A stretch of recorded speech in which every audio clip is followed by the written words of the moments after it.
Yo.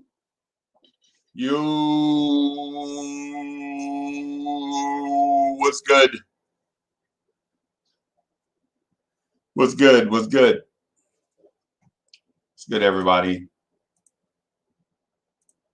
I guess y'all can tell by the thumbnail that I really want to have a conversation about Immanuel Quickley.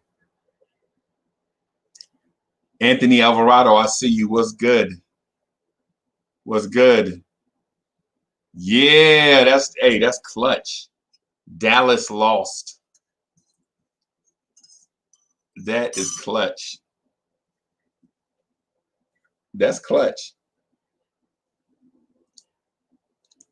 No lie, I'm excited. Mark Calhoun, what's good? What's good? Westside, I see where you going with that. That ain't funny though. I hope you ain't saying what I think you're saying.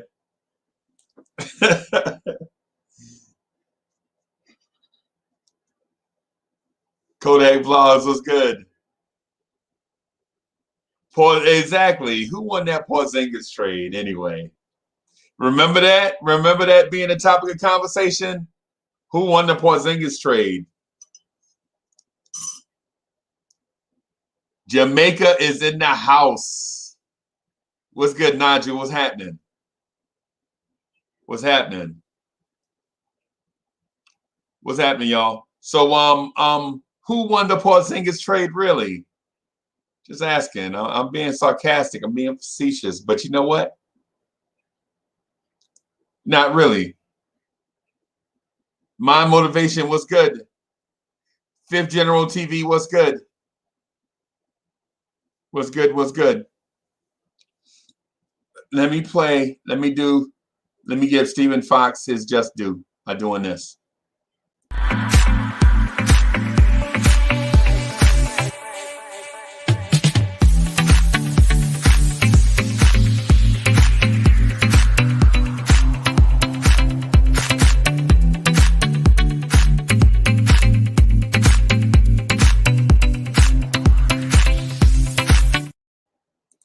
Yo, Sima Singh is in the building.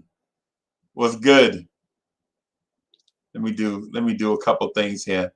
Hey, y'all, before I start getting into my thing, what I want to do is answer what you guys have to say in the virtual chat, because I think sometimes the virtual chat doesn't get their credit. Guys get in the video chat and start talking, and they forget that it's a conversation between more than just the people on the screen. The people that are off the screen are a part of the conversation also. Pseudonym Squeepay, what's good? Salute to the chat. What's happening? What's good? Illmatics is in the building. Guzman, what's good? What's good? Joe Madden, what's good? What's good? Joe, hey, Joe Madden, if you feeling better. Oh. Look who's in the building. What's going on, Freezer?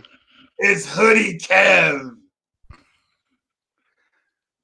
Yeah, I had to pull it out tonight. Any debaters out there, y'all better stay where y'all at, because Hoodie Kev has made an appearance on the Knicks at Night podcast. What's good? So, hey, what's good, man? You wanna you wanna be moderator, or you wanna contribute? I mean, I can go either way. No, I'm good. If you want me to moderate, I can. I'm not. I'm gonna let. I'm no Stephen Fox. You know, the big shoes to fill. Hey, nobody is Stephen Fox, right? What's good, guys? What? Hey, so I have. Oh, look who's back! Look who's back! Oh boy! Brewell, baby, how you doing, buddy? Hey, I'm hanging in, man. I'm blessed. How you guys doing? Yeah, Mavs lost again today. They're tanking for us. Oh wow, look at that. Eternal Kaleidoscope, what's good? Kodak Vlogs, what's good? Danny Gomes. I'm gonna say Gomez. Is that I don't know if it's Gomez or Gomes. I'm gonna say shout out either way. Did y'all just see that Matt Stafford trade? That's crazy. Yeah. Matt Stafford goes to LA for Jared Goff and 2 first-round picks and a third. That's crazy. They give up the house for him. Get out of here. That's crazy. I thought Goff's a better quarterback to me. I don't understand that. I mean, I can understand if you're trying to get Deshaun Watson, not Matthew Stafford. Yeah, no, they gave up Goff and 2 firsts and a third for Stafford. It's crazy. The Rams don't care about first round picks. They don't. But the thing is, like, Goff was in a Super Bowl 3 years ago. What has Stafford done? Right. Hey man, Stafford. Yeah. Stafford's good, but he's not worth giving up a load of picks and Goff for. Hey, can first of all, can you just ask Matthew Stafford to stay healthy? Can Matthew Stafford? Can you stay healthy?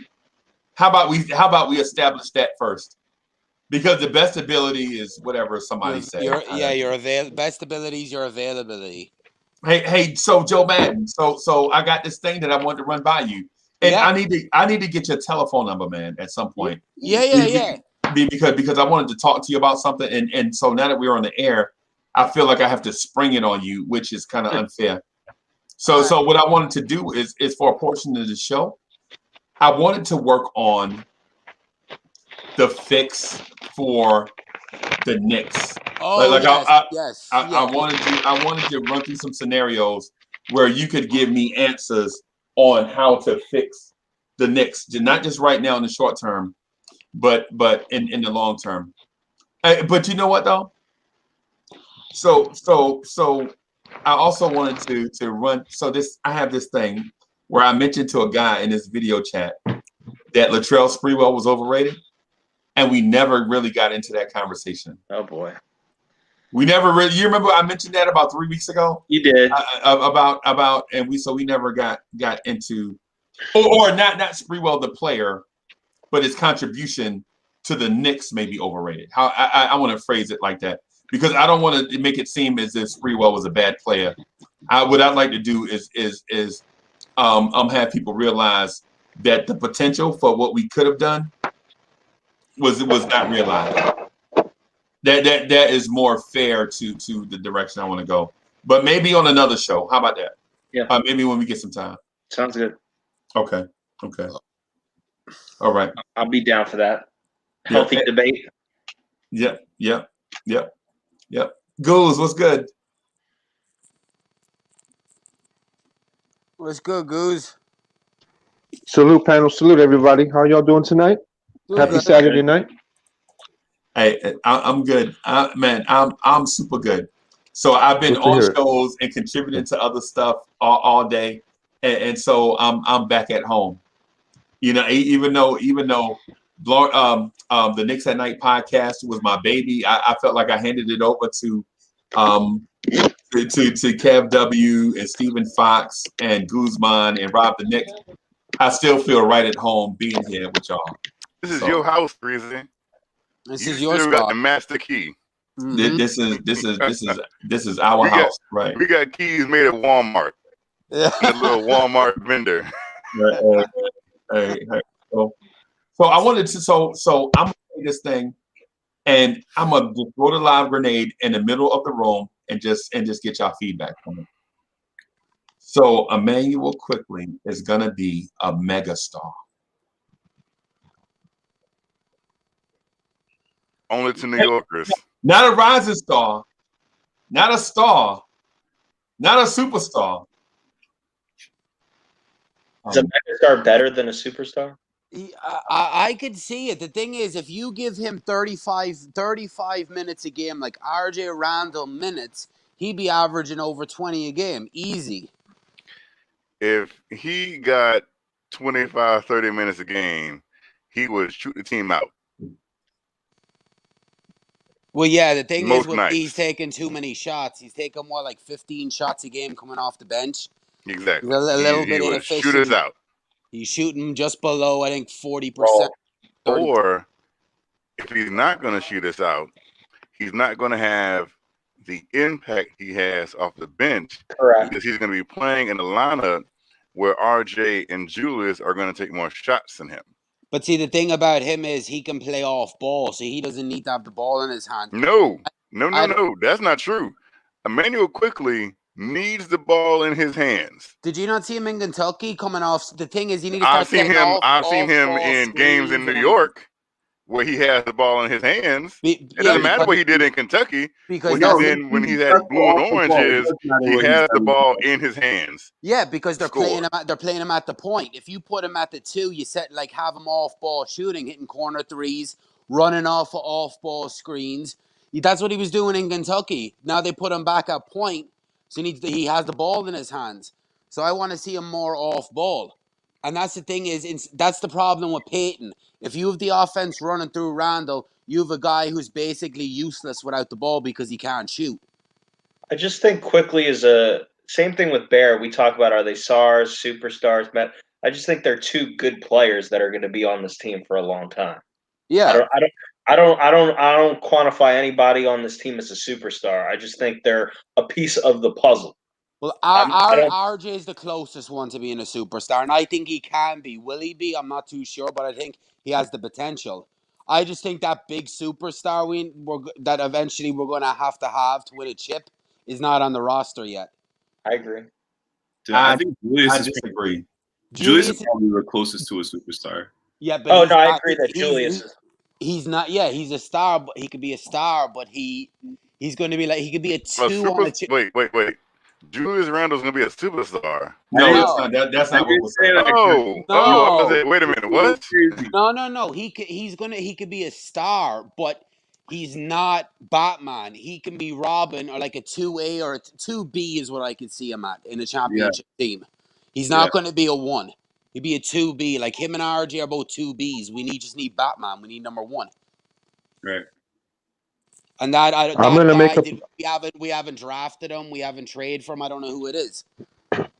I'm going to make a prediction, and I know I'm going to get chewed up about this. I'm sorry, Joe. I just want to make this quick prediction because I know it's going to get a bad reaction.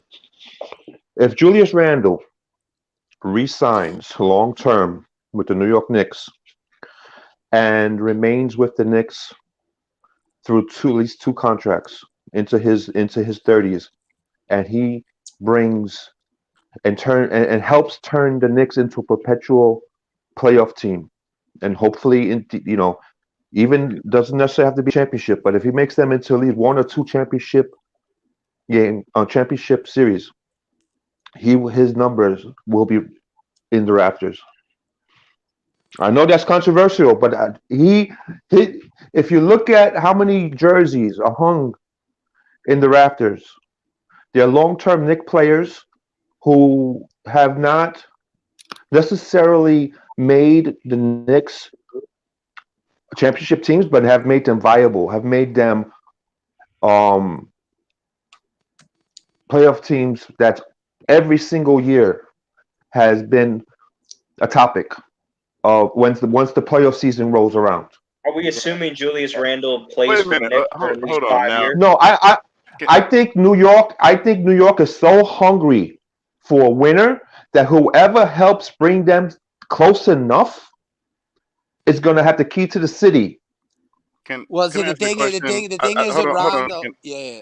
I just want to ask a question because unless I'm confused about something, other than Patrick Ewing, who in Madison Square Garden has a jersey hanging in the rafters that? Yeah, I think I misspoke. I misspoke because we don't have that many. I know we misspoke. It's usually how many jerseys up there?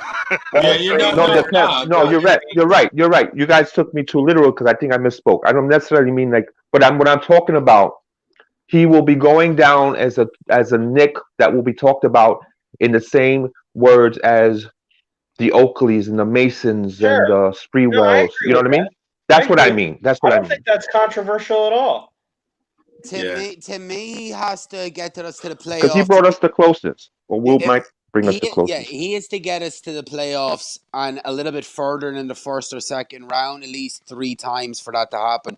Because you're looking, people calling Melo to get it. Melo doesn't deserve it because he's only brought us to the playoffs 3 times.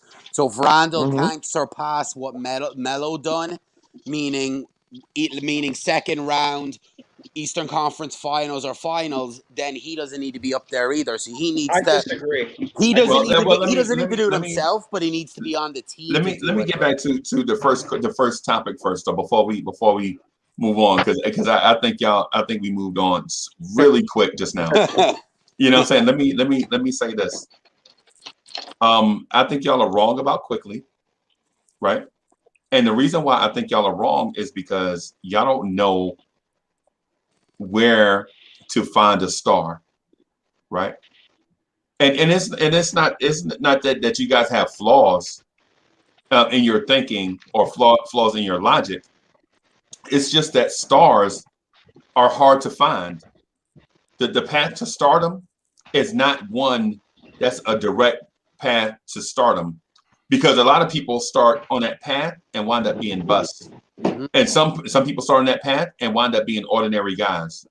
You know what I'm saying? So a lot of people start on that path to stardom, and they don't complete their path. They don't make it all the way on the path. That's when I'm working. That's why I get so mad. It's the internet. Because yeah. Okay. So I just have a question. When you look at rookies, how many rookies have had 4 games where they scored over 25 points in the first 20 games, under 25 minutes a game? I'm how not many for rookies sure. have done it? I'm not for sure. That's the thing. My question was, how many rookies have had 4 games where they put up more than 25 points in the first 20 games of a season while playing under 25 minutes? For us or just in general? That's the question. How many rookies have put up over 25 points in 4 games in the first 20 in a season without playing more than 25 minutes a game? How many rookies have done it? Because you could say Luka and guys have come in and put up over 25 a lot, but in more minutes. Quickley's only got. Hold on. When you say, I got to look at something right quick. So here's what I'm getting at. Here's what I'm getting at, right? So in real life, a star, in a literal sense, starts out as a loose collection of debris and elements, right? Correct. But those things start to stick together, and the gravity increases to the point where it continues to grow and grow and grow until you have a jump off point, which is some type of internal combustion, right? So a star grows from this collection of stuff into something bigger. And I ain't gonna get into the formation of a star, but in terms of stars in the NBA, they come from every walk of life, right? And so that's the reason why teams value draft picks and they value young guys that show potential and things of that sort, because finding a star is so difficult that you need numerous attempts at it to find one. I agree. Right. So with that, I think you have what's called what gets you in a frustrated state of recognizing a star. You'll be like, well, he only did it for 19 games, or he was the third guard on a bad Kentucky team, or let's give the kid some time. He can't shoot from 3, or he can't knock down his free throws, and we throw out all these things, all these obstacles in our path of recognizing what a star is, right?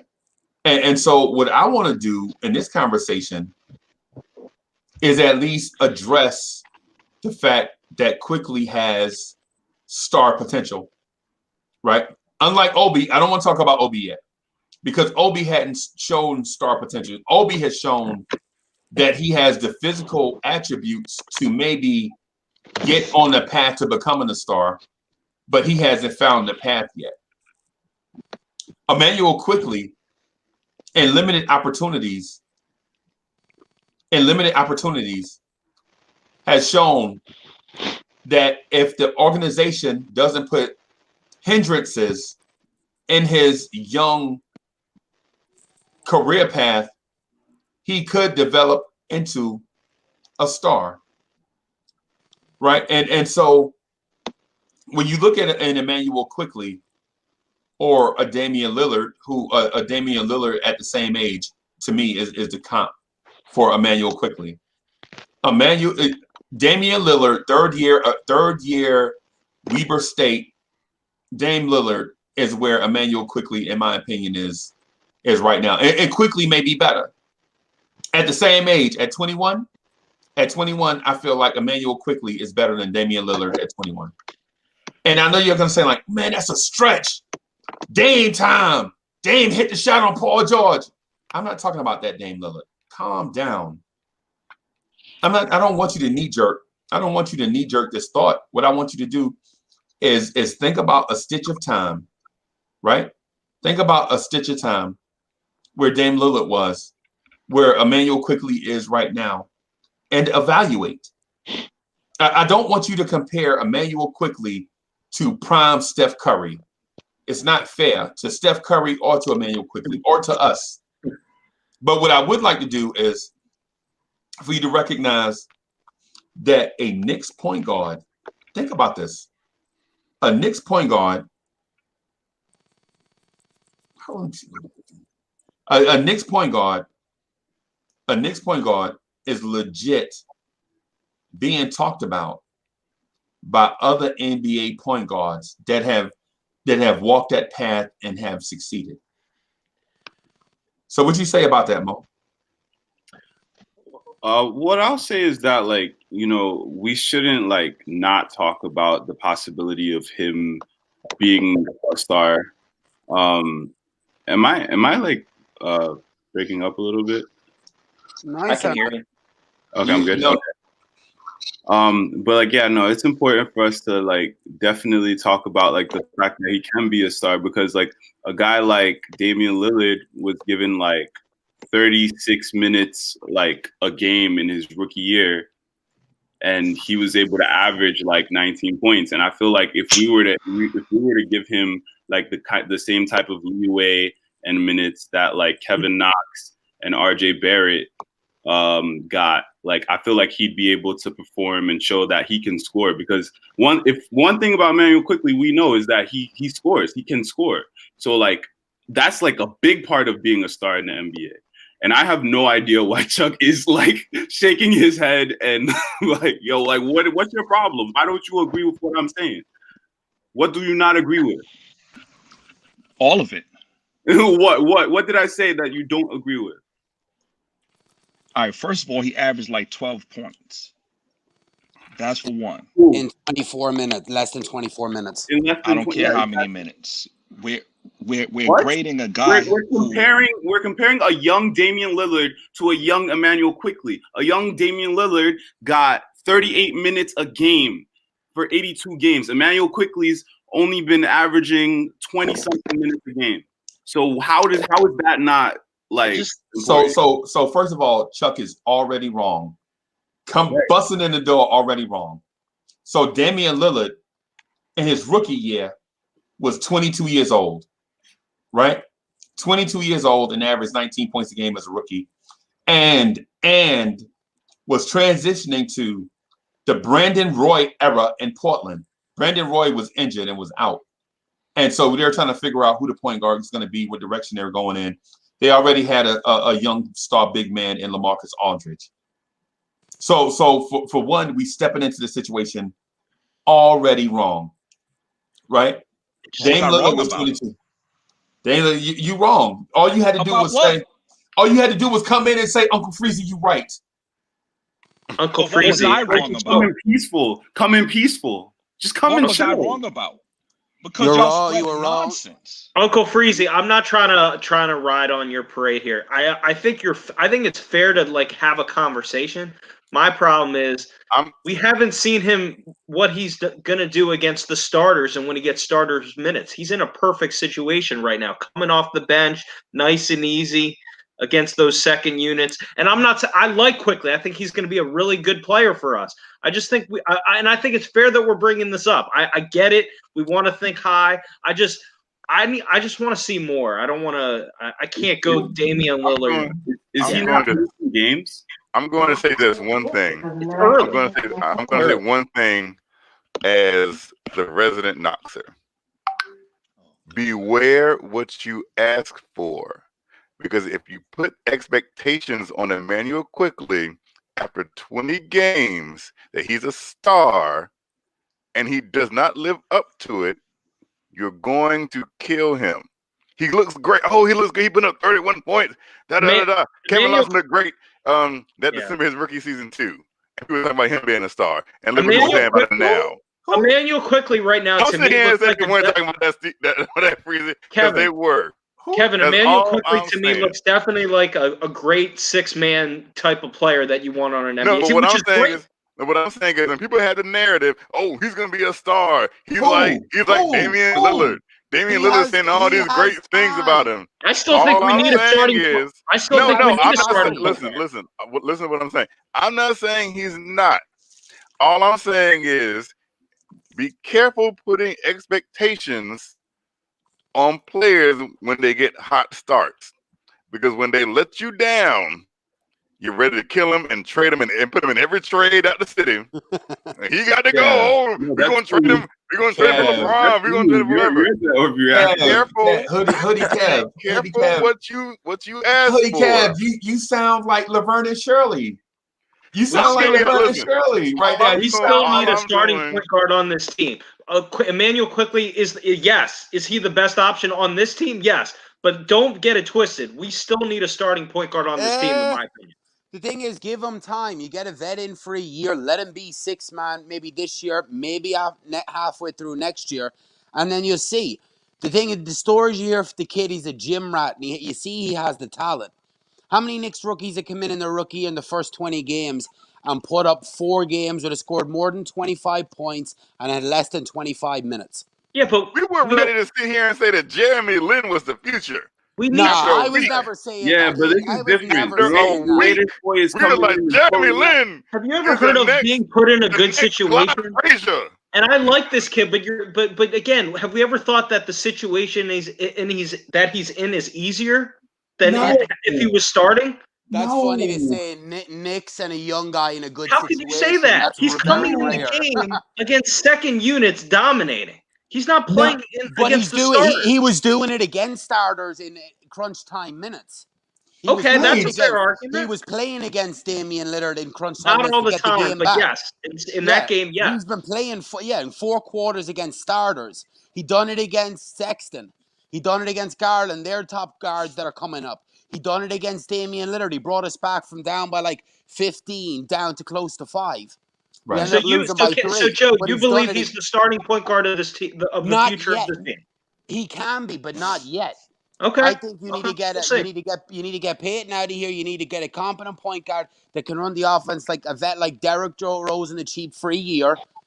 See what you have.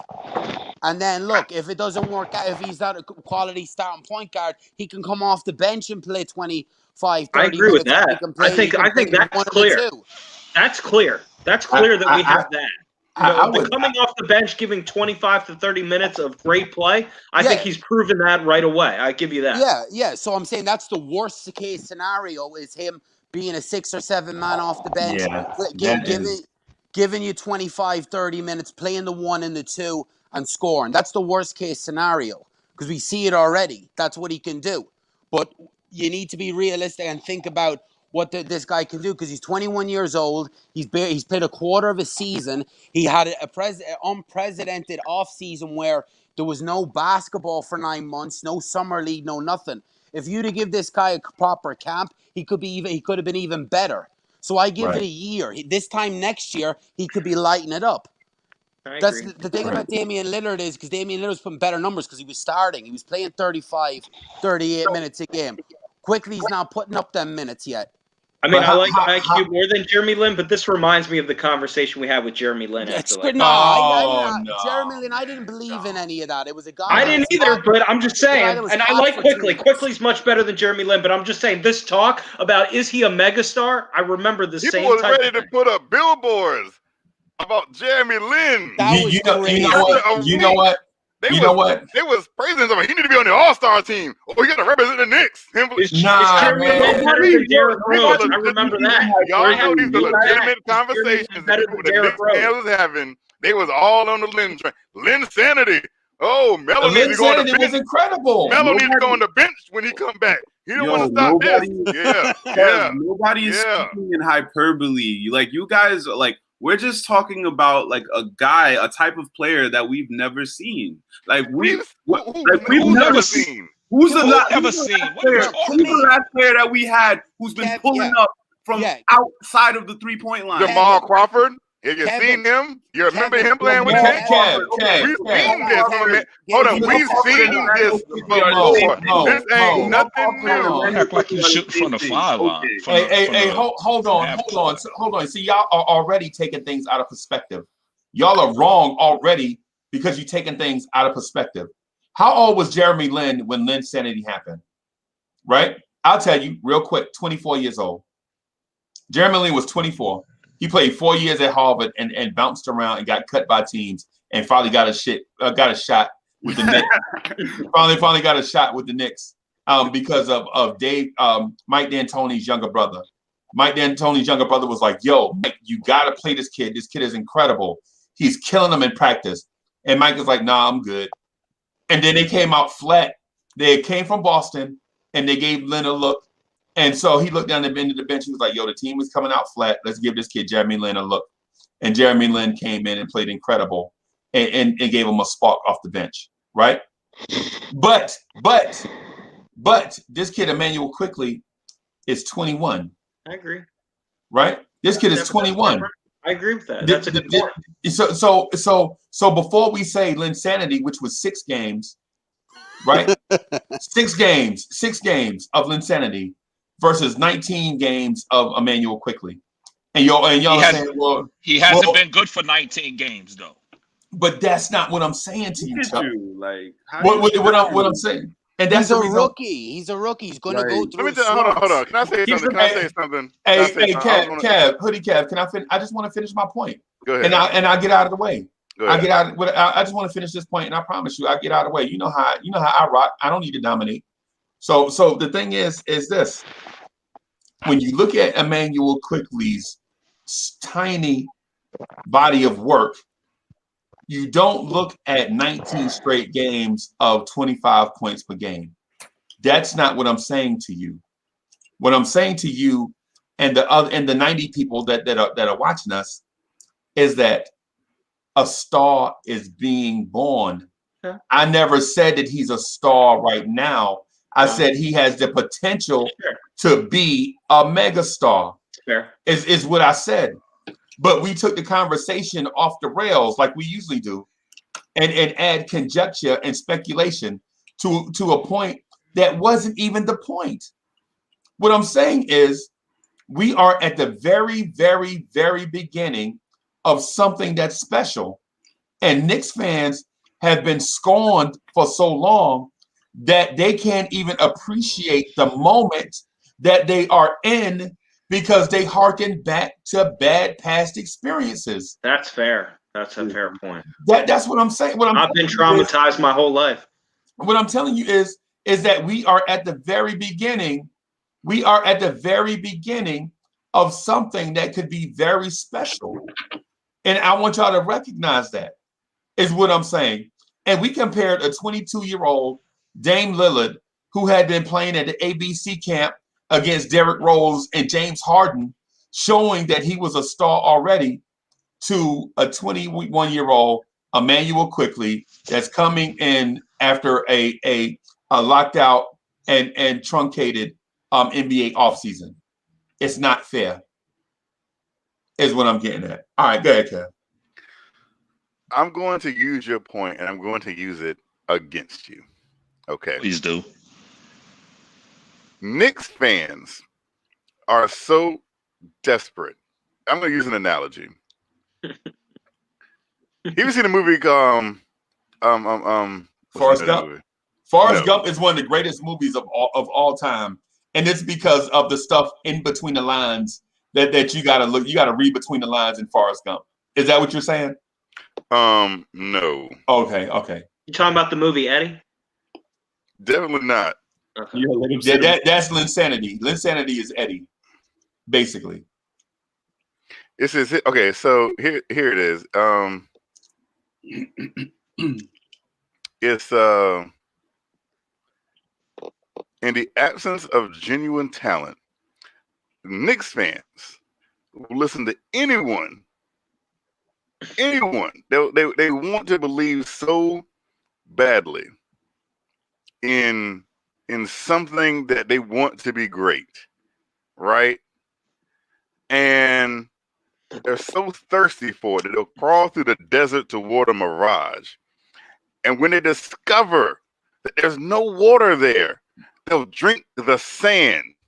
What the heck? That's how desperate Knicks fans are for a savior. That's how desperate we are for a star, that we will crawl through the desert and drink the sand. And all I'm saying is this: every year we'll get rookies, and these rookies will have moments, right? And they're like, oh, this is a star. We got a star, and da. He's whatever. And I'm not saying Emmanuel Quickley won't be. All I'm saying is I'm not going to sit here after 20 games and compare him to Damian Lillard. Not after 20 games. I'm not going to sit here after 20 games and say he's going to be a megastar, because as soon as he lets you down, as soon as he fails, y'all are going to be ready to send him out of town.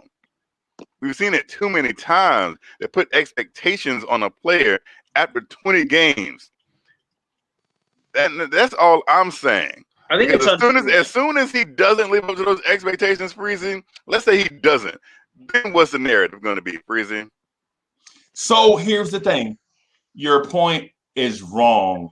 And that take is trash. It's not. And because you use the expectation argument, and I used a take that says recognize where you are in the moment.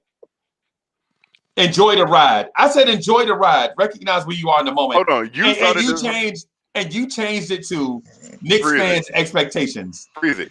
I said a star is being born. Right? I said is that not expectations? No, but is that not an expectation of him becoming a star? No, we're saying put an expectation. No, and not quote. Freezy said, not a star, not a superstar, a mega star. What's the difference between that and LeBron saying not one, not two, but three? Not three. What's the difference in that? So I understand. So that's classic hoodie cab debate challenge tactic, and so it won't work for me because I'm too smart for that. It's the bait and switch. It's use part of what I said and inject mostly what you want others to believe. But I'm too slick for that, right? You said megastar. Right. So I know what I said because I'm the one that said it. Mm-hmm. Trust me, I know the origin. I know the origin, right? But what I want you to realize is this, and that was a good attempt to establish yourself as a star. So for this channel, you are a megastar, hoodie cab. You are a megastar on the Lawrence Sears network, right? But in terms of what I said to everybody, is a star is being born. I did not say a star is burning bright in the sky, right? I did, and the thumbnail that people clicked on says a star is born, right? Meaning we are at the very, very, very, very, very early stages of something special, right?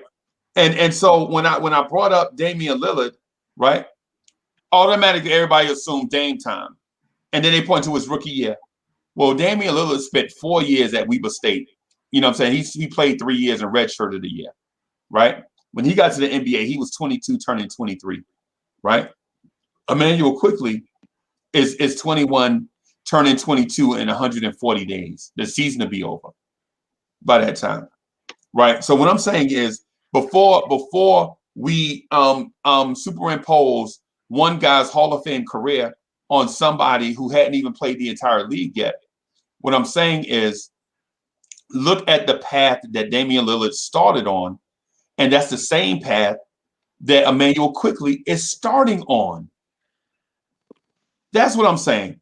But you're saying way down the path, way down there is where Knicks fans should, and I'm like, no, Knicks fans have PTSD from that, is what I also said, basically paraphrasing.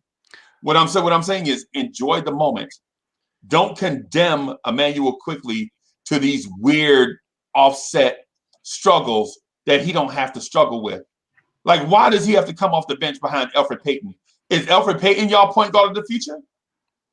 Is Elfrid Payton y'all's point guard of the future? Quickley better not be. Hold on. You want to know why you don't want Immanuel Quickley that way? Just like when Jeremy Lin couldn't bring the ball up against the Miami Heat, when Jeremy Lin could not cross half court against the Miami Heat. Now tomorrow, who was defending him? Hold on. Hold on. This is my point. This is my point, Freezy. Who was defending him? Tomorrow, who's going to be defending Quickley? Who is he playing tomorrow? Mario Chalmers. Who is he playing tomorrow? Mario Chalmers Chalmers. don't play defense. He's playing literally a guy who plays the exact same way. Like because Mario as soon as Paul George or Kawhi Leonard like, let me shut this down. Let me shut this down. They try. Y'all gonna say then? Right. Again, that's a classic debate, bait and switch, but we too slick for that. You said as soon as he couldn't even get the ball up court because he was being trapped by LeBron James and Dwayne Wade. Really? So Paul George and Kawhi Leonard can't set a trap. Jeremy Lin was only being trapped. He was only being trapped by LeBron James and Dwayne Wade. Really, Kev? That's the argument. And as soon as that game was over, Linsanity was over. Hey man! As soon as that clock says 0-0-0, Linsanity was over. It was Norris Cole. You're right. It was Norris Cole. Look, Freezy. Can I say one thing? Can I please say one thing? No, go ahead. Do you think? Can I please say one thing? I gotta just say one thing. I'm in agreement with you, Freezy, from the perspective. I don't believe what we're watching is Jeremy Lin. I don't see that. I think this is real. I think what we have is a really nice player. So I think it's fair to say, could he be a star? I think it's possible. I just don't know yet. And I think it's fair to raise it. My whole thing, though, is the hype, though, that we brought with Lin after a few games. I just don't want us to rush ahead and just put the label on him that's unfair. I think we can imagine and have aspirations that he could become this great player. I think it's great. I think he has the work ethic to do it. If anyone's going to do it, it might be him because he has the work ethic. He can really shoot. Everybody says that he's getting better. He's got to be better on the ball and better defensively. I know that much. But he's in a good situation right now. I actually don't think – I've rethought this. I think as long as he finishes games, I don't really care if he starts. I don't care if he starts. As long as he's playing big minutes and finishes games for us, I'm cool with it. Let's just let it play out longer. But Freezy, I think it's fair, some of what you're saying, and I think some of it is also we got to just be patient. That's all I got to say. Right. And so to your point, and you bring up good points, man. And those are excellent thoughts. And I appreciate you being thoughtful about some of that stuff.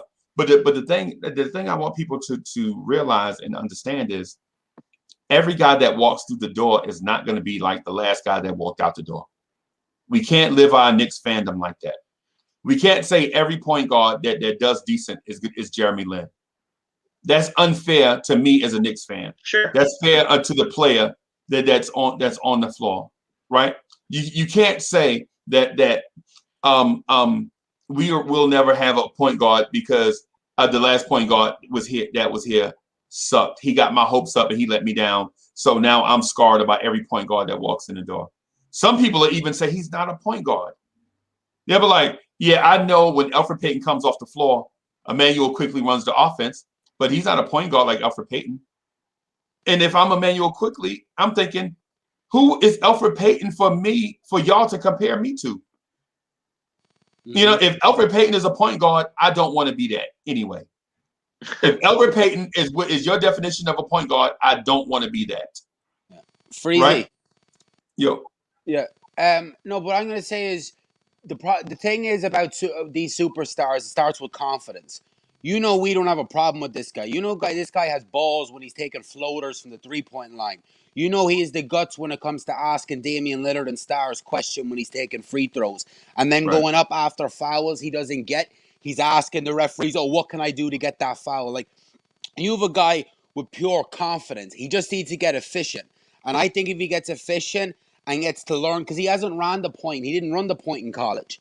He ran it through high school, but he needs to get back into the flow. And as Tibbs said, his timing is off. You get this kid's timing on point, he's going to be something. Like, I'm not saying he's definitely, he's going to be Damian Lillard.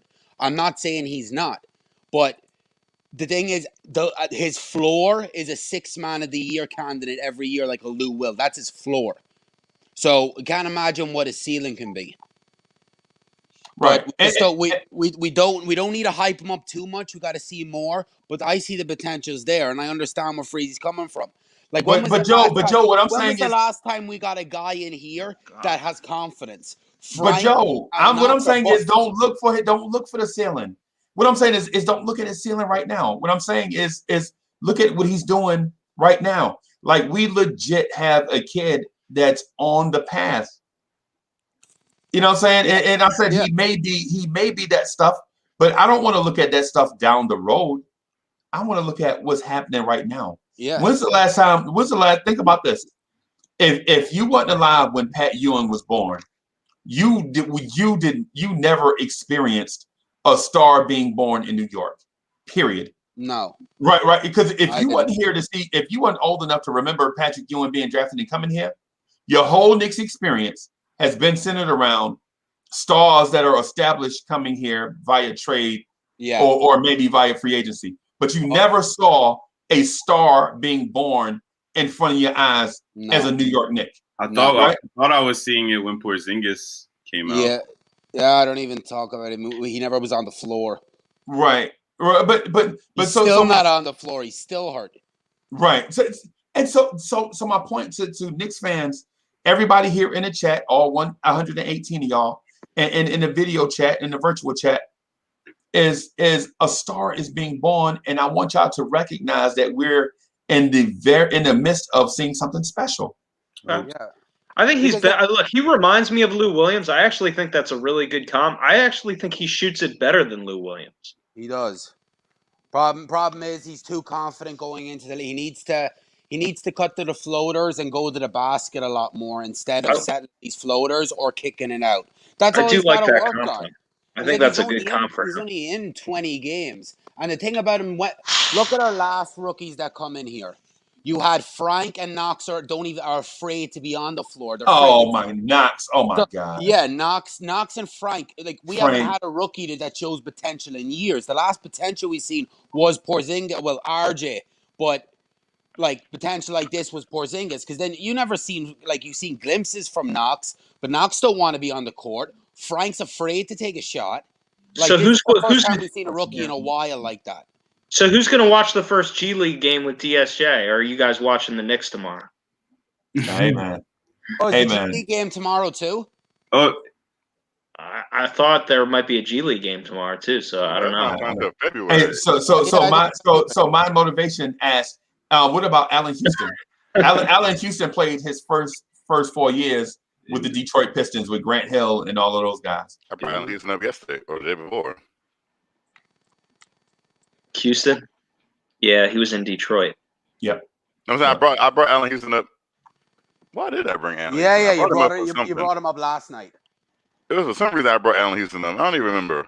Yeah, you were talking about Knox, and you were saying about Allen Houston had 4 years in Detroit, and then he come good when he got to the Knicks, but he was trash. Oh yeah, I was saying that Allen Houston needed to change the scenery because he wasn't going anywhere in Detroit. Yeah, maybe Knox he came to New York and became a star. So that's what I was saying. I don't remember it quite that way.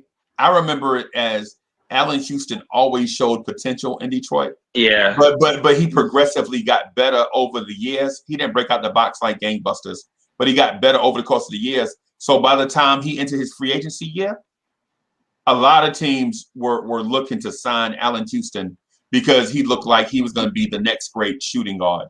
I don't think that Knox thing is a fair comparison. I think Houston, to Freezy's point, Houston always was he was showing signs of getting better. I'm not saying he arrived. He didn't arrive until he got to New York. Well, Knox is showed a little bit of signs of getting better. He's hitting threes. Do you guys remember? Do you guys remember like what who the other person like? Because Allen Houston was signed that summer, right? Allen Houston was signed that summer, but the Knicks wanted to sign someone else, right? Like who was that person?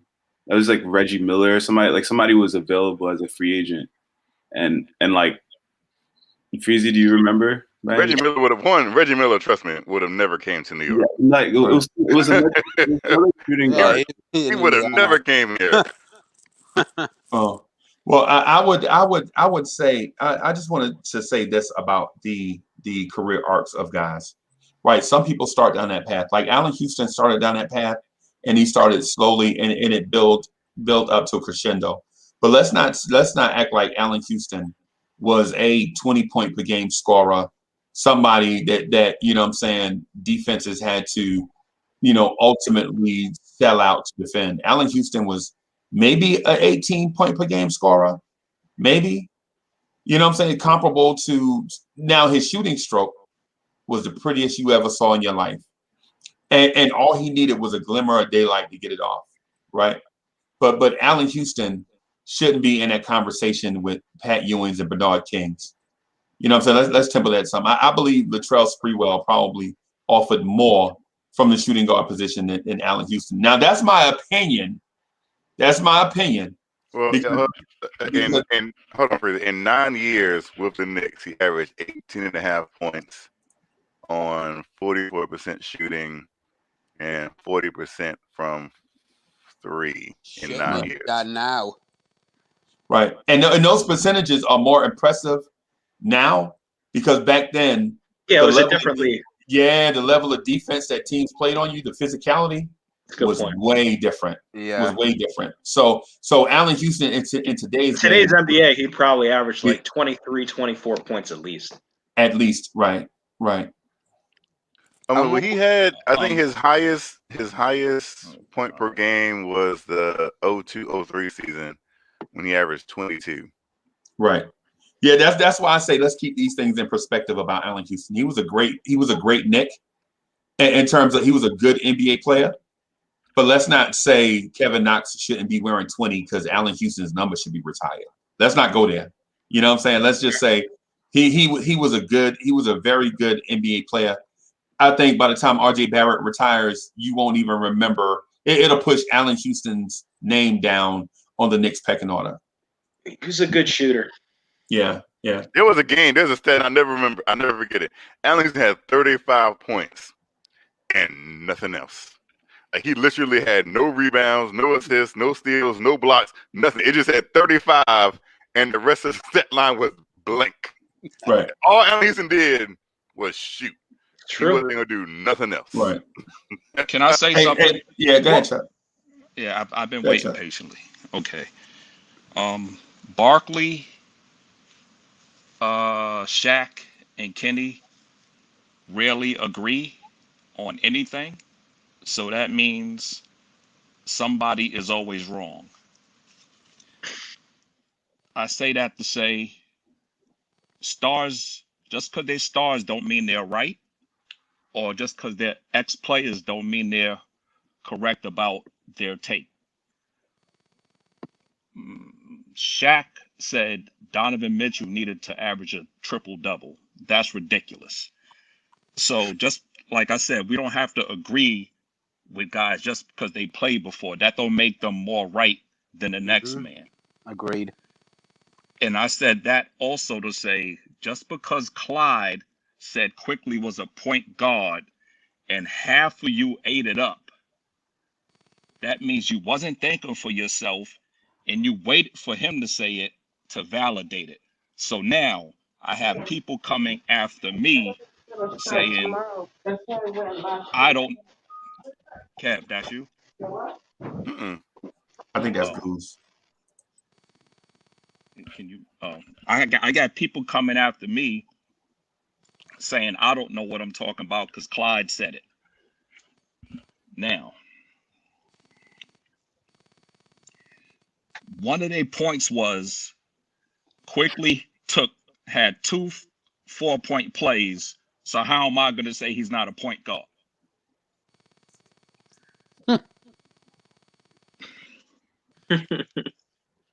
What do 4-point plays got to do with being a point guard? That is the most ridiculous thing I ever heard. Agreed. Now, Agreed. yes, Tim. Yeah. Tim. Can I? Hold up. I don't get to talk. All right, no, I'm sorry. Go ahead. Now, Yeah, you got the floor. Thank you. Woo. Now, Ron chimed in, my man Ron Cleveland, because somebody said Lillard and Quickley were texting each other. So Ron said, "Oh, that confirms it. He's a point guard because Lillard was texting him." The second most ridiculous thing I've heard. Come on, man. You got to know better than that. Why are you coming at Ron like that? They came at me. Hey, let him finish. Go ahead, Chuck. They came at me on their show. I wasn't on the show. They came at me, both of them.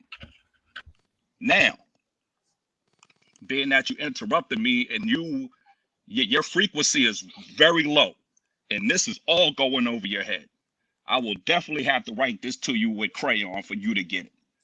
Mo. Chuck, what is the point of that? Like, there's no point to that whatsoever.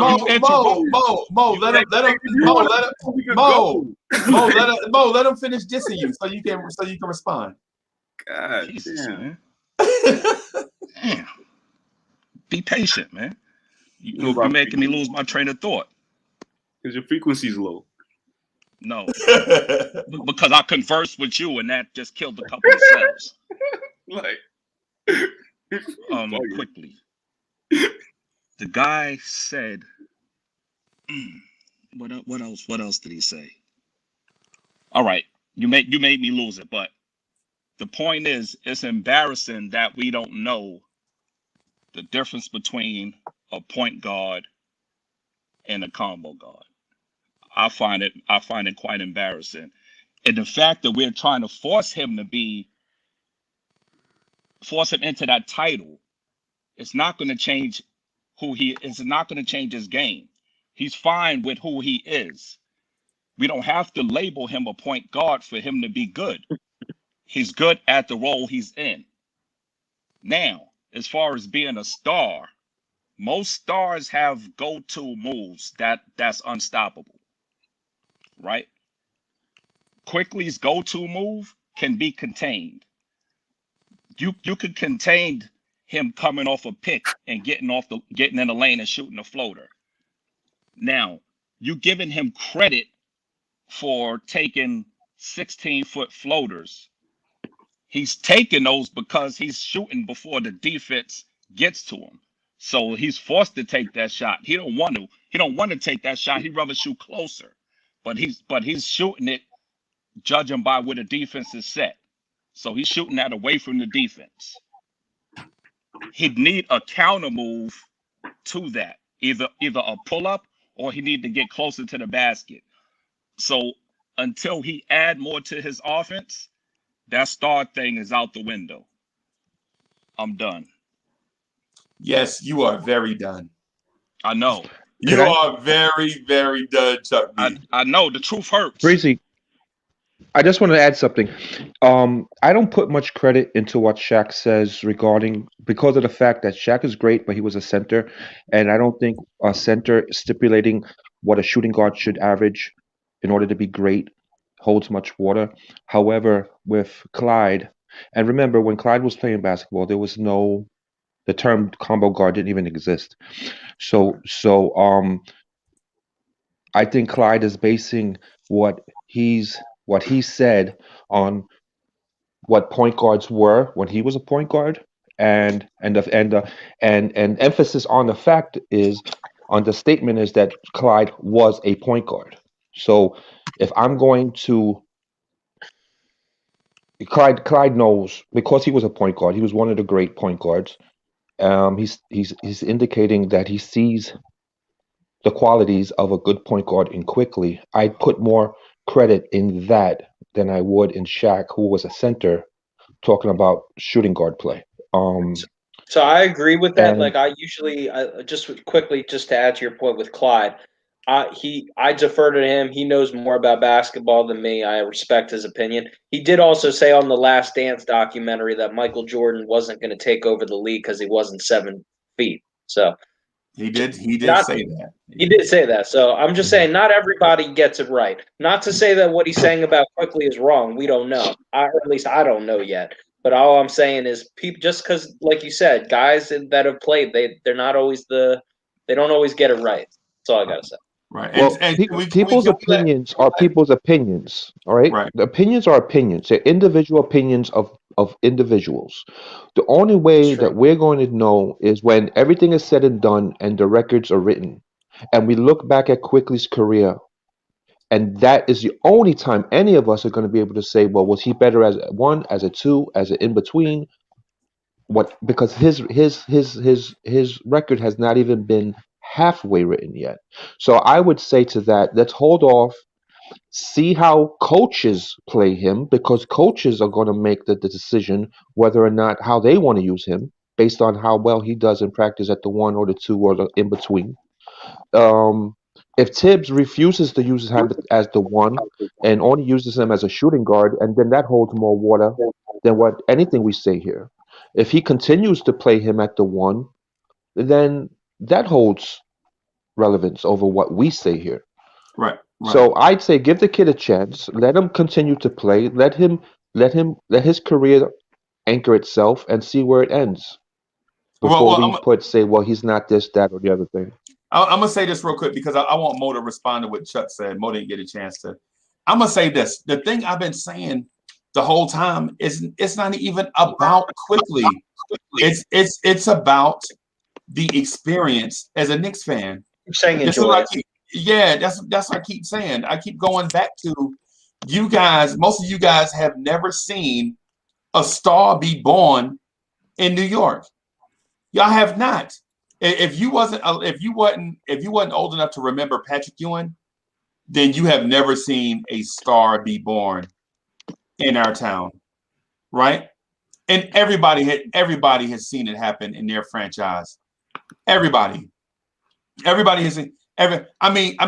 Toronto, the Toronto Raptors watched 2 stars be born in Toronto at the same time with Vince Carter and Tracy McGrady. Freezy. State said I don't know basketball. Can you please set up a debate with this clown so I could destroy him? Chuck, State you really stupid. Stupid. Yes. Yeah, get State in here. I want to see that. Do you really want to debate State a third time? You 2-0 against State. I kind of want to see that. Oh yeah. That's right. Hey, State just stupid. I digress. Hey, champ. Listen. Everybody that snips and barks at the champ don't deserve a shot at your ranking. So sometimes you got to ignore them. And I like State. State is my guy.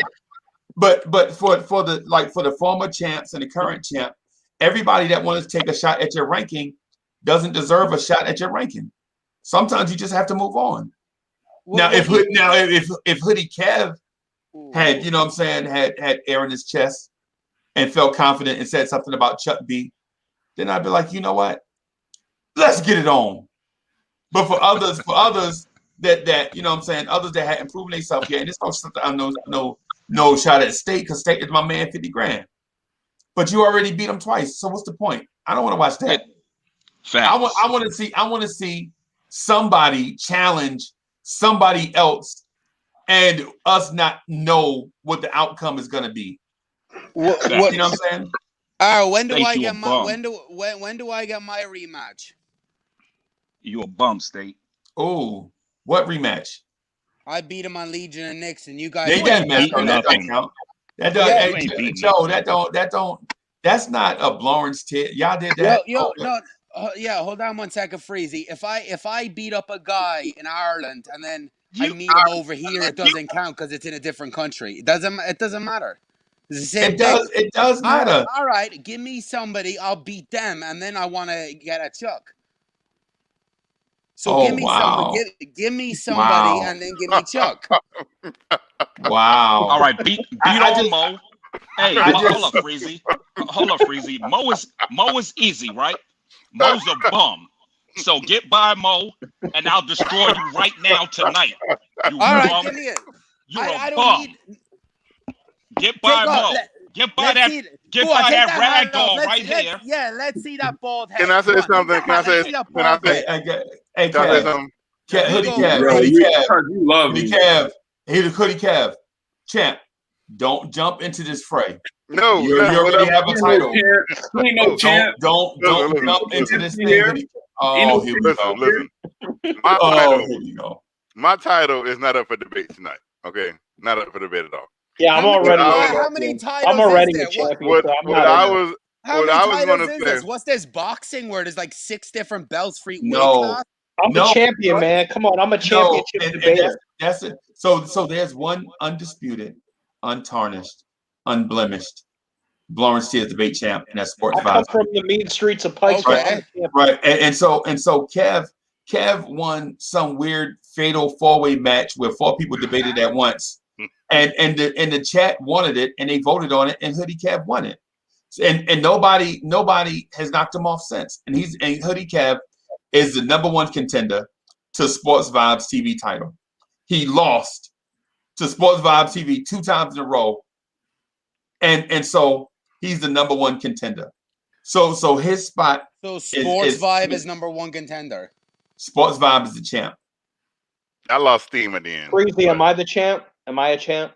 Yeah, you're always the champion in my eyes. Thank you, I appreciate it. All right, so you're the Latrell Sprewell champion. All right, Freezy. I just want to say one thing. What I was going to say is, if we had like an extended scene in Coming to America where they were in the barbershop, this would be like that. This would be that extended scene of the barbershop in Coming to America. This conversation we're having right now. Well, I'm gonna say this, and it's not directed at any of y'all. It's directed to somebody in the champ. So the Legion of Knicks podcast is walking around with an honorary belt, right? It's honorary, and so he wears the belt proudly, right? But nobody challenges him for that belt. I'll give him a challenge. I want to get all of them. I want to unify. So what I would suggest is, if you want a shot at the #1 contender, knock off the Ghostface Killer. It will no doubt it will give you an uptick on your debate reputation, right?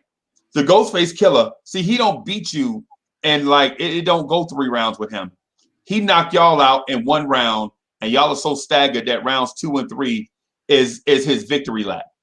That's what he does. That's what he do to y'all. When he debate Chuck B, he knocked Chuck B down in the 1st round and then do 2 victory laps. Like, hey, look, I told y'all I was good. It looks like the chat wants to see Joe versus Chuck right now. I would say, okay. Look, Chuck is Floyd. Chuck is Floyd Mayweather. Chuck runs for 12 rounds and then does the fight 6 contenders. Okay. No, Floyd Mayweather doesn't lose. Yeah, but he runs for 12 rounds. He doesn't box. So the Legion of Knicks podcast says, what do you mean? The belt is given up. And it's because honestly, and I'm gonna say this, and I don't mean it in no disrespect. You know, I love y'all, and I respect what y'all bring to the shows and stuff. But some of y'all debate skills are whack. Y'all just not competition for Legion of Knicks podcast. You know what I'm saying? And I don't mean that in a disrespectful way. It's just the dude is a viper. The dude is a pit snake. He's a Ghostface Killer. Like, he legit he's a cobra. You know what I'm saying? Like, he'll come at y'all throat so fast that the rounds 2 and 3, y'all just don't stand a chance. But if Legion of Knicks says he gives up that championship what we'll do is put the Legion of Knicks former belt on the line to establish a second contender to Sports 5 TV tonight. I just like to say something, Freezing. With my new debate tactics, I get stronger as the debate goes on. Hey, so Legion of Knicks podcast said, Legion of Knicks podcast said, am I scared? Yep, yes I am. Let Chuck and Joe go at it. Right? So here's the thing. Our protocol is this. Our protocol is rise up the rankings.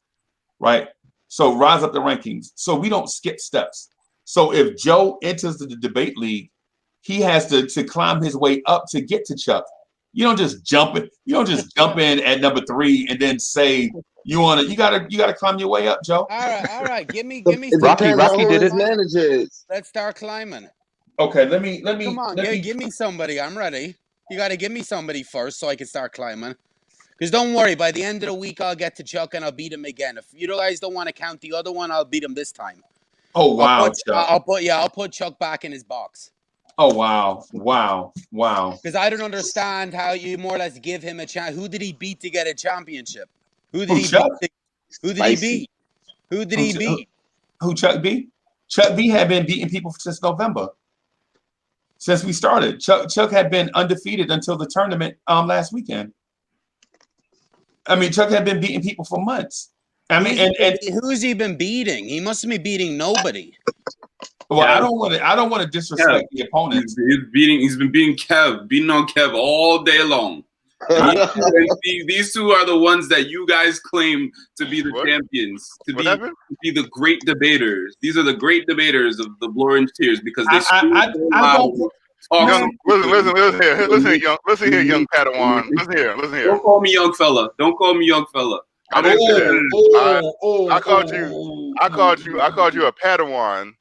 Yeah, don't call me that either. If you are familiar with the Star Wars, that means you are in training. No, I'm not. You are not ready.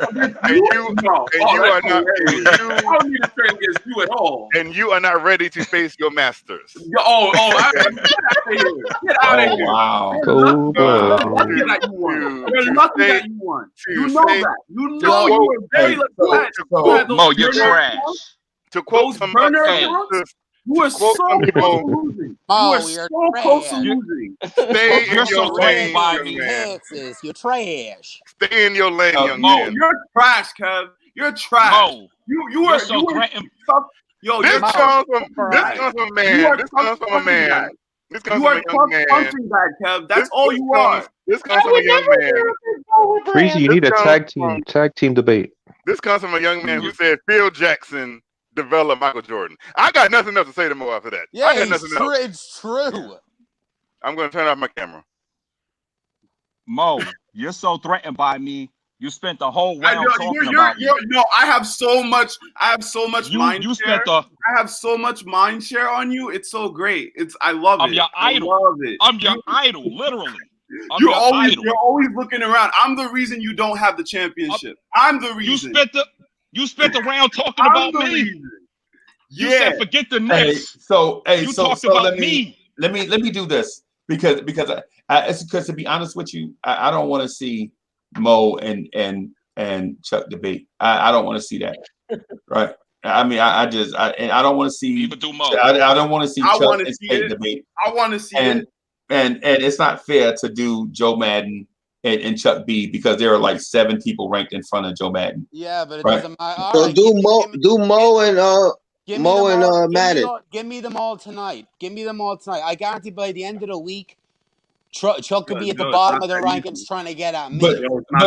But Joe, how it works is the dude at the bottom of the rankings don't call the shots. You know what I'm saying? You gotta kind of. I'm waiting for a contract, man. I'm waiting for a debate. Okay, so let me do this. You gotta give me somebody. So let me do this real quick because I think I have one that the fans may want to see. Right, I'm gonna just do this real quick. Y'all hold on, just bear with me for a moment. So what I'd like to see is this.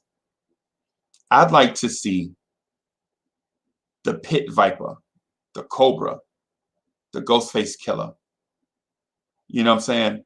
that MF Doom put his title on the line versus the other champ, Sports Vibes TV, for a winner takes all, a unification match. That's what I'd like to see. If you want to know what Uncle Freezy would like to see, that's what I like to see. A unification match. One champion. I like to see one champ. I don't care. I don't care about these 65,000 champs, self-proclaimed champs. I want to see one champ, right? I also want to talk Knicks. I'd love to get back to talking about these Knicks, right? But what I'd like to see is one champ. And I don't care if they from different channels. I don't care if Legion of Knicks comes to Barnes Tears and beats all that's in his wake. You know what? That's the way we like it. You know what I'm saying? That's the way we want it. So I'm gonna ask both champs if they're gracious enough to put their titles on the line in a unification match. Because I don't really care nothing about the contenders claiming that they're great. I don't care. That don't push my buttons. What pushes my buttons is when champions put something on the line and looks to prove their worth, right? So I'm gonna ask Sports Vibes TV if he would like to go up against the Legion of Knicks podcast for a unification bout, and then I'm gonna ask the Legion of Knicks podcast if he is still a debater. Because if he ain't, I don't want to hear it. I don't want to hear nothing about debate if you ain't debating. You know what I'm saying? I thought you said Chuck was the champ. So Chuck is a former champ. I just call him champ anyway. Oh, that's no surprise. I thought you were saying he's current champ. Never mind. I don't want him then. I don't want him if he's not a champ. Well, theoretically, I am technically a sitting champion. So, I'm a champion too. All technicalities, I am a sitting champion. I'm a champion. Okay. So I would love to talk about the Knicks, but since y'all have some beef to settle, you know we can't leave beef uncooked, right? So chat. If you want to see Joe Madden rise up these rankings, what I'm gonna do is ask Mo if he wants to dust up Joe Madden, if he wants to put them paws on Joe Madden in order to move up the rankings and get close to Chuck, so he can put those paws on Chuck. Last time I checked the rankings, God of Moses, Elijah is the only guy that's completely beneath me. So like he's gonna have to fight him if he wants to fight me. So not here. So what about JD? What about Devon? What about State of the New York Knicks podcast? So none of them guys matter. They don't. I'm trying to raise up the rankings also. My goodness. No. So you're afraid of me. I want my fight. I want my shout out Nick. I appreciate that, Nick. That's what I'm talking about. They're already running. Don't run, Mo. It's okay. I'm not running from you, Joe. It's okay. Shout out to you, Joe. I love you too. I got no. Chuck is killing me. That's who's killing me. Chuck is killing me. No, I have mad respect. I love Mo. I have mad respect for him, but I think there's not much we can debate about because we agree on a lot of shit. So, right. That's a fact. But no, but I would love to spar with you. Bill, I would love to spar with you if you earn the chance to spar with me. All right. Who's up? So we were talking about Emmanuel Quickley, and all of a sudden, they're already running. Oh God, have mercy on my soul. It ain't running. It's gamesmanship. This is what it is. If you believe you could be a champ, champs usually fight anybody that's offered. They don't pick and choose. I want to rise the rankings. If I beat you, who am I going? Am I going to rise in the rankings? No, I'm not going to defend your ranking. Nah. Well, technically, Freezy. You got to have wins under your belt. That's the thing about it. You have to have wins. I do have wins under my belt. In the tournament, he's saying in the tournament. I did win in the tournament. I'm saying generally, there's people that have debated outside of the tournament to get their wins and their cred up. Yeah, I beat Chuck. You didn't beat Chuck. Outside of the tournament, I beat Chuck. You didn't 3-1. beat Chuck. I did beat Chuck 3-1 on Legion Knicks, but it's outside of the ranking. It's outside the ranking, so I'll get my rematch. You didn't beat Chuck. You seen the result, 3-1. They disagreed with Quickley. You didn't win. They just disagreed with my Quickley take. That didn't have nothing to do with you. Anybody could have been across. Okay, so let me establish. Disagree with Quickley. So let me. So I want to just establish something real quick, so people understand where they are. So the rankings are as follows, right? The rankings are as follows based on the tournament we had, and based on people joining the Lawrence Tears Debate League, right? So the Lawrence Tears Debate Champ, untarnished, unblemished, is Sports Vibes TV. And so his message to everybody else that follows is that y'all are not good enough. That's why he's the champ. That's it. That's his message to everybody whose name follows. Right. So the number one contender is Kev W, Hoodie Kev, who lost to the champ 2 times in a row to lose the championship. Right. 1 and 2 overall. Let's just say that 1 and 2 overall. So no big deal because Kev W is the fatal 4-way champ, right? So it's not the Lawrence Tears championship, but it is a championship. So the 3rd ranked person is Chuck B. The 4th ranked person is Mo. The 5th ranked person is Raphael. The 6th ranked person is Coach Zach. The 7th ranked person is JD. The 8th ranked person is Rob the Nick. The 9th ranked person is Uncle Fulio. Ghetto Intellect, and the 10th ranked person is Uncle Fulio. So that means Joe Madden is just outside of the top 10. Hold on, what is state rank? State's debated.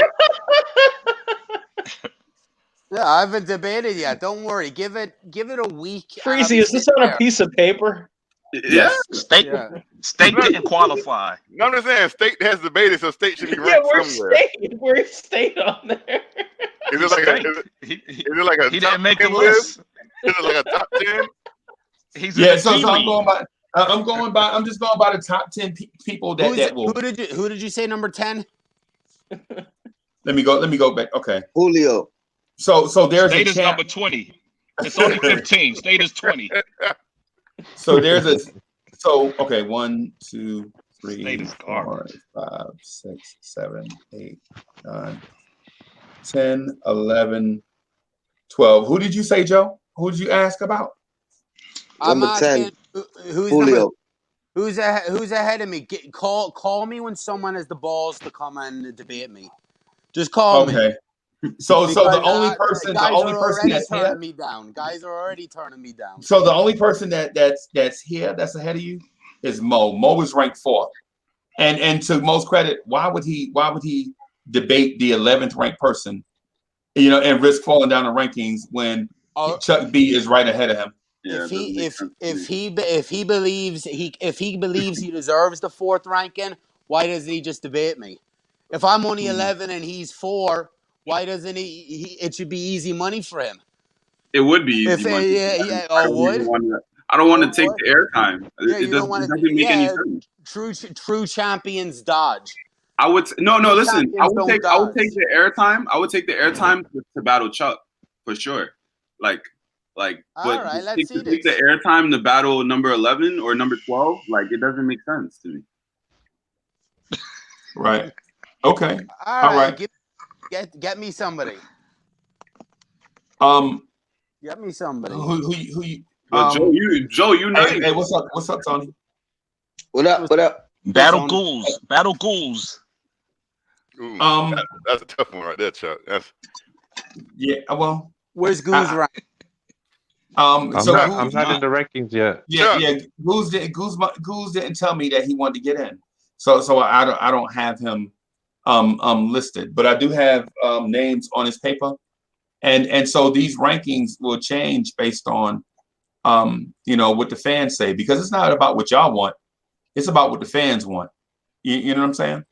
So if the chat wants to see a certain dust up, if they want to see a certain dust up, then all they have to do is put it in chat, and then if I see it enough times, we'll go ahead and do it.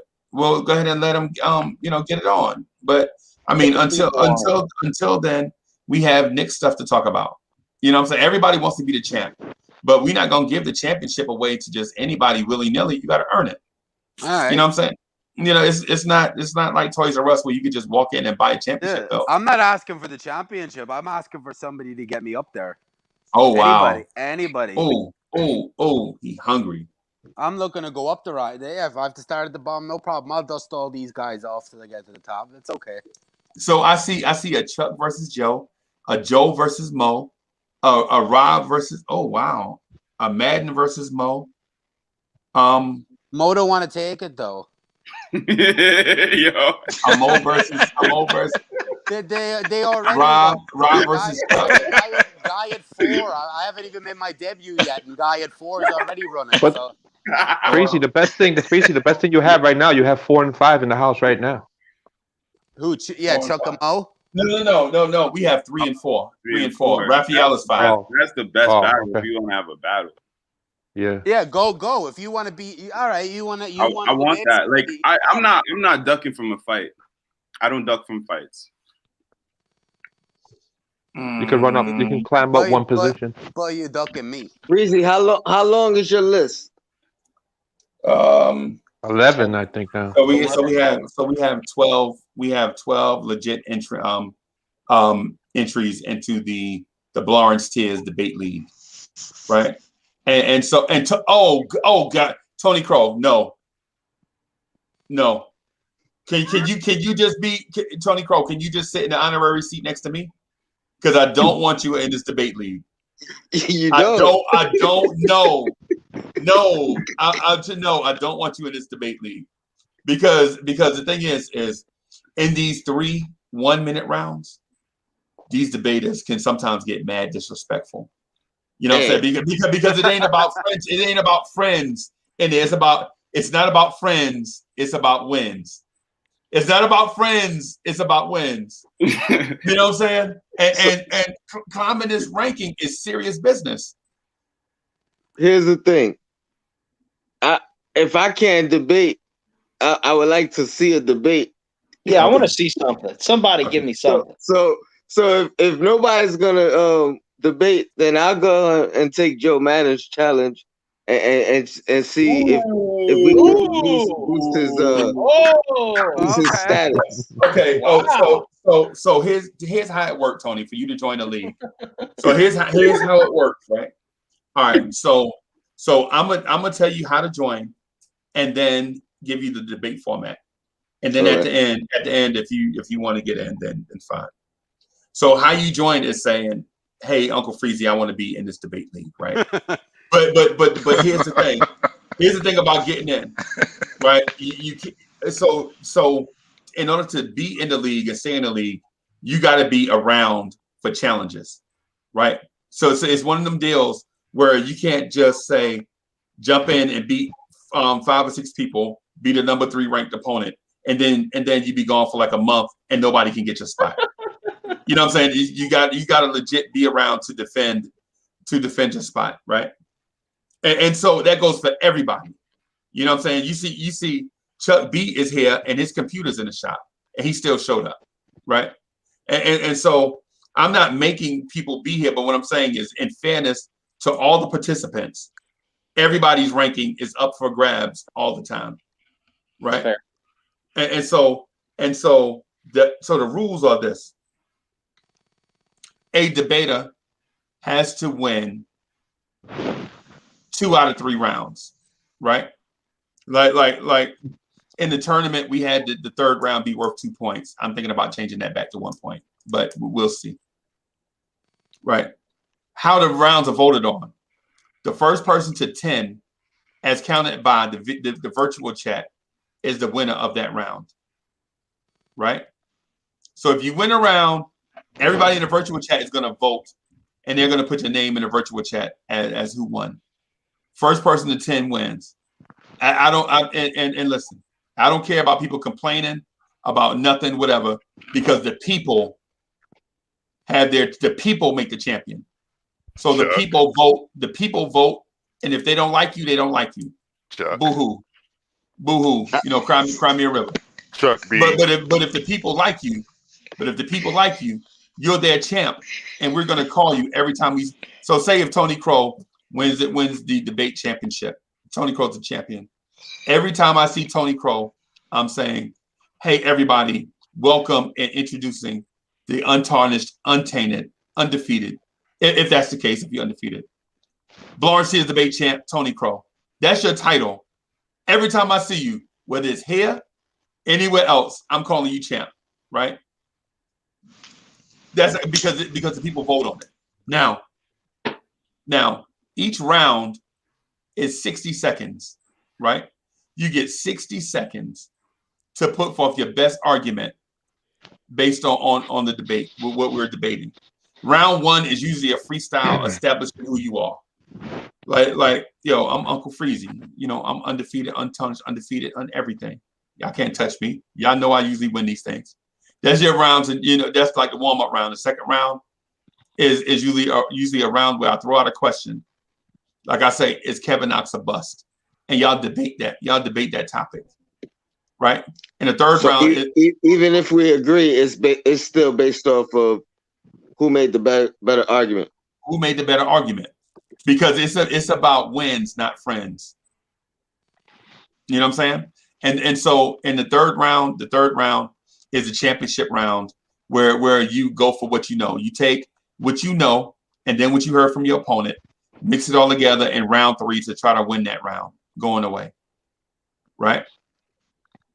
And so the thing is with contenders, so those are the rules. 3 1-minute rounds, right? You got to win the best 2 out of 3. Right?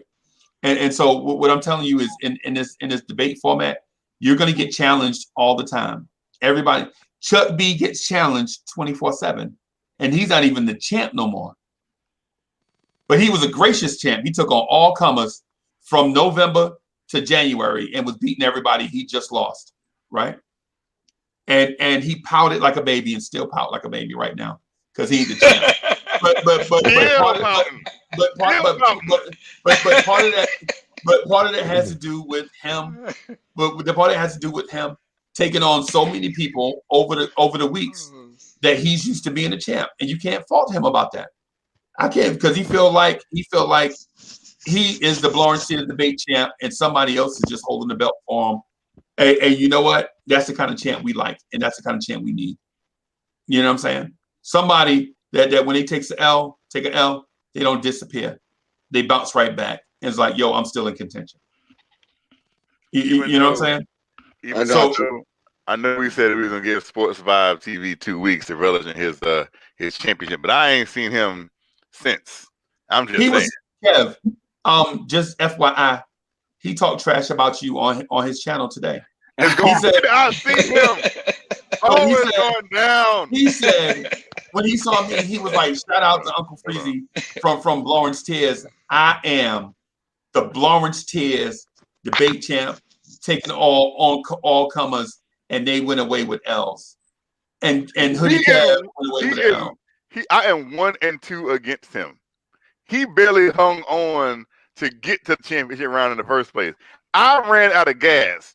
And for to let everyone know, the only person I am debating next is Sports Vibe TV. As the son of Lawrence Tears, I am bringing the belt back home. You the flagship. Kev'd Up Hoodie Kev is the flagship of the Knicks at Night podcast.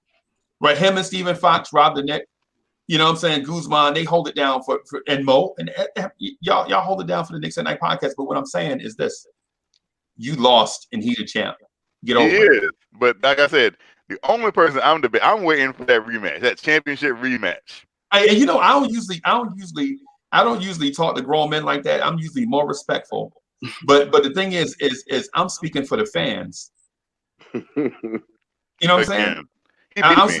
I'm not gonna be like Chuck and be like, I got cheated or this is why I lost. So there's only been 2 champs? No, 3 champs. Actually, yeah. Who's the third? Technically, So Chuck D is a former champ. I'm still a reigning champion. Yeah, he won the fatal 4-way match. It was 4 people debating at one time. It was, to be honest with you, down. The fatal 4-way thing is too much for one person to manage at one time. But Kev W did win it. It was like organized chaos. It was like Hell in a Cell. You know, if y'all watch WWE, it's just too much for me to kind of manage at one time. That's why I don't like doing it. And I don't like doing the tournament either, because the tournament take up too much time. The fans come here to hear Knicks talk. And when you do a tournament, you don't necessarily get all, you know what I'm saying? But it does settle the championship thing. So here is the debate that I'd like to see right now. How about we see Tony Crow versus Rob the Knick for a shot at Joe Madden? Ooh, I like that. Rob the Knick, you on the clock. You said you wanted to be in the league. You said you wanted to be in the debate league. Here's your chance to prove yourself, right? I'm just saying. So Rob the Knick, I'm gonna give Rob the Knick 5 minutes to accept the challenge, or we're gonna move on. You got the link? I've been putting the link out there. I see Rob the Knick. He's in there. He's in the chat. Just on a side note, is anyone else's phone just updated and you didn't even know? And it's like you do something that you think it's gonna do, and then it does something completely different. Like, when did my phone start doing this? That's Sports Vibe TV telling you, asking you if you're ready for a butt cutting. Hey, gentlemen, I'm going to let Rob the Knick in here. I'm going to bounce. I'll let Rob the Knick come in. It's a pleasure. All I know is that we're all champions, because we're going to get that dub tomorrow. Peace out. All right. Hey, man, when are we going to have that Latrell Sprewell talk? I'm going to DM you. We're going to schedule something for at least an hour, me and you. Okay? All right. Peace. All right. Wow. An hour of Latrell. All I want to say is this. That's like I'm a regular on ESPN, right? And Sports Vibes goes on like Fox Sports TV and starts talking junk. Like, he knows I'm on First Take all the time, and then he want to go on the Colin Cowherd show and want to talk junk. So, like, but you have your own show. Why don't you call him out? You have your own show. Because I'm trying to be gracious with it. Like, I'm trying to be gracious and give him the respect a champion deserves. But he knows the next time he shows up on Blowing Tears Knicks at Night, is going down. All right. Y'all see the timer, right? Y'all see the timer. I'm about to start the timer for Rob the Knick. Rob the Knick, you got 5 minutes. You got 5 minutes to accept the challenge for Tony Crow. If we don't hear from you, then we know we can move Tony Crow up in front of you so he can take on Joe Madden. And Rob the Knick, what I'm saying is you got 5 minutes to answer. That's all. So the Emmanuel Quickley conversation. So the gauntlet has been thrown down. So and yes, for those of y'all watching, yes, I just did Tony Crow a huge favor. You know what I'm saying? Tony Crow just jump in. You know what I'm saying? And I just did Joe Madden a huge favor. I didn't even put Joe. I'm basically giving Joe Madden a chance to jump up in the top 10 if he wins. All right. Right. Right. So here's the thing. I want to hear what y'all think about Dennis Smith Jr. going to the G League. Anybody think that's news? Yeah. Can I go first before I jump off? Oh, that sounds like a debate topic. Yeah, I don't think it's much. I think the primary. Go ahead, Goose. I think the primary reason. Yeah, I think the primary reason he's doing this is to get some burn. He probably sees he probably sees the chapter closing with the Knicks, and he's hoping to maybe have scouts come up to Westchester and see that he does have some a skill set that the other NBA teams can possibly use.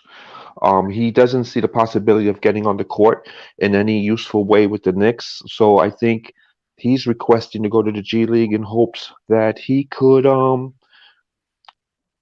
get the rust off, hopefully have other NBA teams who might have injuries coming down, between now and the playoffs, might see him play and see him as being useful, and maybe latch on with another squad, because if he doesn't do that, and he just lets the chapter close with the Knicks, he has a huge hole to climb out of.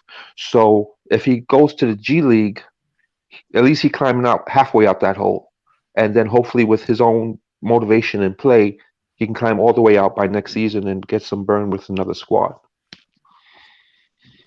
I have a question, right? And I was thinking about this, and especially when Goose said this. Let's just say DSJ next year goes to a different team, and he's putting up numbers like comparable to his first year and a half. Is that then an indictment on Tibbs? No. No. Has Dennis Smith showed that he deserved more playing time in the 3 games that he's played? No, but I'm saying next year, if he goes somewhere else and balls out like he did in his first year and a half, or puts up similar numbers to those, is that an indictment on Tibbs? I don't think it is.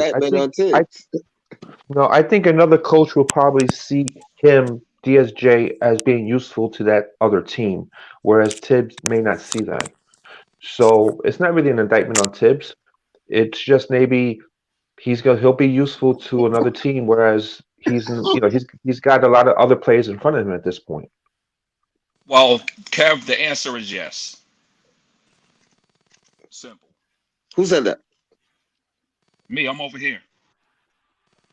I mean, if you think about it, Thibodeau is keeping a guy on the bench, not playing him over Elf Payton, mind you.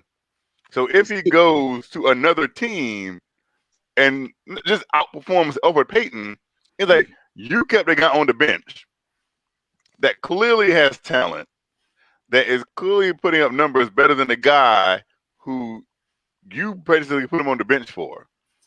So how was that not an indictment on Tom Thibodeau? Because I think he's not going to jump into. Oh, wait a minute! Breaking news! Breaking news! Hold on! Breaking news! Breaking news! Breaking news! Breaking news! Ladies and gentlemen, guess who just showed up with 4 minutes and 37 seconds into his 5-minute ultimatum? It is Rob the Knick. What's good? What's good? What's good? What's good? So the gauntlet has been thrown down. Joe Madden want to debate somebody, right? Joe Madden want to debate somebody, right? But I'm offering this chance to establish yourself. Because you have great takes, and the fans love you. They ask me for you all the time, right? And what it is I think what they like to see is Rob the Knick light a cigar after a victory. That's what they really want. They like to see victory cigars is what they want to see. But I'm offering you the opportunity to debate Tony Crow, right?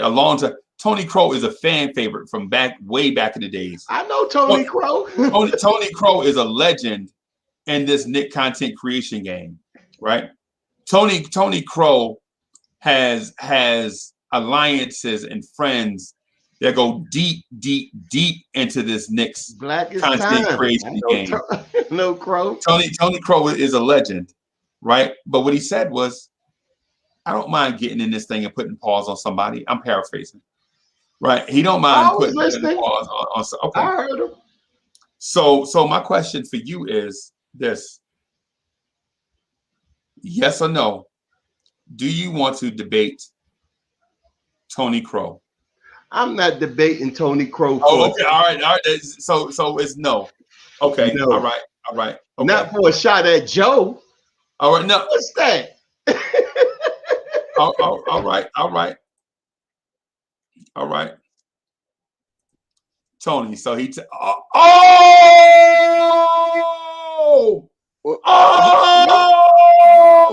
what happened? Oh, Tony Crow got that. Hey, okay. So we got to call him Mr. Crow. All right, Mr. What happened? Mr. Crow. Mr. Crow shows up with the hat on. All I see is respect. Joe Madden, do you want to debate Tony Crow? You see, Mr. Crow has the respect hat on, Joe Madden. Yeah. If you scared, I'm sorry, not if you scared. I ain't gonna say if you scared, but if you reluctant or maybe rethinking this thing, you can back out right now. Okay. No, I'm not backing out. I respect Tony Crow. He's a legend in this Knicks with nothing but Knicks. He's been on for a while. It'd be an honor to debate him. Okay. Let me do something real quick. So chat, there you have it. There you have it. So I wanted to just get on, and I know it's a Saturday night, and I know the main events happen on Saturday night. I know this. But I just had a shock to my system, right? For one, Rob the Nick got nervous and backed out. No big deal. No big deal. People get scared of stuff all the time. I ain't saying he's a scaredy cat. I'm just saying that he just backed out. But on the other hand, we have a date, right? We have the newcomer, Tony Crow. Much respect, Mr. Crow. And we have Joe Madden, who are willing to get it on. All I'm going to do is ask the chat.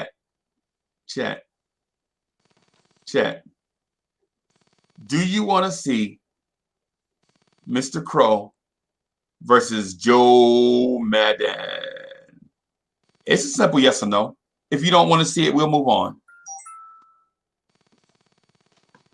If you want to see it, if you want to see it, then we'll move on. I mean, if you don't, we'll move on. Right? I just got a message from the champ. The champ said, texted me and asked who want rock with Bumberclot, is what he asked just now in a text message. He asked what? Who want rock with Bumberclot? That's what he asked. He asked who want rock with Bumberclot. That's what he asked. Right? He can't come on today, but he can come on tomorrow. Right? All right. So the chat says yes, let's go. Let's go. All right. So I'm gonna have y'all wait backstage so I can get some judges.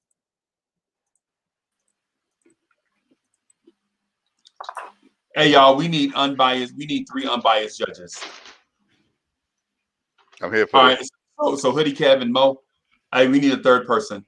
I don't want to judge. Let's do it. Hey, Chuck Allen, you want to judge? Yeah, I got you. All right. So all we have to do is count the votes, right? That's all we have to do is count the votes. Okay. So here's the thing. I got to go over the rules again, just to be fair to everybody. All right. So in this debate format, it's three 1-minute rounds. Each round is 60 seconds. When I say stop talking, please, out of respect to the format and to everybody that participate, just stop talking after 60 seconds. I'm gonna try to give you a warning at 30 seconds and 10 seconds. Right. At the end of each round, I'm gonna bring the judges up on the screen so they can count fairly. Right. And we're gonna announce a winner after every round, so both participants can know where they stand. Right. In this format, each round is worth 1 point. Okay. Everybody understand that? In this format, each round is worth 1 point. Everybody get it, right? Yes. All right. So I'm going to bring the participants to the stage so that we can get it on.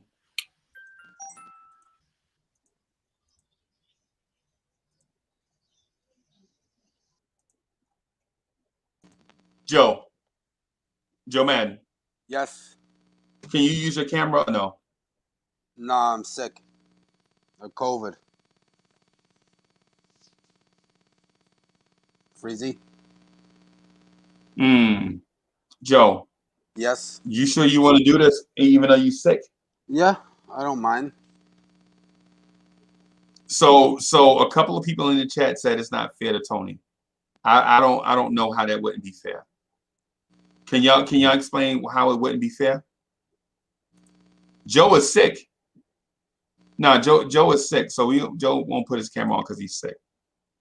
He probably looked like The Walking Dead right now, but we love Joe anyway. Yeah, COVID. Yeah, man. So here's the thing. Are y'all ready to get it on? Yes, sir. Tony, you ready? Joe, Yes, you sir. ready? All right, judges, be ready, right? Hold on, I want to say Gregory Castillo. Yeah, kiss my butt. Him complaining saying that COVID took my face off. No, buddy, I'm sick, all right? Yeah, man. Hey, no, hey, Greg. Yeah, Greg, that's messed up, man. Yeah, people are screwed up. Yeah, that wasn't even called for. All right, if they want me to have my face on, then you want to do it tomorrow? You ain't got. No, we ain't got. About my face. Do you want to do it tomorrow? I don't know. Joe, Mm-hmm. did you just talk to me about an hour about your take on all comers, and then when I get a comer, you backing out? No, I'm here. I ain't backing out. I'm here.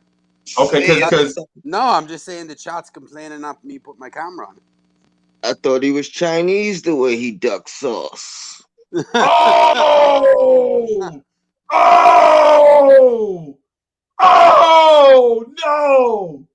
Oh, Joe. Okay, all right. Okay, I did not see that coming.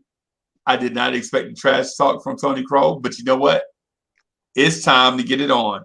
All right. Well, we got topics. It's time to get on. It's time to get it on. So the first round is a freestyle. You talk about what you want. You know what I'm saying? Well, how does the that second work? this amen. So the first round, you talk about whatever it is you want to talk about. You get 60 seconds. All right. Whoever is the best debater, the chat's gonna vote for you. You talk about what you want to talk about in terms of Knicks stuff, right? Second round, I'm gonna ask you a question, and it's gonna be a legit question, and you got to debate that topic. Third round is the championship round. You go for what you know. You talk about yourself, talk about the topics, whatever it is to get the fans on your side. I don't get it. Yeah, how is it a debate if we're just freestyling? Chuck, I'm sorry, not Chuck, but Joe. The first round, you could talk about what you want. Introduce yourself to the chat. Hey, you know what? Maybe we should put this off. You want to put this off? No. I'm confused because it's a debate. I thought it was supposed to be a topic, and we debate on the topic. Right. We will debate on a topic in the second round. So the second round is your topic, right? And the third round is where you take the accumulation of all the stuff that you heard and what you know, right? And counter. So you can't counter until you hear what the other person has said. Yeah. You understand what I'm saying? Not really, because it doesn't sound like a debate when you just freestyle in the first round and then. So what do you want to debate on round one? What do you want to debate? Joe? I don't know. What are you thinking? What do we disagree on? You can't debate on something we agree on. According to them, we can. It's about who makes the better point. So the chat said who have the better record, the Knicks or the Mavs? Hey, hold on. Let me do this. Let me do this real quick. I think the Knicks. Hey, Joe. Yep. Joe, I'm gonna pause this. I want y'all to watch the debate first, right? I want you to watch one first, right? I have my popcorn. Hey, Joe ain't ready. Joe's sick. Come on. Joe's sick. So Joe ain't ready to debate. Yo. Joe ain't ready to debate. And plus Tony Crow was about to eat Joe alive, and I don't want to do it when Joe is sick. I really have my popcorn. And why you got me and Chuck on? What you trying to do, Freezy? Oh. It could be either Mo and Chuck.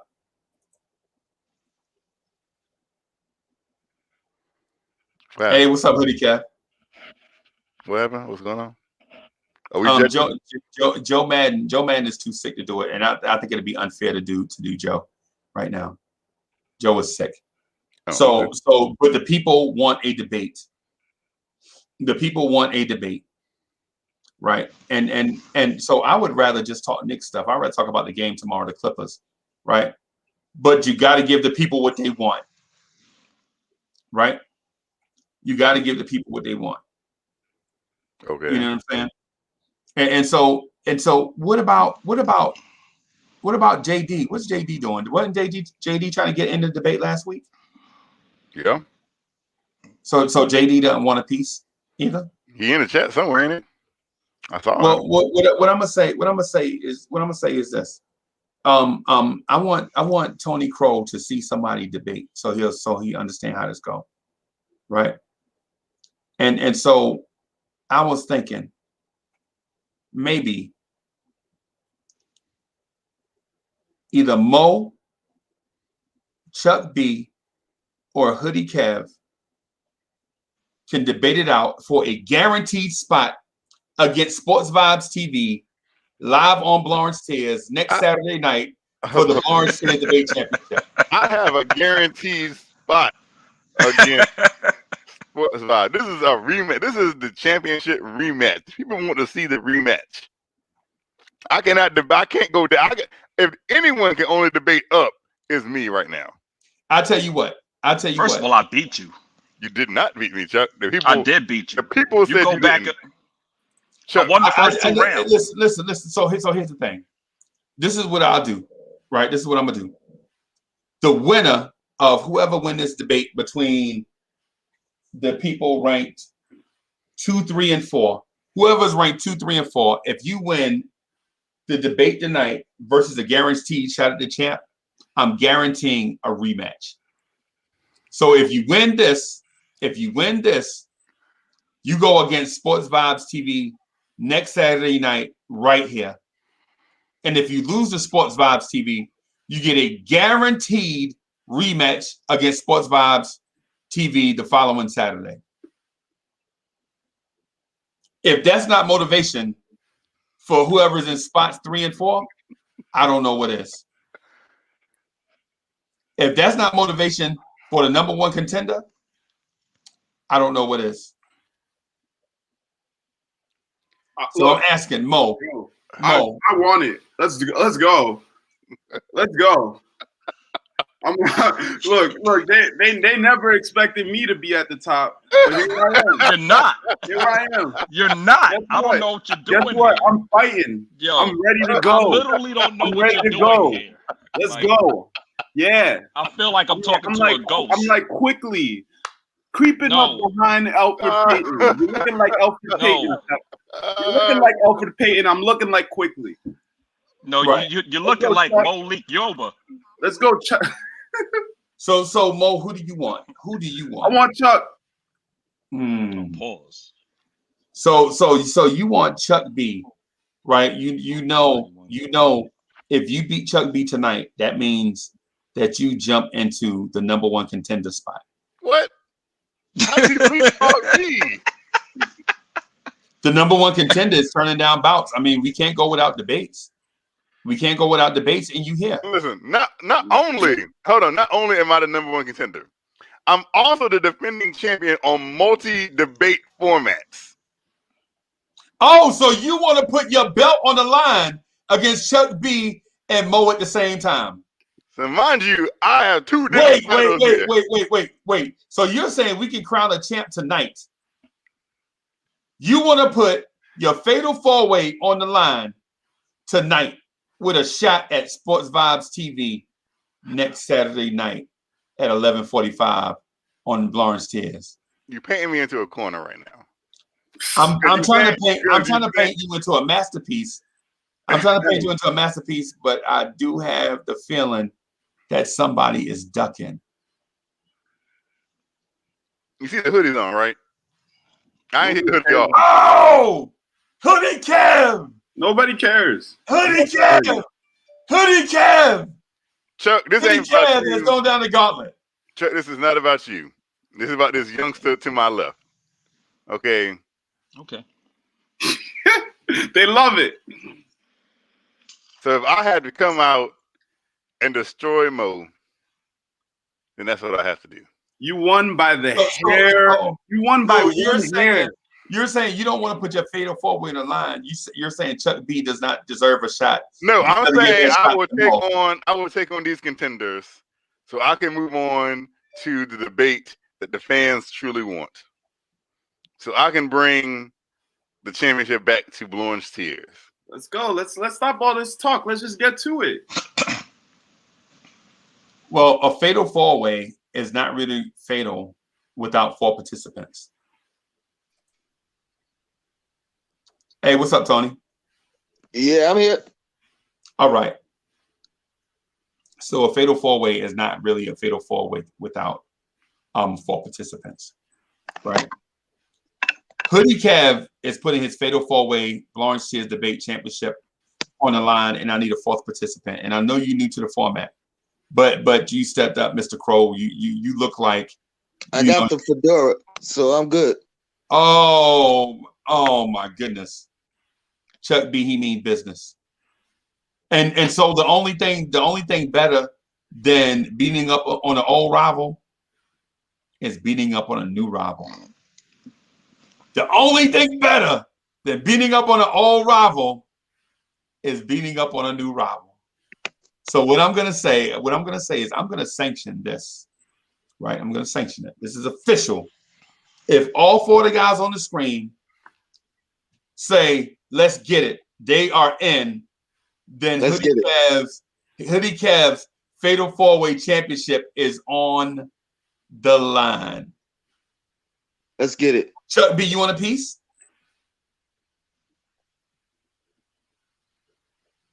Oh, he flexing on the fools. Okay. Mo, listen. This might not be the format for you. 3 against 1 is not really fair. So you might want to take a step back from this and say, kind of work your way up, pick on 1 at a time. Why is it going to be 3 against 1? Because it's not going to be 2 against 2. It's not a tag team. Oh, I don't care. I want to fight. I want to get dirty. Let's do it. Pause. Oh my God. Hey. So Hoodie Kev, not only will, after you win, Hoodie Kev, will we say the reigning 4-way fatal champ, but we also get to say, name the number of title defenses. So every time we say your name, we say, in defending fatal 4-way champion, Hoodie Kev. And that might not mean a lot to you, but it means a lot to the fans. Listen, this is about a Knicks. This is a Knicks at Night podcast, but I'm about the Chicago Bulls that's in the 90s. Oh my God! Okay, all right. So it's official. Let's get it on. I need judges, though. I need judges. Let the chat judge. Put me in. Hey, Chuck Allen and Rob, I need y'all to help me score this thing. No problem, big boy. I got you. No problem, big baby. Hey, we counting votes in the chat, right? The first person to 10 wins, right? Okay. All right. So what I'm gonna do is when we count votes, I'm gonna say, okay, chat, at 0, vote, right? And then I'm gonna type vote, and every vote that comes in after you see me type vote in the thing, we want to count them for the participants, okay? Hey, Freezy, can I give you a suggestion if you want it? Yep. A suggestion. Yep. Like for the first, we take 30 seconds worth of votes. I would like for it to be that fast, but since we have 4 people, oh, y'all going the 4-way? Yeah, it's the fatal 4. So we got to give people enough time to put their votes in. And so, say if it's a heavily contested round, then it may take more than 30 seconds. Crazy. How about this? Since it's the fatal 4-way, you bring in 4 voters, and we each count the ones that our person is getting. I would like to do that, but people not really in the. Oh, okay. Anybody in the chat want to come in and help count votes? So we got what? Joe Madden ain't helping. He can help that way. Joe's not in the chat. Oh, okay. Yeah, Joe ain't in the chat. So, Ghetto Intellect is in the building. I see you, Ghetto Intellect. I see. Hey, you know what? And the thing I love Ghetto Intellect because, so my man is super smart, and he is eloquent in a lot of topics. I don't, however, believe what some people have put in the chat about him dodging you when y'all met on the mountain. I believe that was a classy. I believe that was a classy move by both. Look, it's two what's in Lion King, two ensembles. Yeah. And we just recognize that. Look, we don't need to do that. Right. No, I agree with you. I agree with you. Yeah, no dodging. So what we'll do is me, you, and Chuck Allen will count the votes on the Fatal 4-Way champ. But let me do this.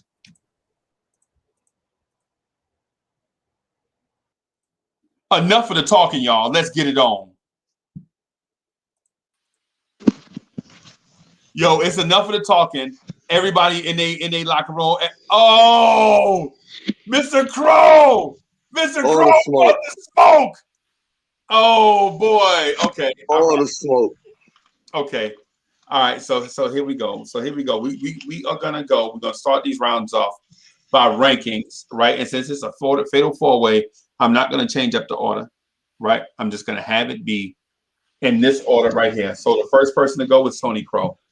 Then it's Mo, Chuck B, and Hoodie Cav. Wait. I should go at least second so I know how this goes. Hey. Same thing? Yeah. You know what? I'm sorry, man. I can't give you no advantages. You know what I'm saying? And I'm sorry about that. But the thing about it is, you know, we had pecking orders and like the rules that we was going by before the night. And so the low man on the order totem pole always went first. You know what I'm saying? So and not that you're not a great debater. I'm talking about in terms of the rankings. We good. So here's the thing. Here's the thing. Everybody gets 60 seconds, right? Everybody gets 60 seconds to talk about whatever they want to talk about in the first round to prove that they should be here. Right? Everybody understand that. Mo, you ready? Sir. Chuck B, you ready? Hoodie Cat, you ready? All right, Mr. Crow, I'm going to give you 60 seconds to start your bait career with us, right? You can talk about whatever you want to talk about Knicks related, right? Just remember that whatever you talk about, you got to win the fans because the chat is going to vote for you, right? The chat is doing the voting, right? So make sure you make a good impression. I don't care what you talk about. It's freestyle, right? All right, participants, are you ready? Any questions before we start? Any questions? All right, the Fatal 4-Way Championship is now in the hands of the commissioner, right? All right. So Tony Crow, in 3 seconds, you start and you talk about whatever it is that you want to talk about. The first round is freestyle, okay? Gotcha. Right. 3, 2, 1, go. Yo, shout out to the chat. Yo, Black is time. I'm gonna start off with a shameless plug because I'm about to leave all these guys with Knicks and Bruises. Knicks and Bruises, that's the name of my podcast, right? So check that out. That's first off. Mo said he wanna get dirty. I think you might be dirty already, man. So you good. Hoodie Cav. What's good? That's like a play on Hoodie Mellow. 30 seconds. Oh man. OMG. I'm ready to take you on. So again, your Black is time. Shout out to the chat. Knicks and Bruises. I'm good.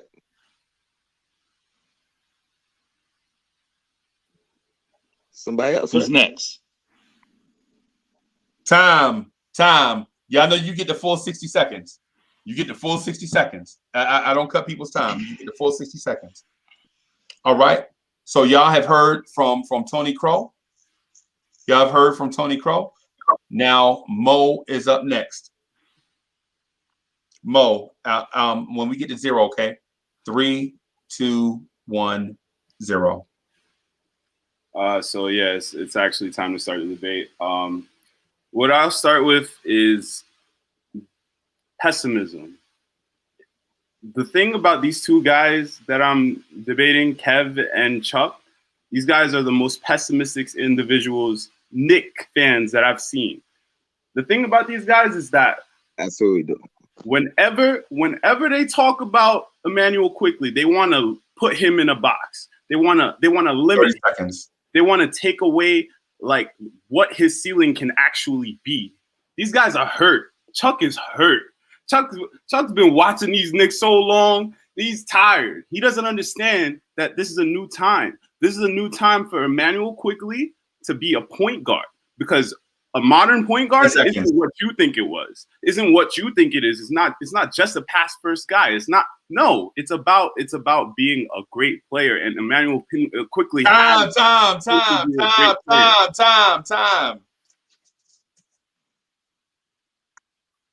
Chuck B, you got 60 seconds. All right. 3, 2, 1, go. The point guard of the future is not on the team yet, so the offense will not be unlocked until that person is on the team. Once we get that point guard, you'll see more from Knox. You move quickly off the ball, and he'll be able to cook the way he cooked, but with less usage. You'll get the ball out of Randle's hands, and he'll be able to operate with less usage. RJ won't have to handle as 30 much. seconds. The whole offense will open up once we get that point guard on the team. Obi will get more looks. Mitch will get more looks. Not jump shots, but a good point guard will find him for his lobs, his dunks. So the key to unlocking the Knicks offense is a point guard. And when we get that point guard, time.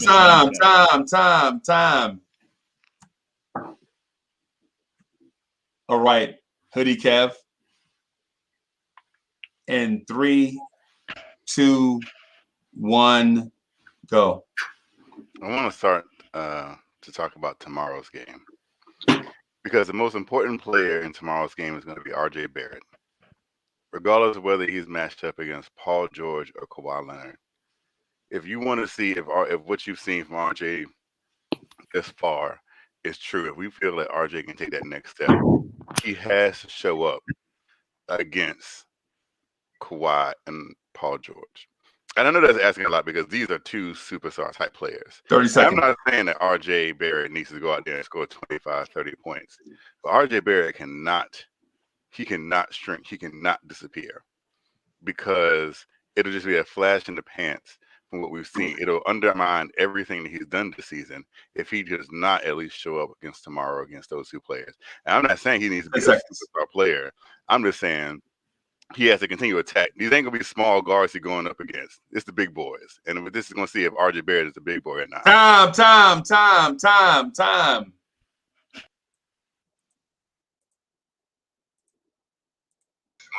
Chuck Allen, Rob, y'all ready? Time. I'm ready. Y'all ready, right? Okay. Count the votes. Hey, somebody got to turn off. Time. We ready? And somebody got to turn off the replay. Y'all ready, right? Okay.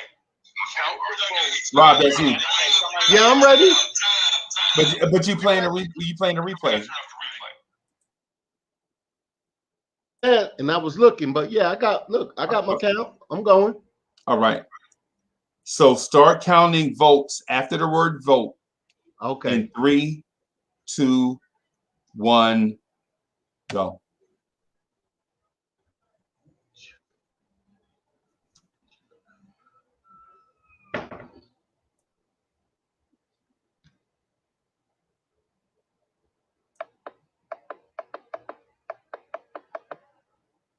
Wow. Okay. So I have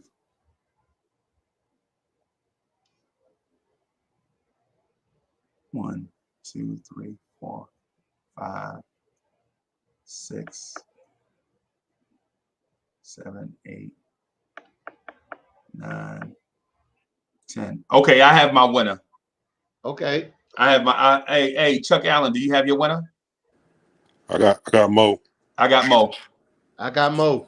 All right. So Mo is the winner of round 1.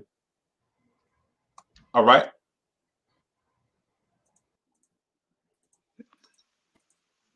So we have Mo as the winner of round 1. That's 1 down, 2 rounds to go. All right. Mo, you're 1 step closer to being the fatal 4-way champ of Lawrence Tears. Okay, where Tony Crow went? And we missing somebody? Tony Crow. I don't know what happened to Tony. I'm gonna give Tony about 60 seconds to show back up. Because it might be a technical issue, and so you don't want to rob him if it was just a tech issue. I see him in the chat saying let me back in. I think I gotta send the link back out right quick. Okay. I see him in the chat saying let me back in. Okay.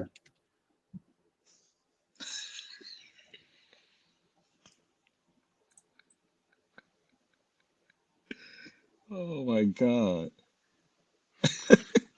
Chuck, us old vets, we Hey, Kev. Oh my God. he went by calling us pessimistic stuff. Yeah, how is that possible? Hey, I talked about the importance of needing a point guard. All right, here we go. You called us pessimistic at 1. Yeah, my bad. What was the score? I'm talking about how hard they need to step up. Hey y'all. So here we go. Here's your question. Here's your question. I guess I got to question, right? So here's your debate question for y'all to get back in the game. Mo, if you win this round, it's over. If you win right here, it's over. Unbelievable. Right? So is it 1-1? So we're not doing a 2-point third round? No. I just want to be sure. Wait, what happened? We only did 1 round, right? Right. Okay, so he won round 1? Yep. He won round 1. All right, I got you. And if he wins round 2, you can't catch up because it only be 1 round left. I got you. Right? So here's the question for everybody. Is Coach Tom Thibodeau's offense outdated? Is Coach Tom Thibodeau's offense outdated? That's your debate question. Is Tom Thibodeau's offense outdated? All right. Tony Crow, you go first. You have 60 seconds. I'm gonna say the consensus would be yes. Well, let me. But it don't. It's your argument, right? You got to win it. All right. So your time starts in 3, 2, 1, 0. I'm gonna say it's too early to be determined. It's too early in the season. I think we've seen changes in his offense from other teams, but we can only grade his offense off of right now, which right now is not the best, but we don't have the best of shooters. If there's a question about Tom Thibodeau, it's not going to be his offense, but more so his rotations. I think his rotations might need some work. But offensively, that has yet to be determined. We need to play our shooters, and I think that will determine where his offense is. There we go. 10 seconds. No, it's not outdated. He's good. He's using Julius Randle better than any running man. Time. Okay. All right. I got you, Tony. All right. Mo, it's on you. Right. Wait. Yes, sir. Yeah. 3, 2, 1, go. Yeah. So I would definitely say that I think we would all say that our offense is outdated because of the pace that we're using in our offense, and like the fact that we're last in 3-pointers attempted in the league. So like in today's NBA, you need the 3-pointer, but we rely on the pace being slowed down and our bigs, protecting the rim in order to have like a defense that can, that can go up against like a slow offense. So like Elfrid Payton is our starting point guard. He's not a 3-point shooter. He doesn't space the floor. We don't have enough floor spacing. So that's why I think that our offense is outdated. If we play Immanuel Quickley more, yeah, we might have a little bit more of a updated, like up-to-date offense. But no, our offense is not. Time.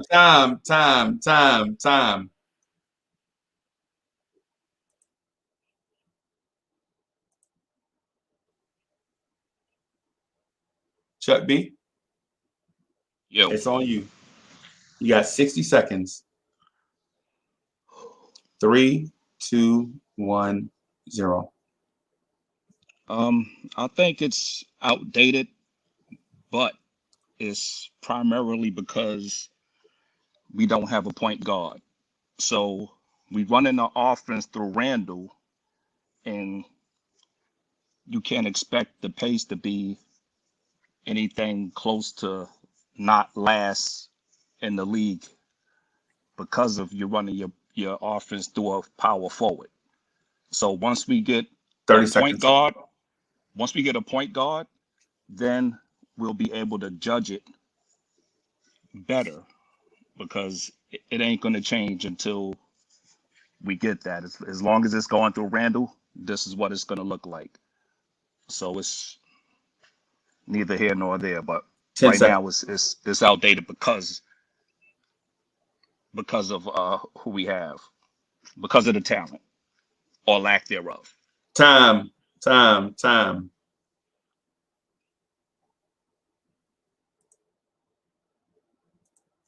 Hoodie Cav. All right. 3, 2, 1, 0. I'm going to say that Tom Thibodeau is the reason that we are last. And I've been thinking about this. We played 20 games. In 9 of those games, we have failed to score 100 points. 3 straight games, we failed to score 90 points. At some point in time, you have a player who is on social media basically saying the coach won't even let him shoot. And we're saying it's on players? No. If the head coach don't want the player to shoot, something's wrong. Something's wrong. Tom Thibodeau straight up lied to us. So, we're going to have to depend on the youth to get up and down the court. We are the last in fast break points. We are the last in pace of play. Tom Thibodeau lied to us. He lied to us. And if this wasn't his first year, if he wasn't such a respected coach, I would say he's almost as bad as that used car salesman name is David Fisdale. But this offense is on Tom Thibodeau because he refuses to think that it's not 1995. Like he don't got time. Okay. All right. I see you. I see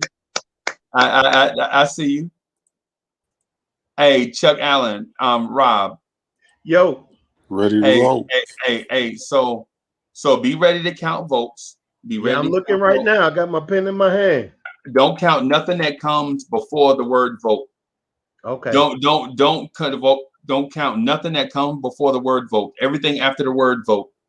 All right. 3, 2, 1, go.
All right. So I have.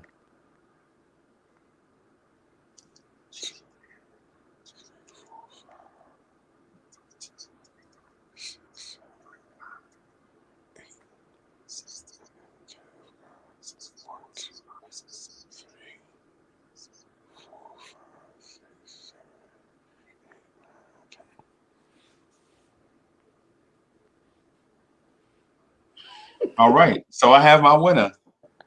Me too. I have my winner. I have Kev. Me too. Shit. All right. All right. Who you got, Rob?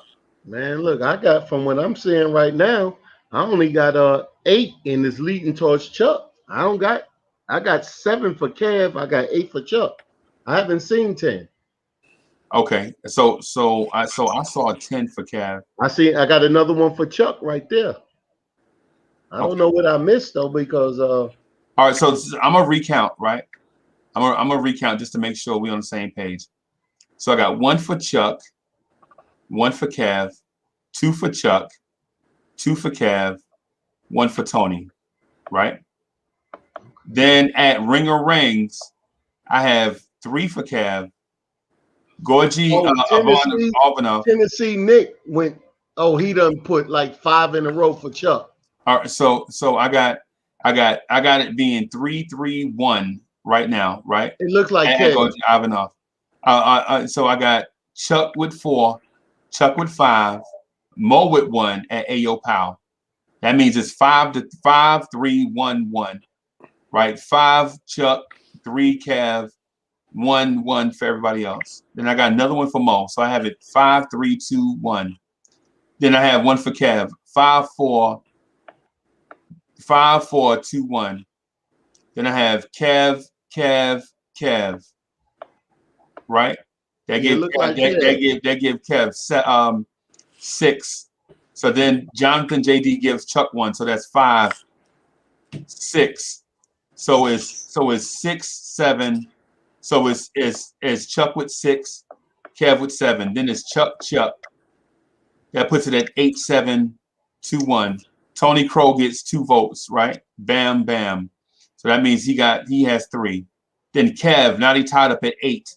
And then at 8-8, I have Cash and Clay and Jonathan Hernandez and Illmatic give Kev 3 votes in a row. That gives Kev 11. Okay. That's what I have. Hey, so Chuck Allen, what do you have? The first vote that I counted was Chuck B, then Kev, then Chuck B again, then 4 for Kev, 1 for Mo, 1 for Tony Crow, 4 more for Kev, then Chuck B. Then someone put Chuck B in there like a million times. One person. Yeah, and that's what messed me up. That one person. I just was counting the votes. But I'll say this: when I got to my 10, Chuck only had 5 votes. Kev already had 10 from 10 different people. Okay. So what do you so you have Chuck then? No, Kev. No, I have Kev. Okay. So if y'all have Kev, that's all. Okay. Yeah, I see Kev now. Right. So you have Kev, right? Okay. So Kev gets that point in a hotly contested round. Yeah. Right. It's Kev. Okay. All right. So the winner of that round is Kev W. Hoodie Kev. Right. All right. So just want to throw this out there. In the case of a tie, only the people in contention will be able to debate. Right. So Chuck B and Tony Crow, if y'all want to get into the tiebreaker scenario, you got to win this round. If Mo or Chuck B, if Mo or Hoodie Kev win this round, they are the winner. Right. Right. So the tiebreaker scenario is as such. The only way there can be a tie is if a person that hadn't won a round wins this third round, which forces a 3-way tie. If Mo wins this round, he's the fatal 4-way champ. If Hoodie Kev wins this round, he's a fatal 4-way champ. Tony Crow and Chuck B need to win this round to force a tiebreaker scenario. Okay? All right. So this is the championship round, right? You heard what the other person said, and you know how you feel about your debate skills, right? In this round, go for what you know. You can debate what the other person said. You can go back against another person, right? And you can just go for what you know in 60 seconds. Tony Crow, you ready? I'm ready. All right, in 3, 2, 1, go. First off, that last round, all three of y'all said the exact same thing that I said. Kev, you never even answered the question. You just went on a rant. You literally never answered the question, and you win the round. So that should be a forfeit. I'm watching the chat, and y'all all got multiple people putting your names more than once. So that's the asterisk. But what I really want to talk about is how everybody owes Julius Randle an apology, because all I was hearing earlier was, oh, we got to trade Randle. We got to trade Randle. And he's our best player. Without him, we would be worse than we are right now. So acknowledge that. Give Julius Randle his apology. Shout out to the chat. Yo, Black is time. 3-way tie. Let's get it. And our jersey twice. Jersey. Time. All right. Mo, it's on you. In 3, 2, 1, go. So here's what we're going to say. I'm going to be a person that is all about optimism at all times.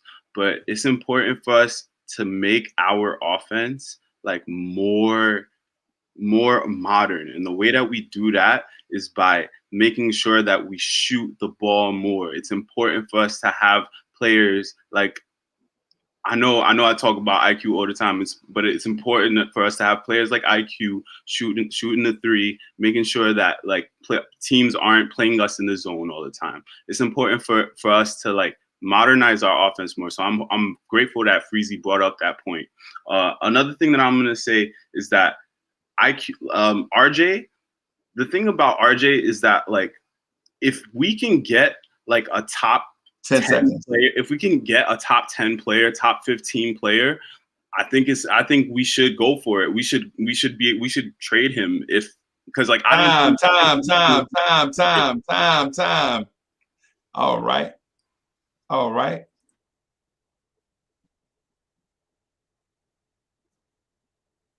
Chuck B, it's on you.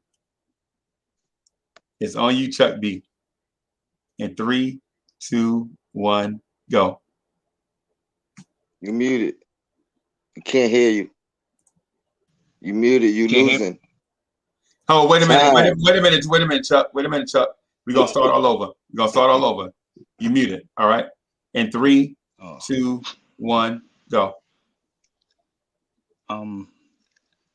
It's hard to build a successful team if you miss in the draft.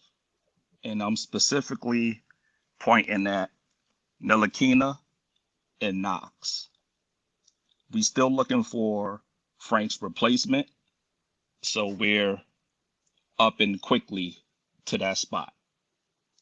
Knox, the only way to get something out of Knox is to run sets for Knox, specifically for him.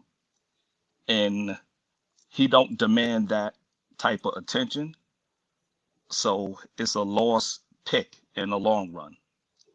And if we trade Knox, we're not going to get nothing for him. So missing on that pick set us back. 10 seconds. Hitting on Quickley saved face because time.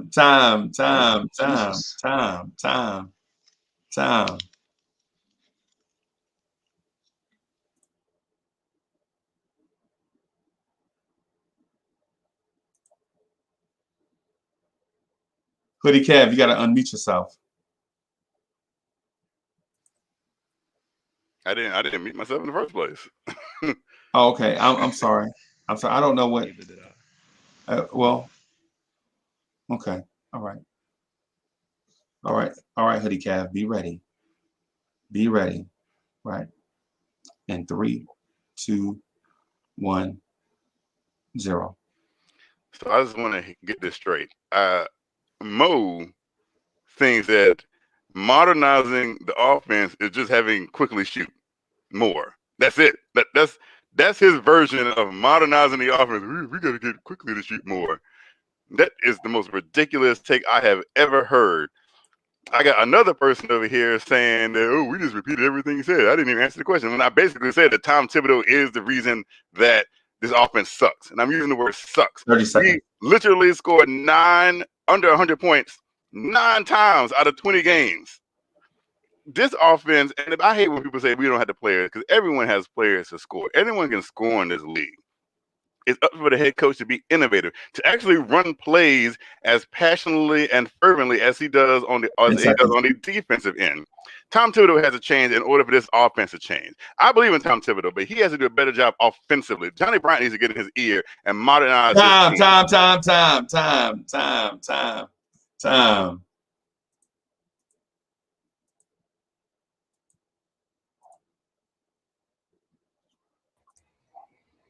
All right. Judges, are y'all ready? I'm ready. All right. All right. All right. Count votes after the word vote on the count of 3, 2, 1. Go.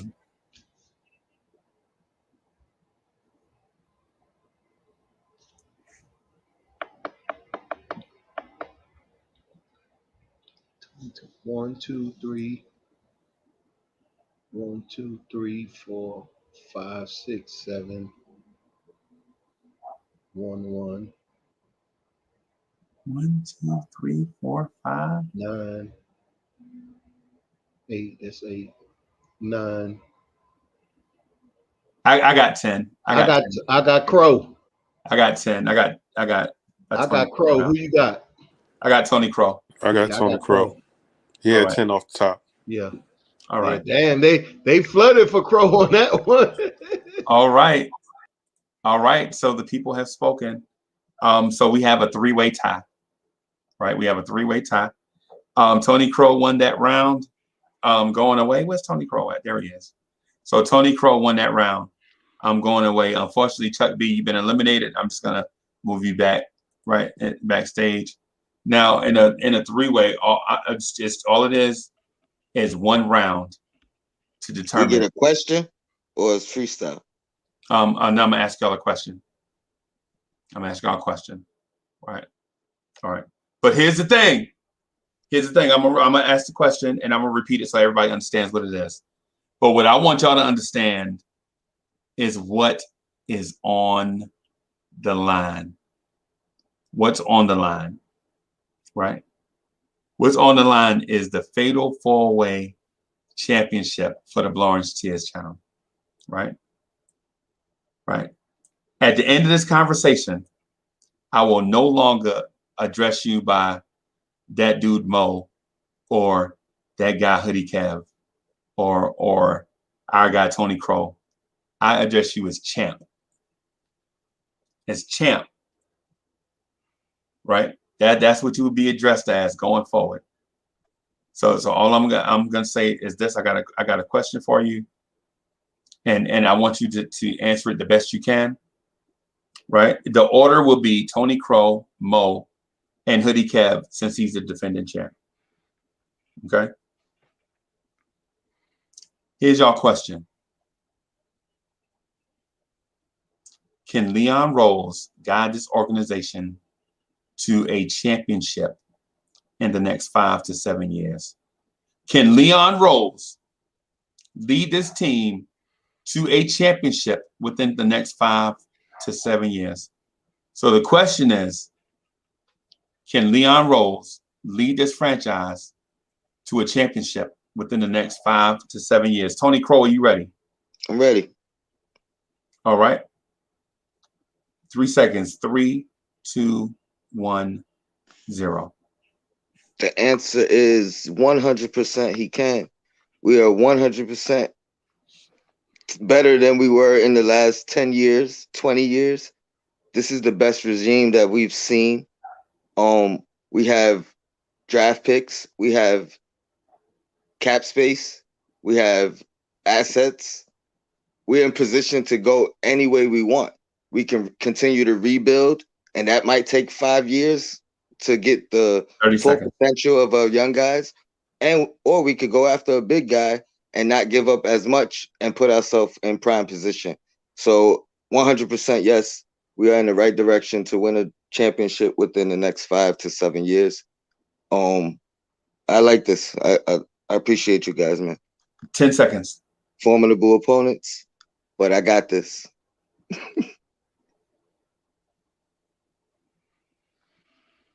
Time.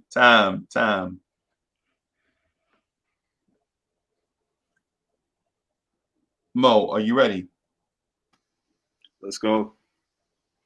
3, 2, 1, go.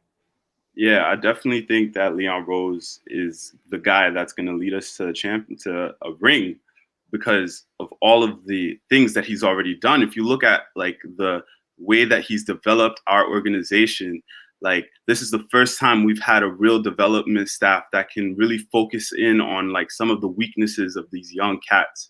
And like we're seeing tangible developments in these young players, and we're getting young guys coming out. And so aside from the young guys, another thing is that like his connections around the league, Karl Anthony Towns, Devin Booker, like a lot of like we got William Wesley, we got a lot of people in the front office who can try to attract a star on our team. The Leon Rose is a great GM and president, and he's gonna lead us to the championship. Time.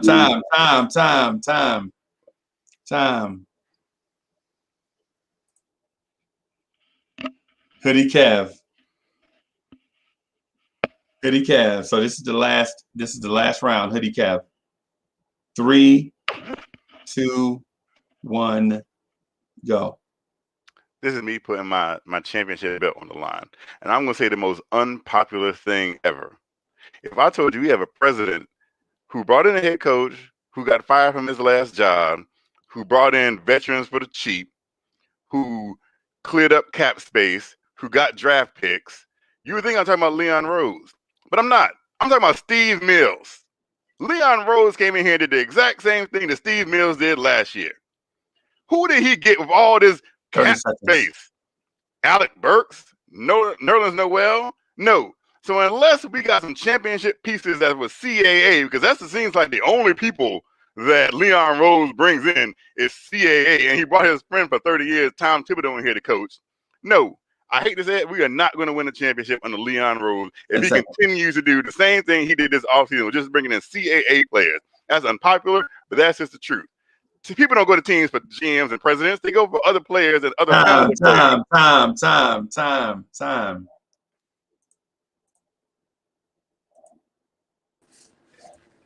Hey, all right, Kev with the other All right. So Rob, Tuck Allen, be ready. Be ready. Do it. Vote. Count votes after the count of 3. After the word vote. 3, 2, 1, vote.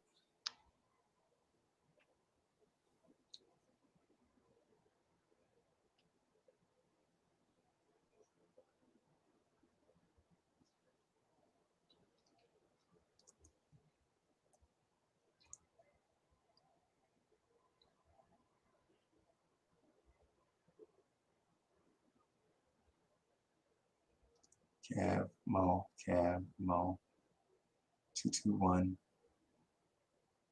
222. 3, 3, 3, 4, 4, 4, 5, 4, 5, 6, 6, 5, 5, 6, 5, 6. It looked like Tony. I got Tony. 5, 7, 6. 5, 7, 7. 5, 7, 8. 5, 7, 9. 5, 7, 10. It looked like Tony. Right. Got Tony. That's what I have. I got Tony Crow. Yeah, damn, Tony, keep on it. Keep on coming in. All right. So the winner of the Fatal 4-Way debate and new Fatal 4-Way champ representing Lawrence Tears, Mr. Tony Crow. Tony got mad at What's good? Crow got mad at the end and he went in. Underdog. I appreciate the chat. Shout out to the chat. They said that they got party gifts for Chuck, man. Come on, man. They said, look, they got party gifts for Chuck. Wow. It's an honor. Debate. It's an honor. And I don't even want to sound arrogant, but I didn't know what I was doing the first round. That was like a giveaway. Oh, wow. But, no, I'm being honest. I didn't know what I was doing. I didn't know what the format was. Wow. And when I figured it out, I could debate. Wow. So yeah, I like this, Freezy. Wow. You got a good thing going here. So how does it feel to be the Lawrence Tears Fatal 4-Way debate champ on your first time in the arena? It's an honor, to be honest, man. And the chat motivated me, to be honest, because again, I didn't know what I was doing coming in. I'm looking at the comments and they like laughing and, oh, you blew it. What do you do? What do you do? I didn't know what to do until I seen what everybody else did one time around, you know. So you're saying the people motivated you to victory? 100%. 100%. So you're saying all 105, all 106 people in here basically had your back, whether they voted for you or not. They were pushing for you for your success. By the end of it, they definitely was. But that first round, no. Wow. You know what I mean? But I didn't know what I was doing. So, wow. Salute to you guys. Salute to the chat. Salute to the panel. Everybody made good points, to be honest. But I think I had to come away with it. Wow. I think that before we went into the overtime, I think that's what did it for me, though. Wow. To be honest. Wow. So Lawrence Tears has a new Fatal 4-Way debate champ, and his name is Mr. Tony Crow. Appreciate it. Wow. Didn't see this at the beginning of the day. I did not see this coming at the beginning of the day. You know what I like about this though? Okay. So I'm the champ, right? Yes. That means I get to go last now, right? Yes, because we go by rankings. Yep. I think I'm gonna try to use that to my advantage. All right. As long as you're the highest seed, you go last. And then is there a schedule for this, or how do these pop up? I know this one was random. This was random. That's why we gotta appreciate. Let me bring in the former champ. That's why we gotta appreciate Hoodie Kev for putting his title on the line unexpectedly in a primetime Saturday night. And he still get a shot. He get a shot for the other belt, right? Yeah, he can work his way towards it. Oh, he had to win this.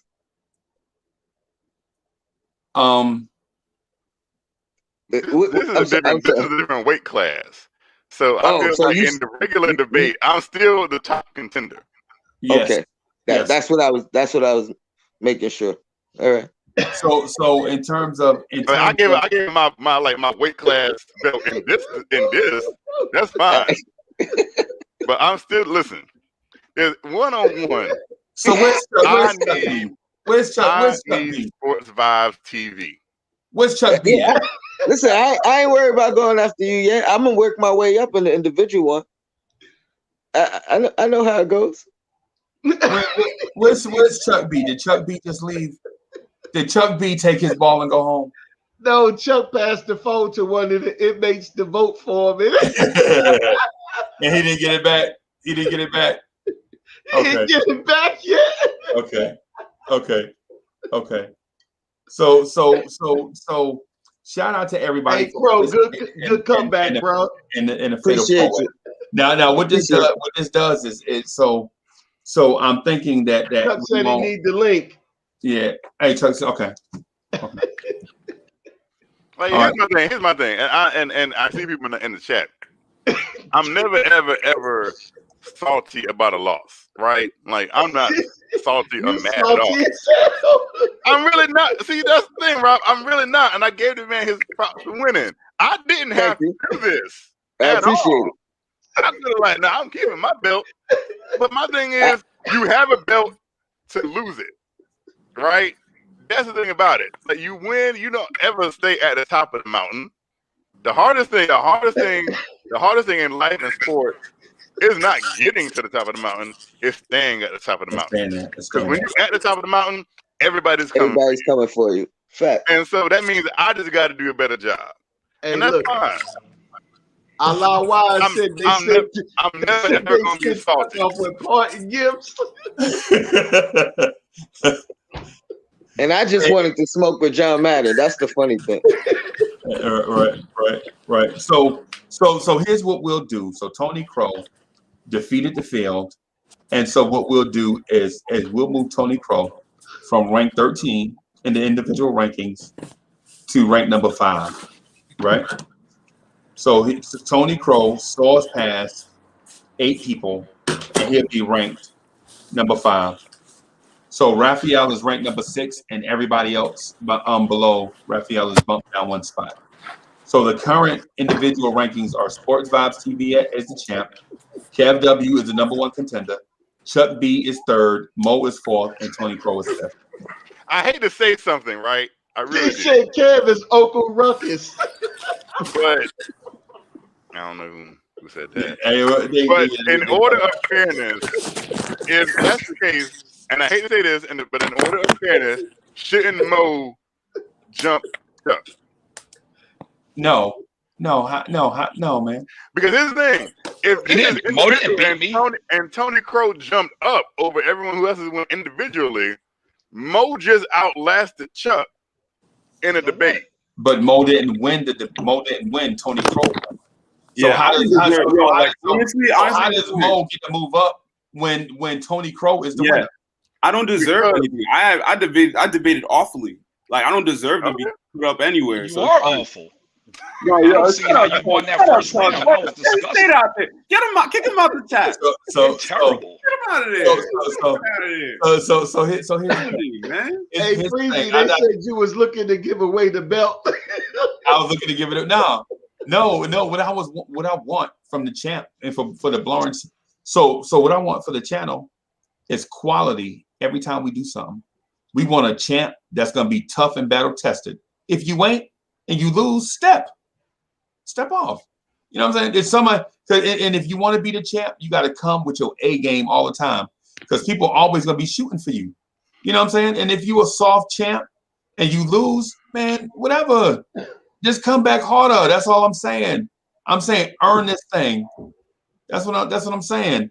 I don't care who the champ is. I just want a champ that's going to defend the belt at any time. Not going to get called out. Not going to be soft. Not going to be like, yo, I'm going to throw my belt away if such and such don't happen. I don't want that. And the people that tune into the channel don't deserve nothing like that. They deserve quality. And that's what we try to do against all NBK fan platforms is put out quality content for everybody. You know what I'm saying?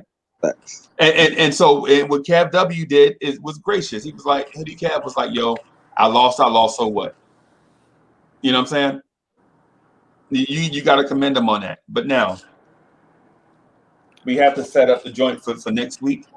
Hoodie Cav, are you willing to take on the champion Sports Vibes TV next Saturday night? That's the only person that I want. I didn't want anybody else. Okay. That's the only person that's in my scope. All right. Hands down. All right. Hey, Chuck, don't throw that dude in the hole because he didn't vote right now. You done gave him a prison vote. Let me say this. Let me say this, Rob. Rob, hold up, Rob. Okay, go ahead. I'm listening. Right? If somebody else was saying what I said, they would have won.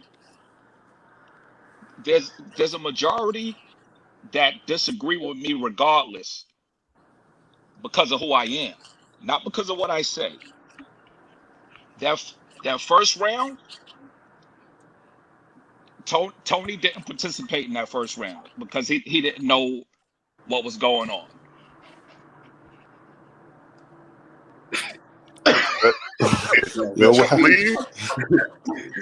Here's my argument.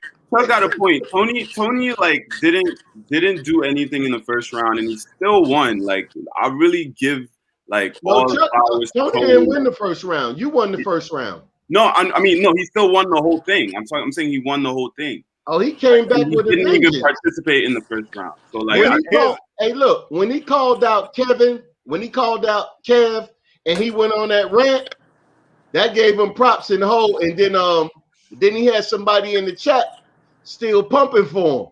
Your boy, motivated by success, was putting it in. He said, "Nah, you got to give it." And everybody went with. Everybody. Here's the thing. Appreciate it. Here's the thing. I know that I'm public enemy number one on my knock stance. Just because of my knock stance, people are gonna give me flack. So I got to work extra hard. Okay, because they already gonna kill me anyway. Like anything and everything I say is gonna be tied to Kevin Knox in the voters' minds. All I'm saying is this, y'all. And I don't like this camera. I don't like this solo thing. I want everybody on the screen. But look, man. Look, y'all. Hey, party people, listen. Y'all want a champ. Y'all deserve a champ. You know what I'm saying? And y'all champions need to be somebody that's going to represent the people, right? Y'all champ need to be somebody that's going to represent the people. Sports Vibes TV does that for y'all. He like, I'm the Lawrence Tears champ, and I'm knocking out all comers, and I ain't making no excuses, right? Sports Vibes TV will do that. You know what I'm saying? And so 0.5 says it's a lot of crying.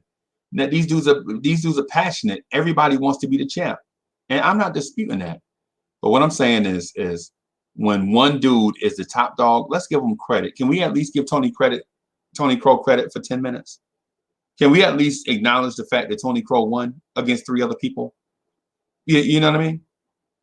It's not about, the personalities and all that stuff. At the end of the day, y'all know the rules. Y'all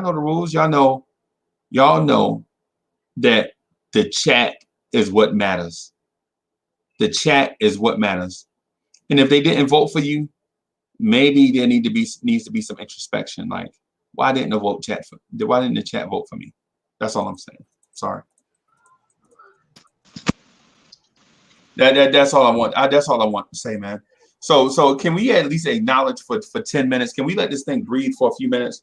That Tony Crow, Mr. Crow, is the new Lawrence Tears Fatal 4-Way debate champ, knocking out all. And you win a calendar. Crow, you need a calendar. I'm gonna send you a calendar. Yeah, I appreciate it, bro. Yeah, that's hey, the look, put your address in the private chat now, and I have it out Monday. Wow. This chat here? Yeah, this is the only way I can get it. Or you give it to Freezy or somebody, and this is what you win. You win a calendar. I appreciate it. I send it to Freezy. All right, no doubt. All right. I send it out Monday. So I want to talk to the judge. So Chuck Allen. I just want to say I had the best first round. The other rounds are debatable, but the first round, first round, hands down. I'm gonna say this. So Chuck B lost. Hey y'all. So y'all have Chuck B lost 2 weeks in a row, right? But Chuck B had won like 14 straight weeks, sometimes twice a week. You know what I'm saying? So I give him credit for that because he was taking on all comers at every angle. You know what I'm saying? You know, it's just the last couple of weeks. Somebody just outshined him. And what's your ranking? Didn't outshine me. Mo said nothing. Mo said me and Kev are pessimistic. The people have spoken. What do I have to do with anything? I made nit points. He talked about us being pessimistic. How do you win with that? It's a nit debate. Not a one-on-one. Ask the chat. To snap on each other. The chat make the matches. Right. Did anybody? Hey, so did anybody congratulate? Did anybody congratulate Tony Crow? I did. Dusting off. Yeah, the defending champion said it. Yes. Right. I appreciate it, man. I really do. Hey, look, I like the behind comeback. Yeah. And so yeah. Pause. Yeah, but I think what it is I think y'all have forgotten how important it is to come firing out the gate. You can't depend on your ability to convince the chat later in later rounds. Y'all need to accumulate rounds early, and then you won't have to worry about rounds later. You know what I'm saying? That's how I think Tony Crow outfoxed y'all. Oh yeah, he hit him with the veteran two-step. Yeah. He said, "Oh, that's what y'all doing? Oh, for real?" I had to figure it out. Hey, look, he smacked Kev around right quick coming back, and then he went in after that.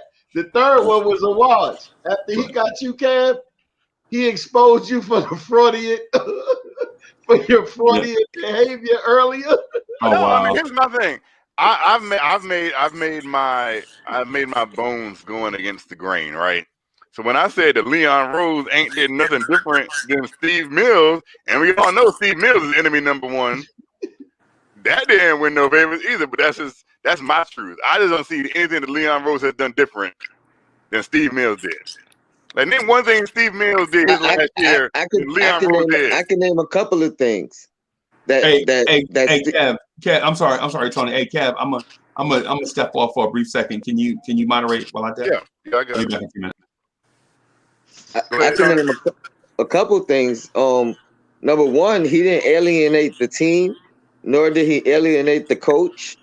Granted, you saying he didn't change, like he didn't bring in a superstar. That is true, but he still maintained the cap flexibility. Everybody. No. With Steve Mills is the same thing. Steve Mills is the reason that Leon Rose inherited the cap situation. You're right. Don't say that Leon Rose maintained it when he was inherited this cap space. Yes, given him by Steve Mills. He got the job with the money. He spent the money, but for 1 year, which means we still have the money. So he didn't mess it up. No, what I'm saying is, and like I said specifically, I said Steve Mills last year is the exact same thing as Leon Rose's first year. They haven't done it. Leon Rose, to sit here and say Leon Rose is going to win us a championship when I have not seen anything from Leon Rose. We keep saying he's a super agent and he's going to bring in all these players. It's like, well, no, he's bringing in CAA players. That's what I've seen. That's what he's done so far. Hey, so look, he used the tools that were available to him. Exactly. So my thing is, those CAA players he has relationships with. Exactly. That's the first person that you reach out to. We can't sit here and speculate. Or better yet, if your main target is not available, you use your connections as backups. He did nothing wrong. He did everything right. All I'm saying is this. The question was, can Leon Rose, based on what he's done, lead the Knicks to a championship? And I'm saying from what he's done, from what I see, from what he has actually done, no. Because I see him bringing mediocre talent in here, just like Steve Mills did. Hey, Kev, let me say this. This is the reason why. This is the difference between Steve Mills and what Leon Rose is doing. Number one, what Steve Mills was supposed to do was this here. After you didn't get Kevin Durant and them, you were supposed to bite the bullet. Still develop Kevin Knox. Don't bring in all them power forwards, and don't say to the media that this is a playoff team. That's what cost him his job. When he did that, it cost him his job. He could have just signed Randle and just said, look, we good right now. Still develop Kevin Knox at the same speed instead of putting all these people in front of him. But and then now we're dealing with Rob, listen to this. because Let me finish. because Let in me my finish. thing, Let me no, finish. all I'm Let me saying finish, is, Dad. go I'm ahead. gonna give it back to you. Look, if he would have did that along with what Perry was already doing, he would be safe right now. All Leon had to do was come in there and step into the money, use his connections, and rock out. Go ahead. All I'm saying is that's wrong because you said let him develop Kevin Knox. Is Kevin Knox developing under the Leon Rose administration? He's the one who put the four power forwards after his rookie season. All I'm saying is Kevin Knox developing under the Leon Rose administration? Yes, defensively, not offense. Defense. We already know what Kevin Knox got offensively. We've seen it in his first year. Defensively, if you think Kevin Knox playing 9 minutes a game, look, if you think Kevin Knox playing 9 minutes a game is development, then I guess so. Yeah, if Kevin Knox want to get on the floor, he gonna have to tighten up defensively. We already know what he can do offensively. If he don't tighten up defensively, he gonna be a liability to get out of New York. Because this team is built. Look, the structure and everything is built on defense. Bullets is not a better player offensively than Kevin Knox, but he plays defense better than Kevin Knox. And if this team is going to be built, it's being built on the defensive end first. Let me ask you a question, right? Let me ask you a question. And I want y'all to be serious when I ask you this question. Name a superstar player, right? A superstar that wants to play the style of basketball the Knicks playing right now. No, look, until you build the culture. No, exactly. No, it's not even the culture. The style of play. The style of play is we're gonna grind it out and we're gonna play defense. I don't care about offense. You're gonna play in my system. It's about defense.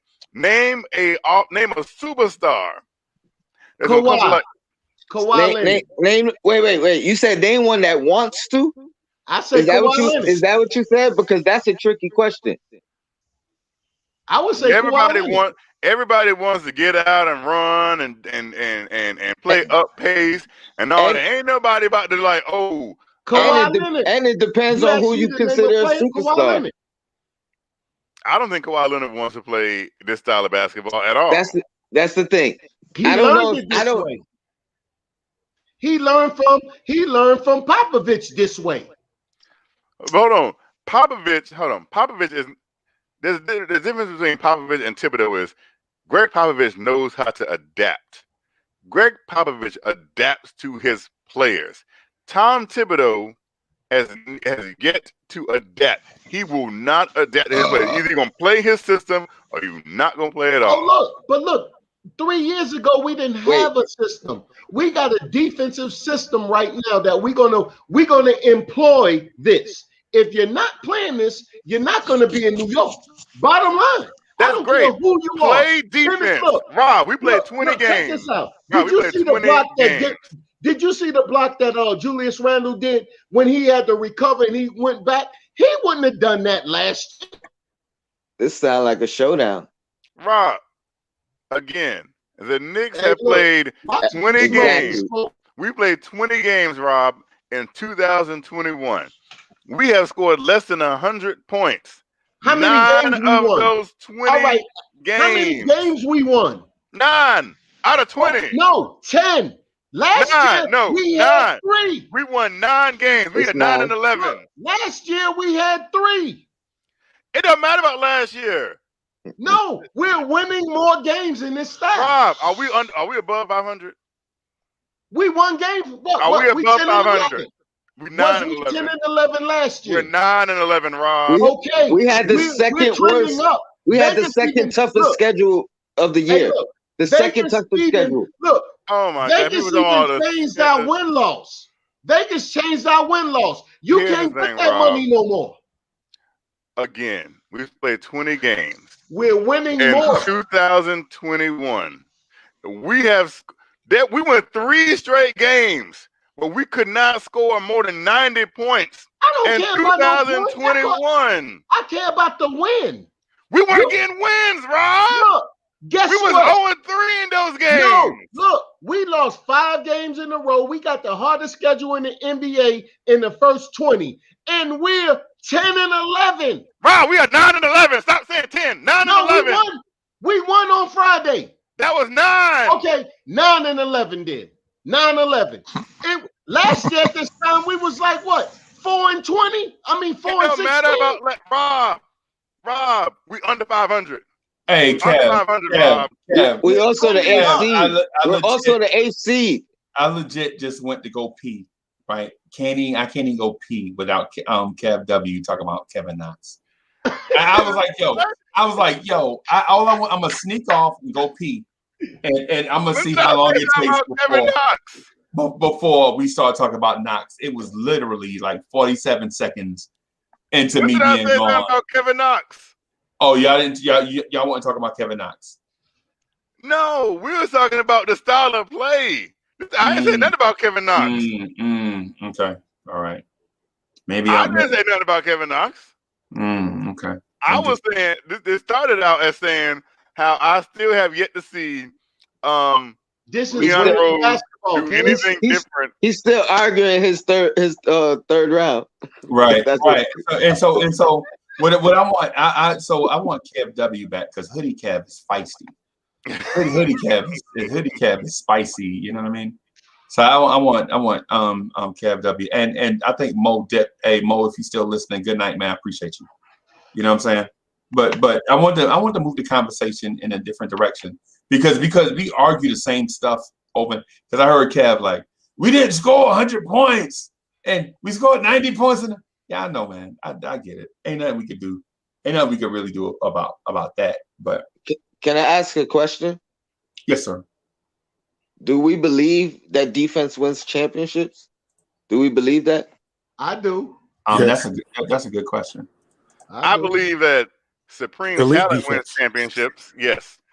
If you are LeBron or Kawhi or Steph Curry, the elites of elites, you can win championships, regardless of what style you play. No, not true. So in the history of basketball, you had to have defense. This ain't the history of basketball. This is basketball in the in the 21st century. You're not gonna win. You're not gonna win basketball like the 1950 Celtics in 2021. Look, so it's not about history. What year Celtics? The top 3 in defense. Huh? Wait. What year Celtics did you say? I said you are not going to win basketball at the 1950 Celtics in 2021. How about that Celtics team that Thibodeau was the assistant coach on? How about that team? Hey, what's up, boss? What's up, fellas? What's going on? I'm a rook.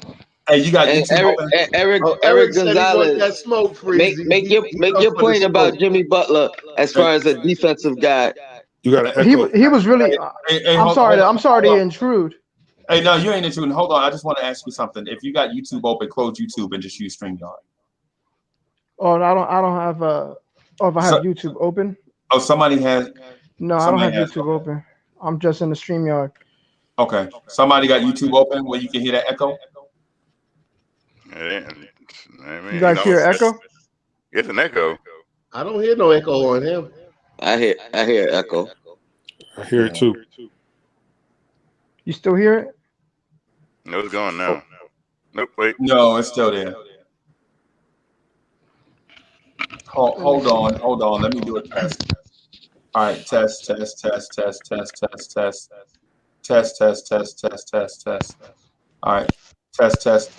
test. Hey, Chuck Allen, it's you. Hey, Chuck Allen, it's you. Yeah, it's you. The echo coming from your way. You got YouTube on.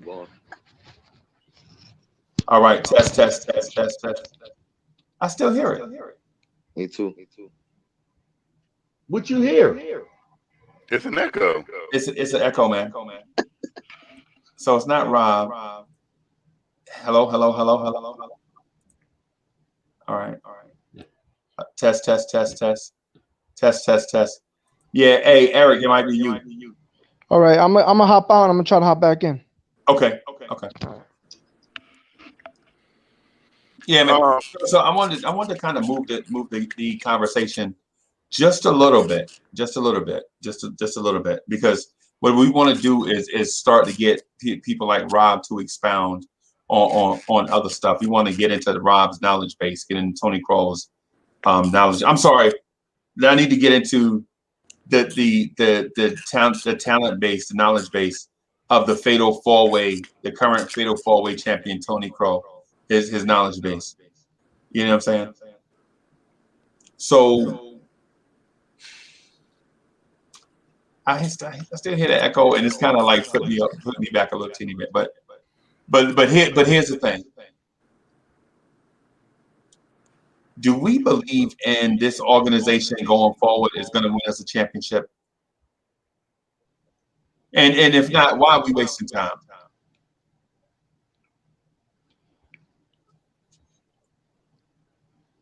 Listen, I think that Leon Rose is going to set it up perfectly fine for us to win a championship soon. Maybe not 2 years, 3 years, but going back to Kev's, Hoodie Kev's comments about he's Steve Mills, I don't agree with that at all. What he didn't do, what Leon Rose hadn't done, was sign a guy like Hardaway Jr. to 4 years, $70+ million.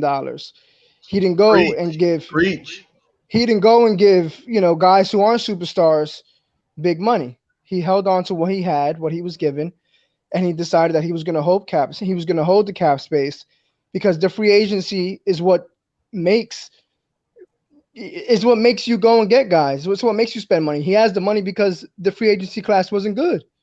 So why are you going to go spend money on guys who ain't worth it? You figure I'm going to go get some cheap guys who are veterans, guys who've been in winning programs. Austin Rivers been in the playoffs. Nerlens Noel has played well in OKC. There's guys on that team with veteran leadership. This team is the second youngest team in the NBA with the third defensive rating. And Thibodeau's offense is made through defense. And the young guys, they need to be coached that way. When they become superstars, then you may need a change at the helm with Thibodeau. But to develop players, Thibodeau's the right guy. Okay, so I'm sorry, Freezing, but Kev W's not coming back. This is still Hoodie Kev. Okay, so this is me getting feisty because that take is ridiculous. I have said numerous times, if you take Jimmy Butler out of the equation, who has Tom Thibodeau developed?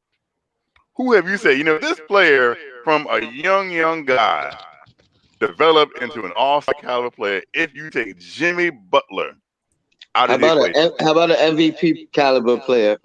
Like Derrick Rose. How about the youngest MVP? Nope. Because I shut this down yesterday.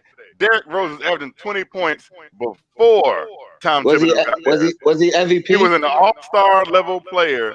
Was he MVP? Tom Thibodeau got there. And you can say a part of the argument of why Derrick Rose won the MVP, and not taking anything away from Derrick Rose, but at that time, you can say that the voters just tired of giving it to LeBron. And they're going to give it to anybody else not named LeBron. And the second best player happened to be Derrick Rose.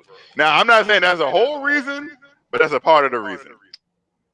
But the coach was not part of the reason.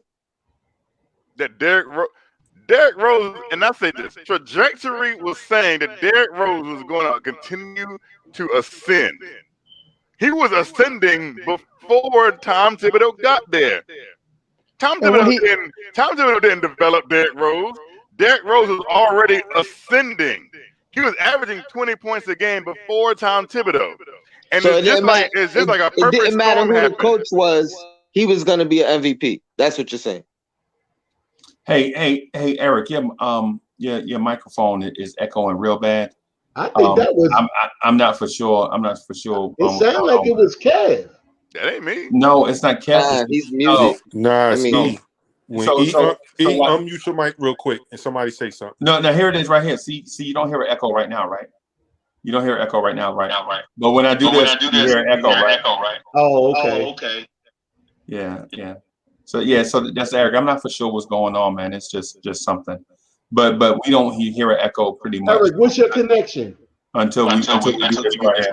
I'm on I'm sorry. my cell phone. But I have headphones. I just took them out just to see if that changed anything.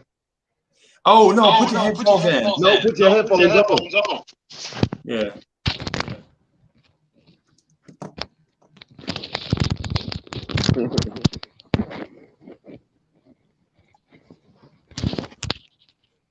I'm sorry, Hoodie Cav, but defense wins championships. No, let me say what wins championships in 2021. Superstar players and big threes. Those win championships. I get that. Listen, Kev, I totally agree with you. Superstar players do win championships. It's not defense. But if you got the best players, those are who win championships. You're correct, but LA won a championship with superstars that play defense. They won. Golden State won it. You know how Golden State? Hold on. LA won a championship because they had two best players in basketball. Yeah, let my man talk. Listen, Golden State won a championship. How? They drafted well. They drafted Steph. They drafted Draymond. They drafted Clay. They developed and they turned them to superstars. And they play defense. That's how you build teams. This is not every team is going to be able to go out there and get superstars. Okay. Let me. Sometimes you got to develop. You have to still here. You have to draft. Golden State had the greatest shooting backcourt in the history of basketball, and they played defense. You're right. Defense won Golden State them championships. Defense wins championships. You're right. Let me say this again. Defense. The last time a truly defensive team won a championship was 2004 Detroit. They was ranked number 3 when they won their first title in defense. So let me take a timeout. Are you trying to say? That the best defensive team wins a championship every year, right? You literally gonna sit here and say the best defensive team wins championship? Because if you're saying that, you're bold-faced lying. No, you're not saying, Kev. You're not going to stick to that. Name a team that doesn't have. Pistons when they beat the Lakers. I literally just said that. I just said that. Hey man, hey, go ahead, Tony. The best defensive team probably not. Whoa. No, you breaking up a little bit. That's better? Yeah, that's better. Yeah, you back. All right. So the best defensive team is not going to win the championship necessarily. That's not what we're saying. But if you develop your guys to be the best defenders that they can be, the offense is going to come regardless. The offense is going to come with Barrett. The offense is going to come with Quickley. The offense is going to come with Obi eventually. The offense is going to come. We need to be a defensive team first, develop on that end, and then we can bring in a top whatever player. Then they'll be willing to come. But we have to show that we could hold the fort down, defend. We're winning games off of defense. Every team we play, we keep them under their average. So yes, we do have to outscore them to win, but we got to stop them first. That was the problem in the past. Hold on. This is what a truly great defensive team is in 2021. It's not the fact that you can play great lockdown defense the entire game. Is when you need to, when you have to, can you get multiple stops?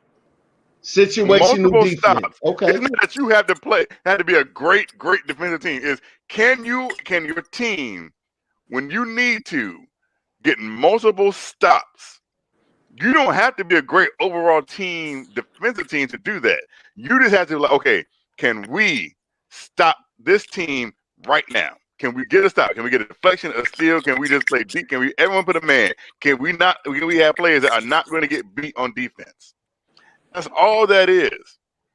Plus, you have to have superstar level talent to win championships.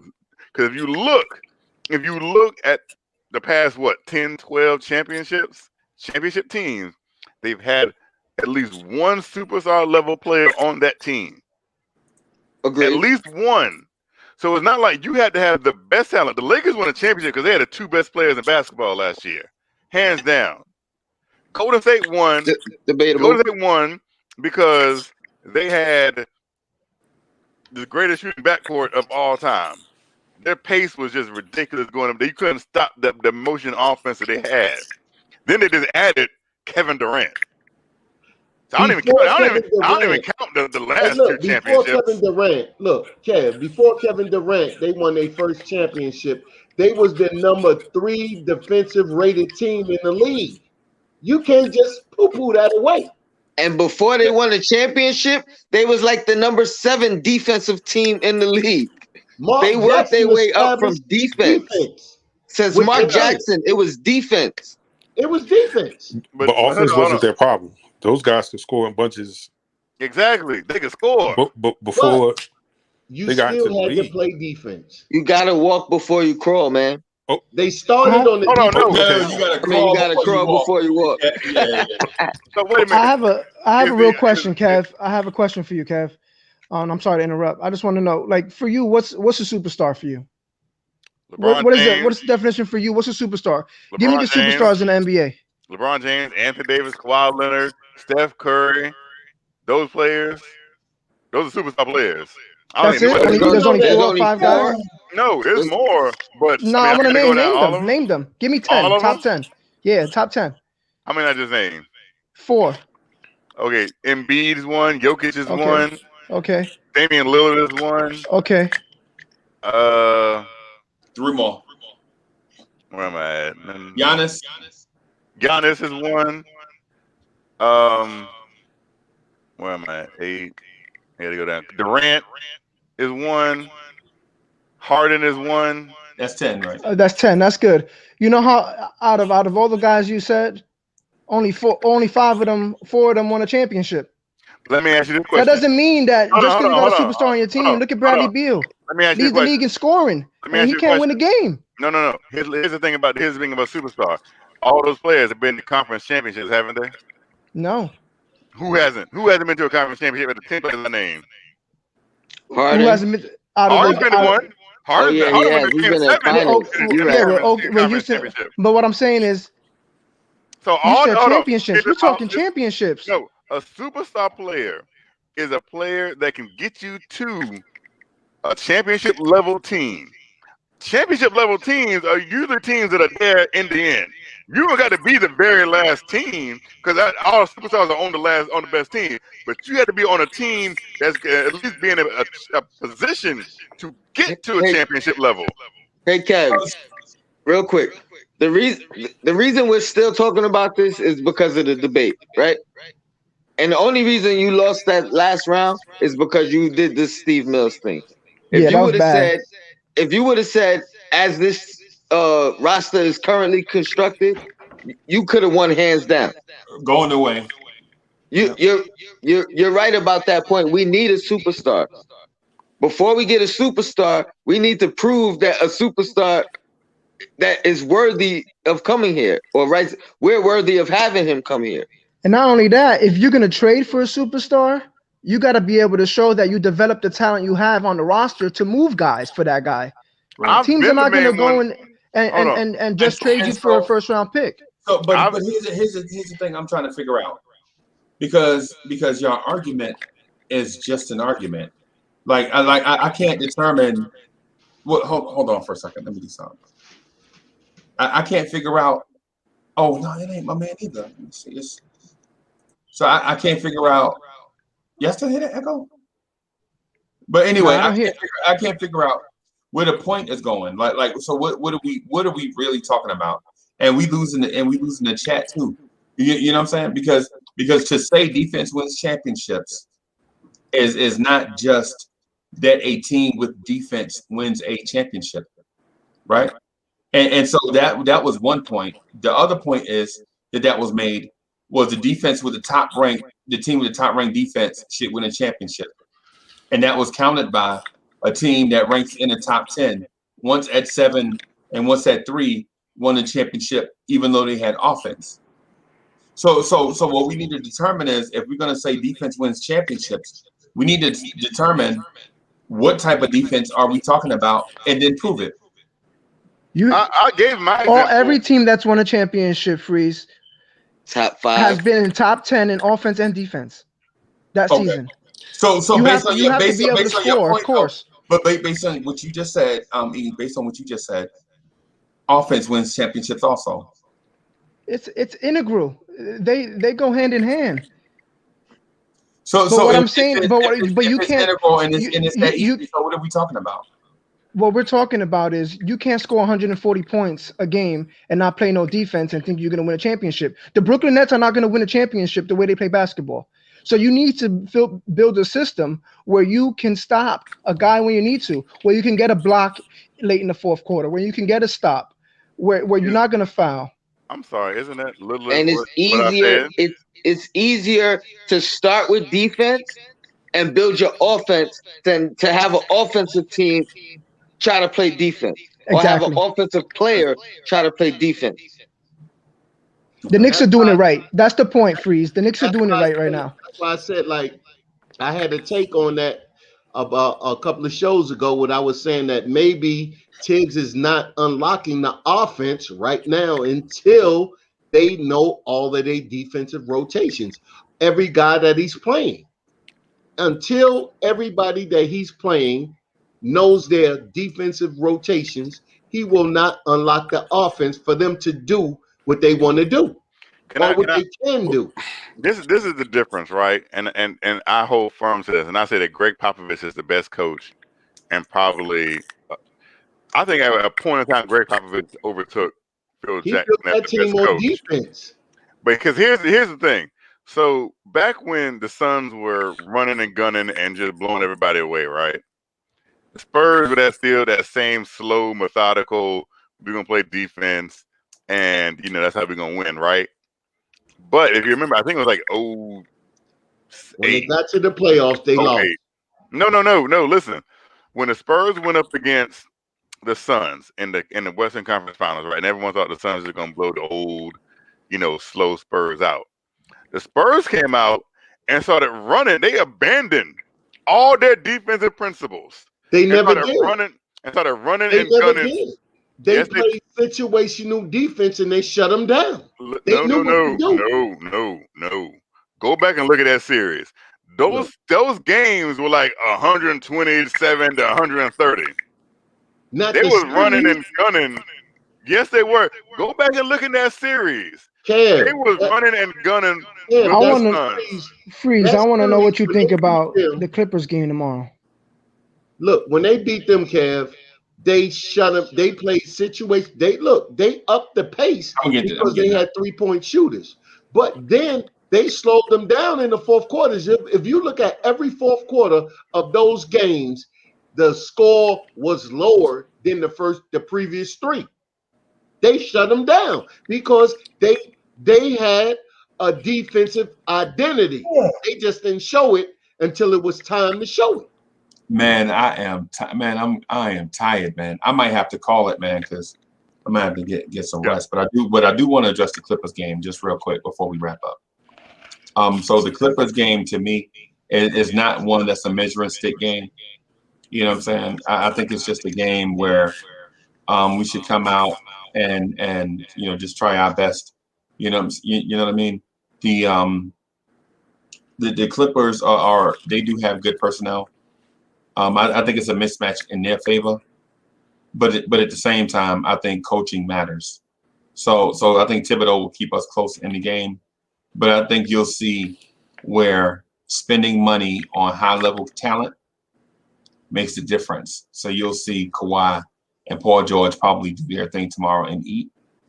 I'm still going to call for a Knicks win. I never call for a Knicks loss. So I'm gonna say Knicks 115, the Clippers 95. RJ Barrett goes for 40 against the Clippers. Yeah, you're very optimistic on that one. Hey, listen, I'll tell you this. These games against these high-end teams are the games the Knicks been winning this year. Yeah. That's my point. These are the games the Knicks been winning. They beat the Bucks. They beat a good Utah team. They beat Boston. They beat Boston by 30. They beat the Cavaliers twice already. No, Yeah, they beat a good Atlanta team. If I can say something, this is going to be a hard game for the Knicks to win. And I'll tell you that because this is the first time they've played against a team with two great, not good, great defensive wings. And so that means that the Knicks' second best player, RJ Barrett, and like I said in my debate, I want RJ to succeed. And this is going to be the first test for him because now we all want RJ to be a dog and be a big dog. Well, he's about to go into the dog part with some big dogs.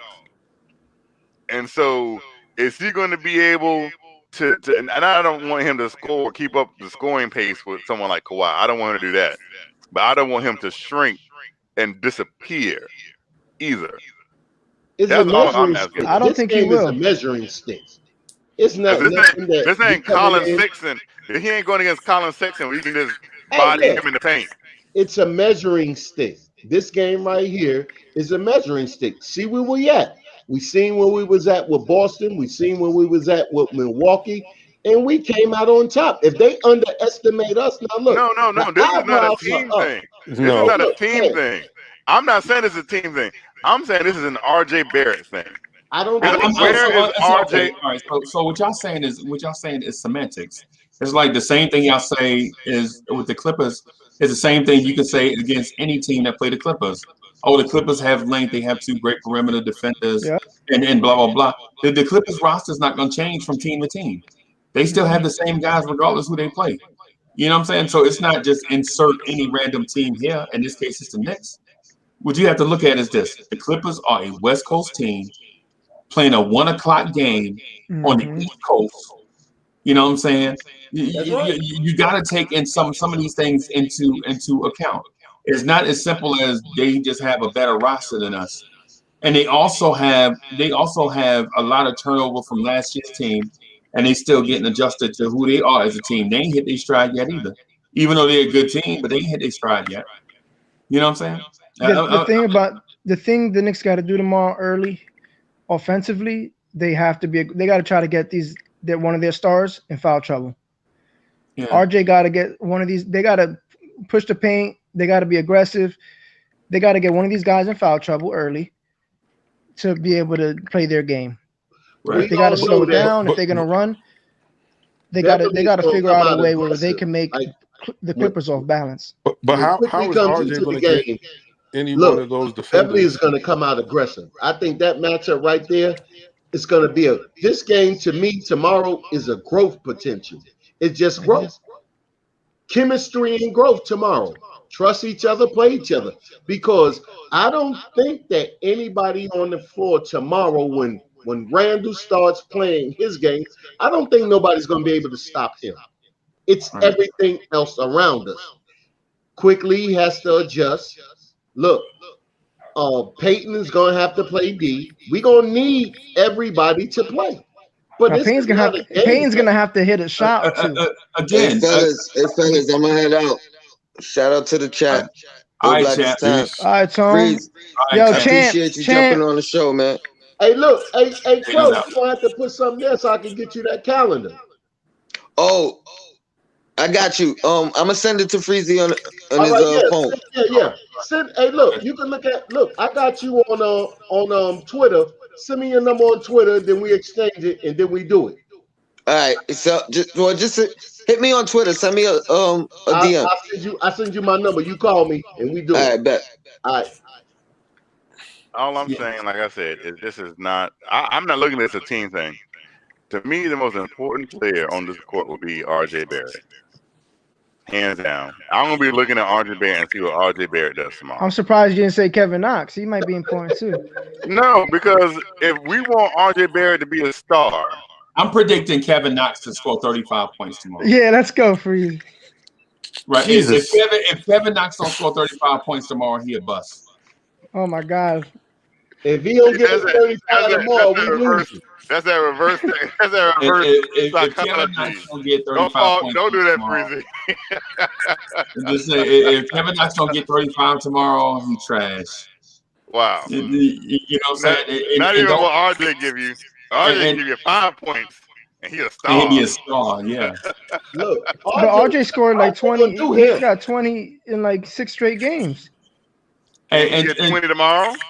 He's gonna get you 25 plus. 20 tomorrow, easy. RJ gonna get 25 plus tomorrow. And He gonna get 10 plus 20 points rebounds. tomorrow, easy. Oh, okay. And 10 plus rebounds.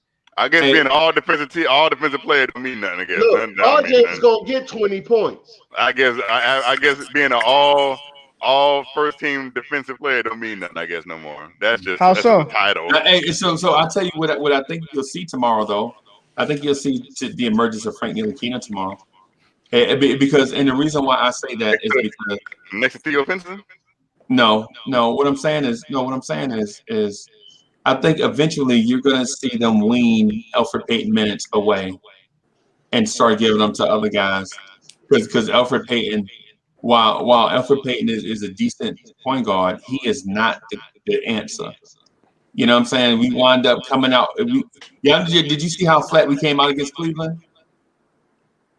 What happens is Elfrid Payton's the starter, and we didn't score. We scored 3 points in the first 7 minutes. And what happened when they brought in? And what happened when they brought in Emmanuel Quickley? The ball was moving. It wasn't sticking. Guys were clogging the lane, moving around. Guys were running harder. What happens with Payton is he just runs around with the ball and guys stop moving. Right, because all he does is dribble towards Randle and hands him the ball. That's it. You know what I'm saying? Any Joe somebody can do that. So I think you'll start seeing the emergence of people coming off the bench, especially if they come out flat against the Clippers. And it's going to be a quick pull. If it happens in the first couple minutes, Tom's calling a timeout, and you're going to see some new guys on the. Listen, Austin Rivers. I know you talk hood, Kev. You talked about bringing bums in, from free agency, but he won a game for us this year. Hey Eric, Chuck is he trolling you. He said the reason why we hearing the echo is because you don't have no rugs. Hey, these dudes. Listen, that's cool. He's still mad. Hey, Chuck is Martin's. He's Martin's right now. He's mad salty. That's all right. Oh, man. Tell Chuck whenever. Listen, if you wanna get back, and gain some traction on the list, I'm open. I'll debate him any day. Oh, Eddie, don't do that. We can plan that. We can plan that for weeks. Whenever, how much time he needs to get ready, we'll do it. Hey, Freezy, you got to give us 3 matches a week, man. We got to have 3 matches. Championship night is Saturday, but you got to give us like 2 in the week. Yeah, that'll be tough. Get their ratings up. We'll see. We'll see about that. That's a good idea. Hey, y'all, I'm gonna get out of here though, man. I'm mad tired. I got to get up in the morning. You gonna let us talk a little bit? I want to talk to Eric a little bit. Man. Hey, Kev, where you go? Don't leave, Kev. Hey, so if you and Chuck Allen and Eric wanna we want to kick it for a minute. All right. Yeah, I'm down. Yeah. Eric is coming at me for what reason? I don't know. But, no, I was just telling you I want to get in the chat. You were the only one who was really in the chat. So I was saying I just wanted to get me in here. Oh, you in now, bro? Yeah, so now we could kick it. Hey, what Chuck B at? Chuck B ran? No, yeah, man, he jumped in it. Look, Chuck don't know how to debate. He got his parting gifts. Hey, Freezy, what you gave him for a parting gift? The peace sign. I gave him the peace sign. Get your ass out of here. That's what I gave him. That's what I gave him, Rob.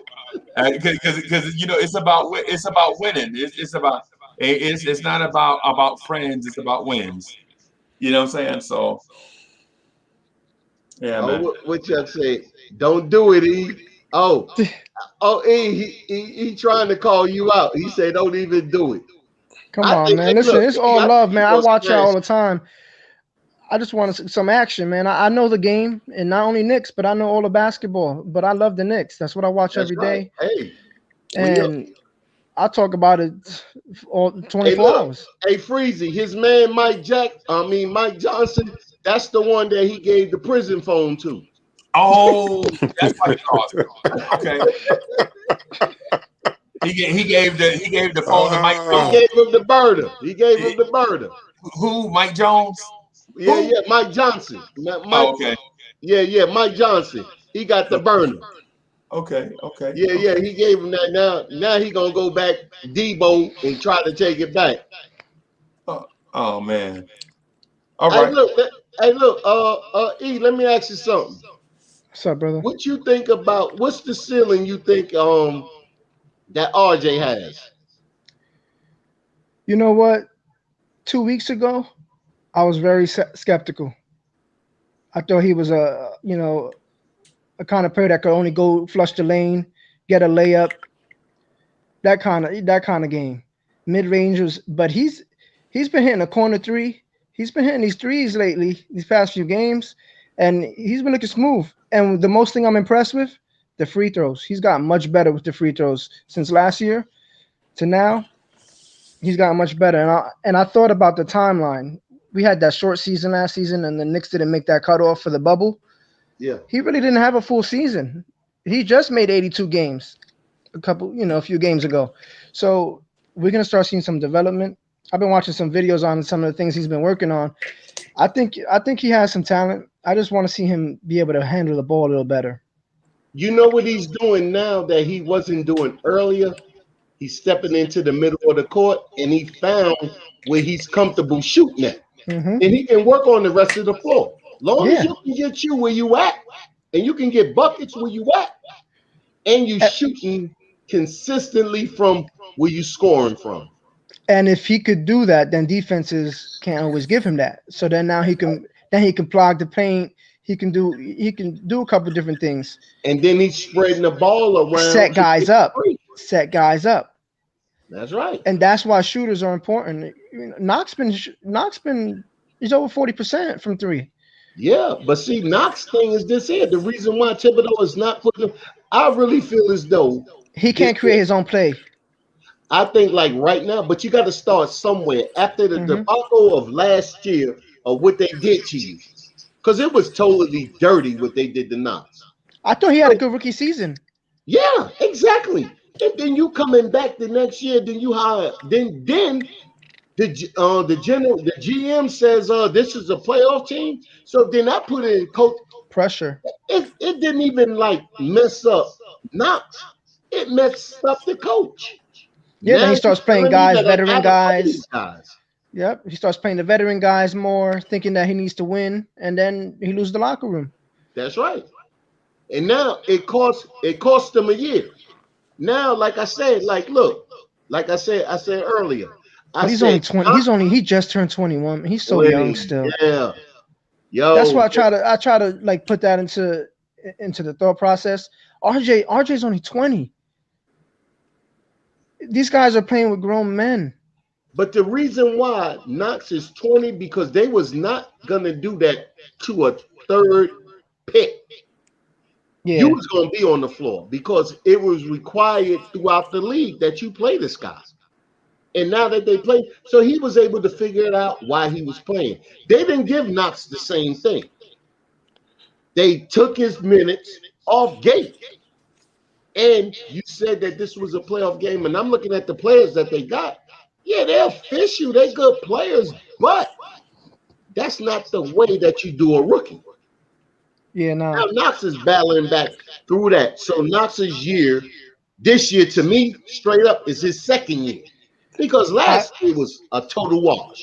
And I think too, Knox struggles when he's not confident, man. You can see that thing on his face, on his body, in his play. When he didn't hit a shot, he goes down mentally. He's not there yet. He gets down in his game, and then because of what you got to take him out. Year. Because if they would have took the first year and put him in the second year and let him, RJ, and Randle figure this out, I seen one thing in the game, and this how I watched the Knicks. Randle was going to the bench, right? He walked right past Thibodeau. Thibodeau said, Randle automatically turned around and went like, what you got to say? Last year, that wasn't Randle. Randle would have sat down on the bench, looked at the coach and said, look, what you want? But when Tibbs said that, he automatically turned around, looked at Ted and said, like, yo, took the instructions, said yes, and moved on. That right there, to me, right now with these young Knicks, it's more about chemistry. But not to be able to take, the only way he's going to take Billup's spot is one way. Play defense. We know you can shoot. We know that you can score. But show me that you're going to buy into my defense. And if you don't, you're going to be gone. I do see some plays from Knox where defensively he's gotten better. He's a whole lot better. He's better. He's not. I think with this team, these guys are a bunch of young guys. It's all about even Randle. He's only 26. It's all about accountability. That's right. These guys are being held accountable. If you're not going to play right, you're going to sit down. Doesn't mean I don't got love for you. Doesn't mean I don't want you to play. Doesn't mean you're not a good player. You need to sit down, give somebody a chance, and see what they got. On the defense side of the ball, when he goes back to the bench, Kenny Payne and Michelle, not you missed the assignment. It's not about your game now. Look, you have to be able to do this in order to play. They got a good development staff. They got everything perfect the way that I want. Everything that when I look at these guys, I'm not the one. Look, I'm looking for them to take that $18 million to facilitate a trade for another pick. Yo, we gonna take a player and then we gonna rock with him. But then we gonna at the end of the day, we only gonna take a player that's at the end of his contract. And I want wins, but I like to see. I haven't seen competitive basketball in a few years from the Knicks. I want to see just guys. I want to be in the game in the fourth quarter. Be in it. And it's so crazy that it's the same team from last year. And right now we got 9 wins. We 9-11. Last year at this time, out of 20 games, we was like 2-18. Man, we didn't get 9 wins till like March last year. You know what I'm saying? Right. So that's right. And they started the season later, and we got 9 wins already. Look, they just changed with the second toughest schedule in all of the league and the third best defense. Hey, that means something. So defense is working. So I'm not looking to look. I really feel as though Thibodeau is not going to unlock that offense. Listen, I'm okay with. Listen, if the Knicks score 87 points tomorrow and the Clippers score 85, I'm happy. It doesn't matter if you score 100. That don't mean nothing. Right. The only thing that matters is the column, the W's and the L's. And right now we're the 8th seed, and we beat a lot of the teams who are ahead of us. That's right. And look, and right now we're like we rocking at about the 18th at the whole league. We like 18th. The defense is climbing. The offense is like, look, we have not opened up the offense. I'm cool with that. But I'm okay with that. I think once we get to the mid-season, and if we don't facilitate a trade for like a guy like Zach LaVine or a guy like what you think about Zach LaVine coming over? He's a stud, but he needs to, if he's gonna come over, he's gotta play defense.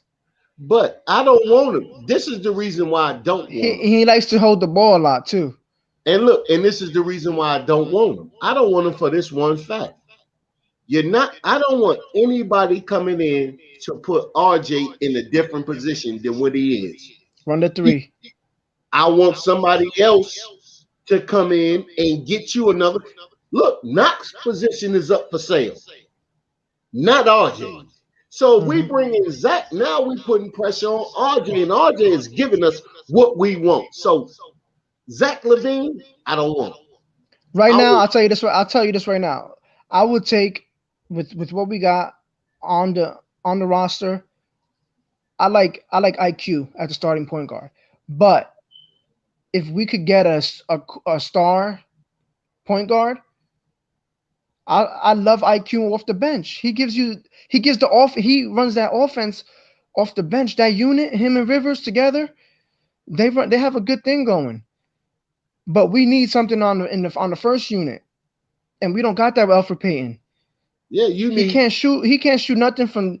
He can't even shoot a floater sometimes. I be seeing he be missing layups. I can't do it when I see him on the court, man. It hurts to watch him play but for $5 million, what you gonna get? You know, but I think that they did that like strategically. They did that strategically. They said, look, this guy right here, now, our IQ is coming along good. He's coming along faster. So he's also 20 years old. He's young. Hey, look, you can look at two things with Tom Thibodeau that I respect.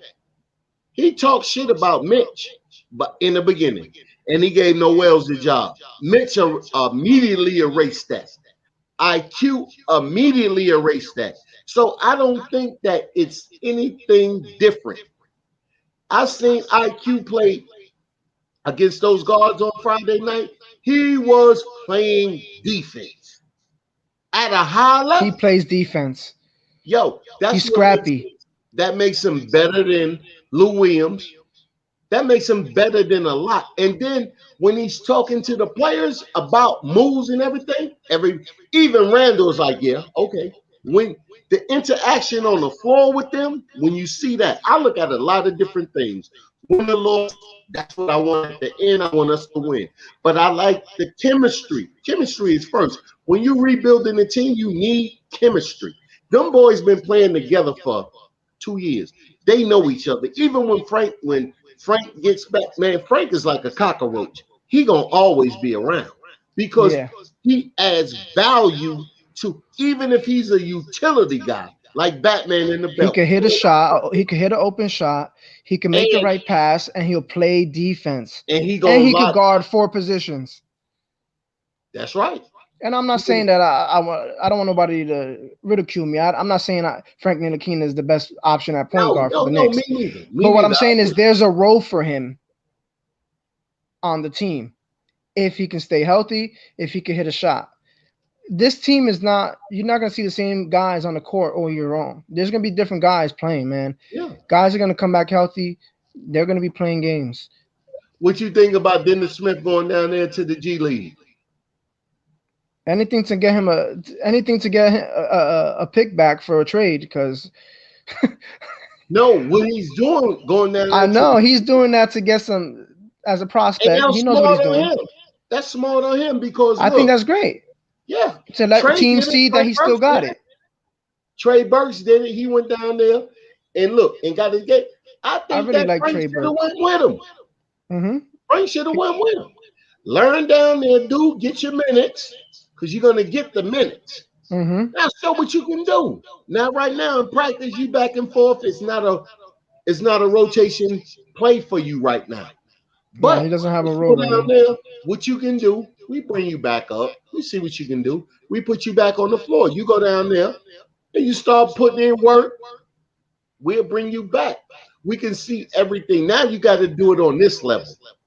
The thing I like about Tom Thibodeau though is he's trying to develop and win at the same time.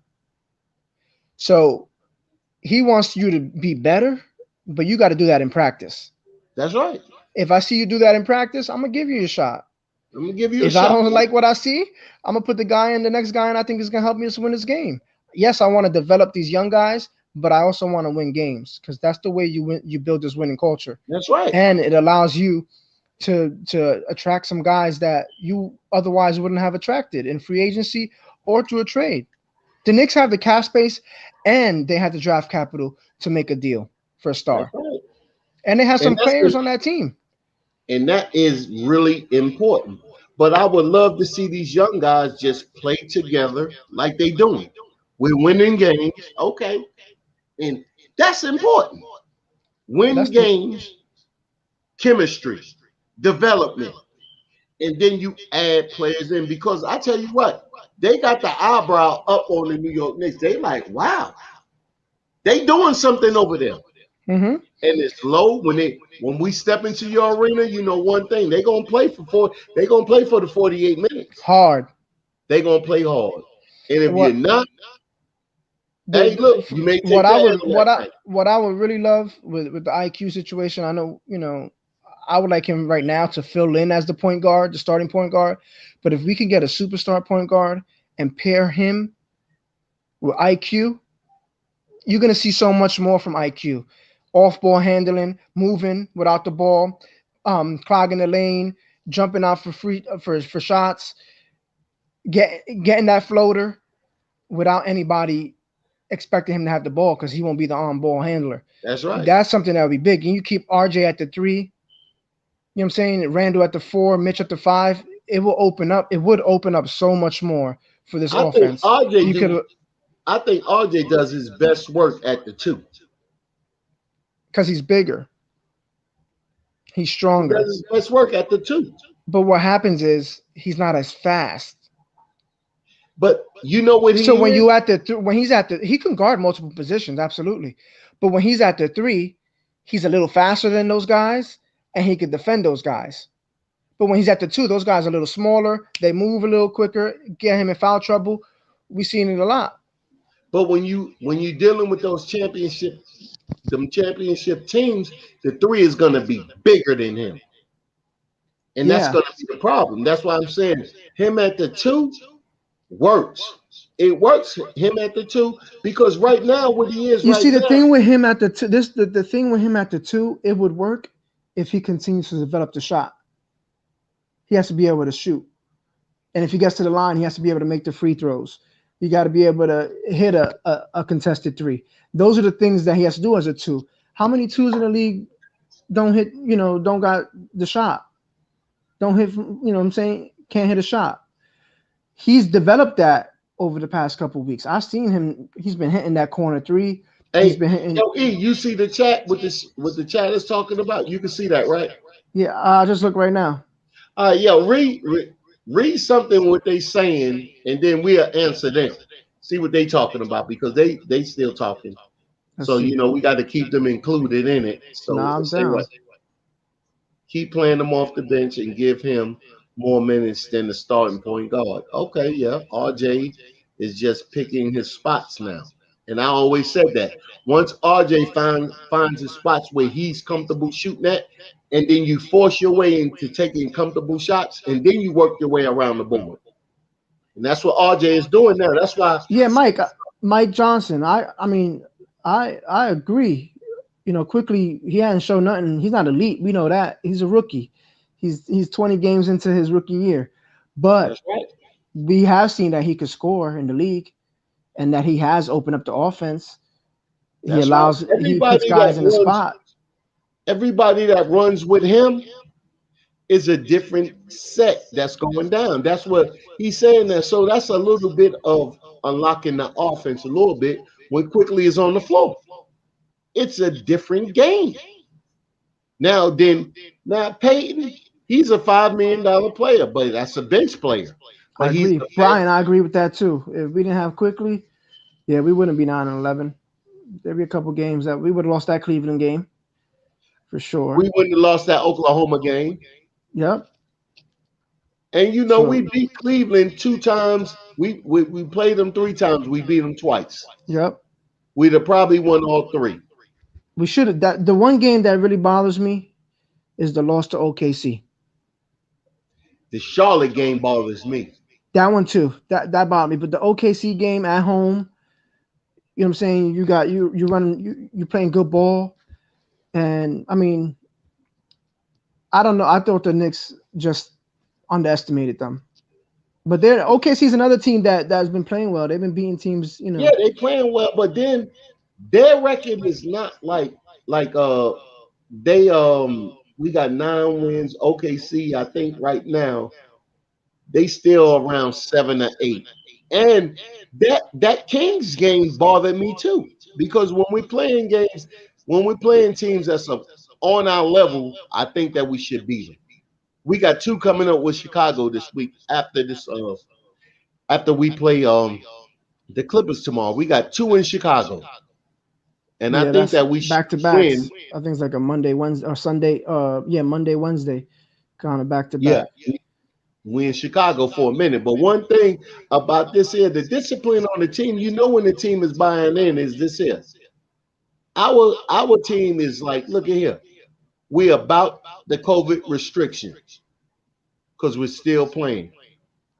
So they buying into even when they following the rules. That's important. Off the court. Yep. That's important that your team is like, yo, this is what you need to do. And everybody on the Knicks right now are doing what they're supposed to do off the court. And in the gym. And in the gym. Shooting Everybody's a after the gym game. rat. After games. We was the first ones that said that shot after the game. Now it's going around the league. When Quickley had that bad game, him and Frank was over there on the court at MSG, still shooting. Mm-hmm. Yo, what you think about? How you feel about Obi? Obi right now, I like slow development. I don't have a problem with that. I really don't, because Randle is the dog right there, and you can bring it around slow. Whatever the coach is asking you to do, you getting your minutes. Randle is getting rest. I like Obi. I like his potential. He's a little older, which is I wish he was a little bit more developed, because he is 22. He's gonna be 23. I think that if he wasn't, that's something that you know what I'm saying, that bothers me a little bit. I see he could hit the shot. He could hit the open three. I just wish he could hold the ball. Like, he looks a little weird when he's running with the ball. He don't look like he can handle it. But look, his handle he has a IQ on the ball. He knows when to pass. He knows when he cuts. He moves. I think Randle's been helping him big time with that too. I see the difference from Obi's preseason games to the last 2 games he's been playing. That's playing right. a little bit more minutes, scoring more, doing things he's good at, picking his spots. That's right. So let me ask you about what you think about Mitch.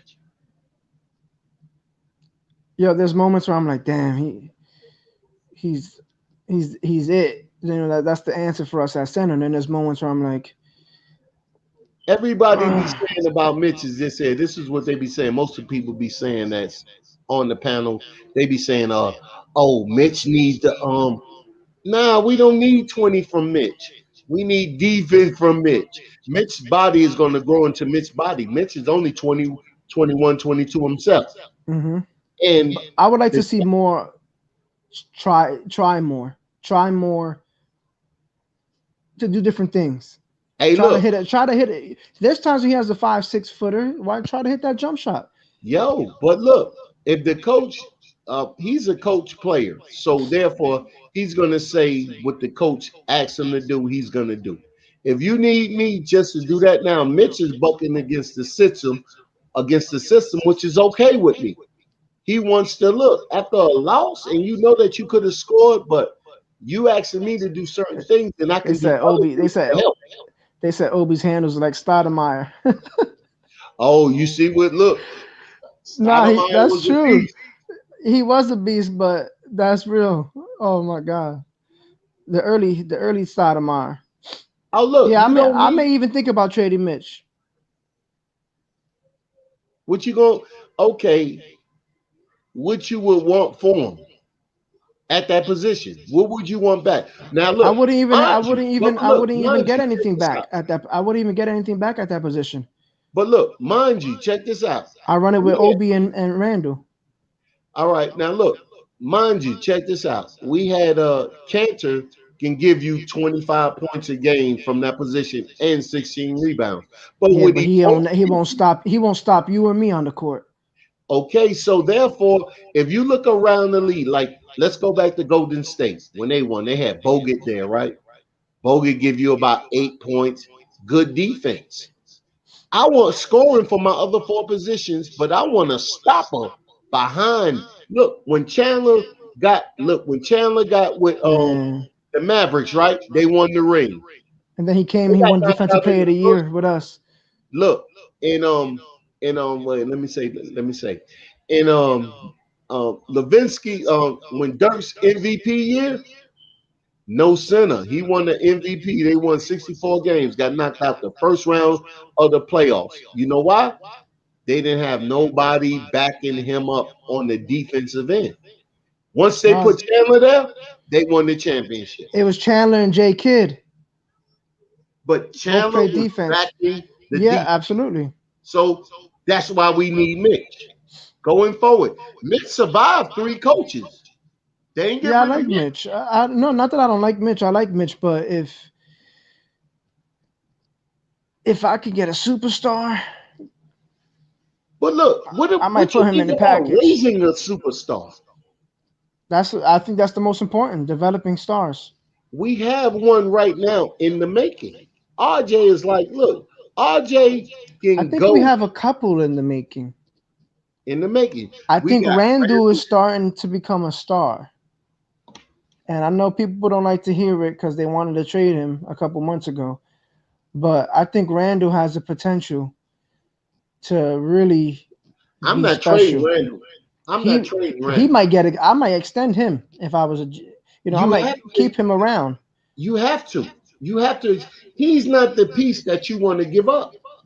He's giving you if Randle's not in the game, like for an extent, if he's not playing for an extended period, if he got hurt, bummed his knee or whatever, and he's out for a week or two, the Knicks will probably win 2-3 games only. Value, but I don't want that to happen because look, number one, he's going towards the All-Star game.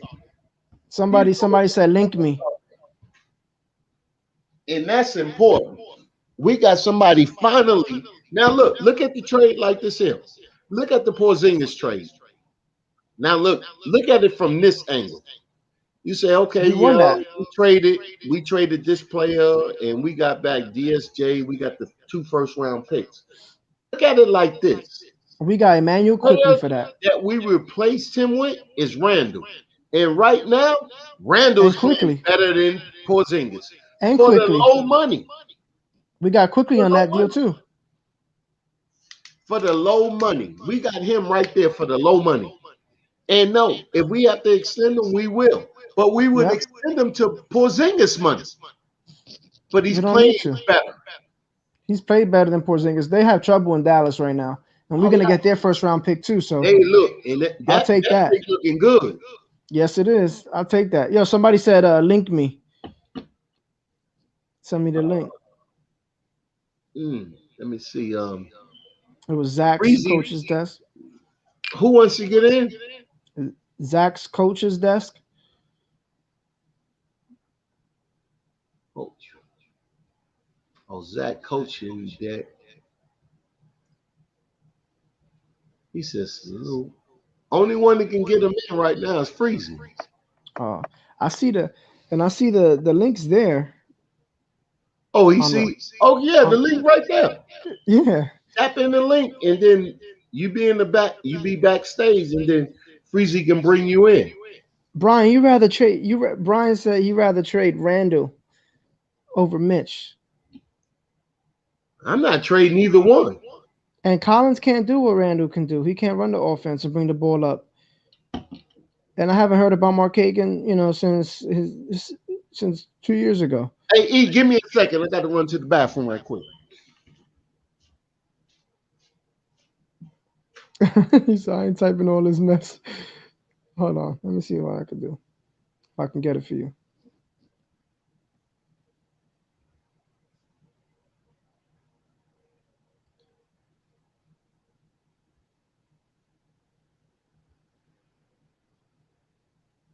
Yeah, you might have to type it, Zach.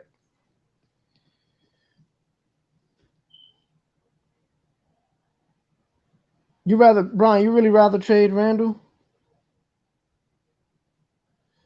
Yeah, only Freezy can add, Zach. Sorry. And I'm new to this. I ain't got no power like that.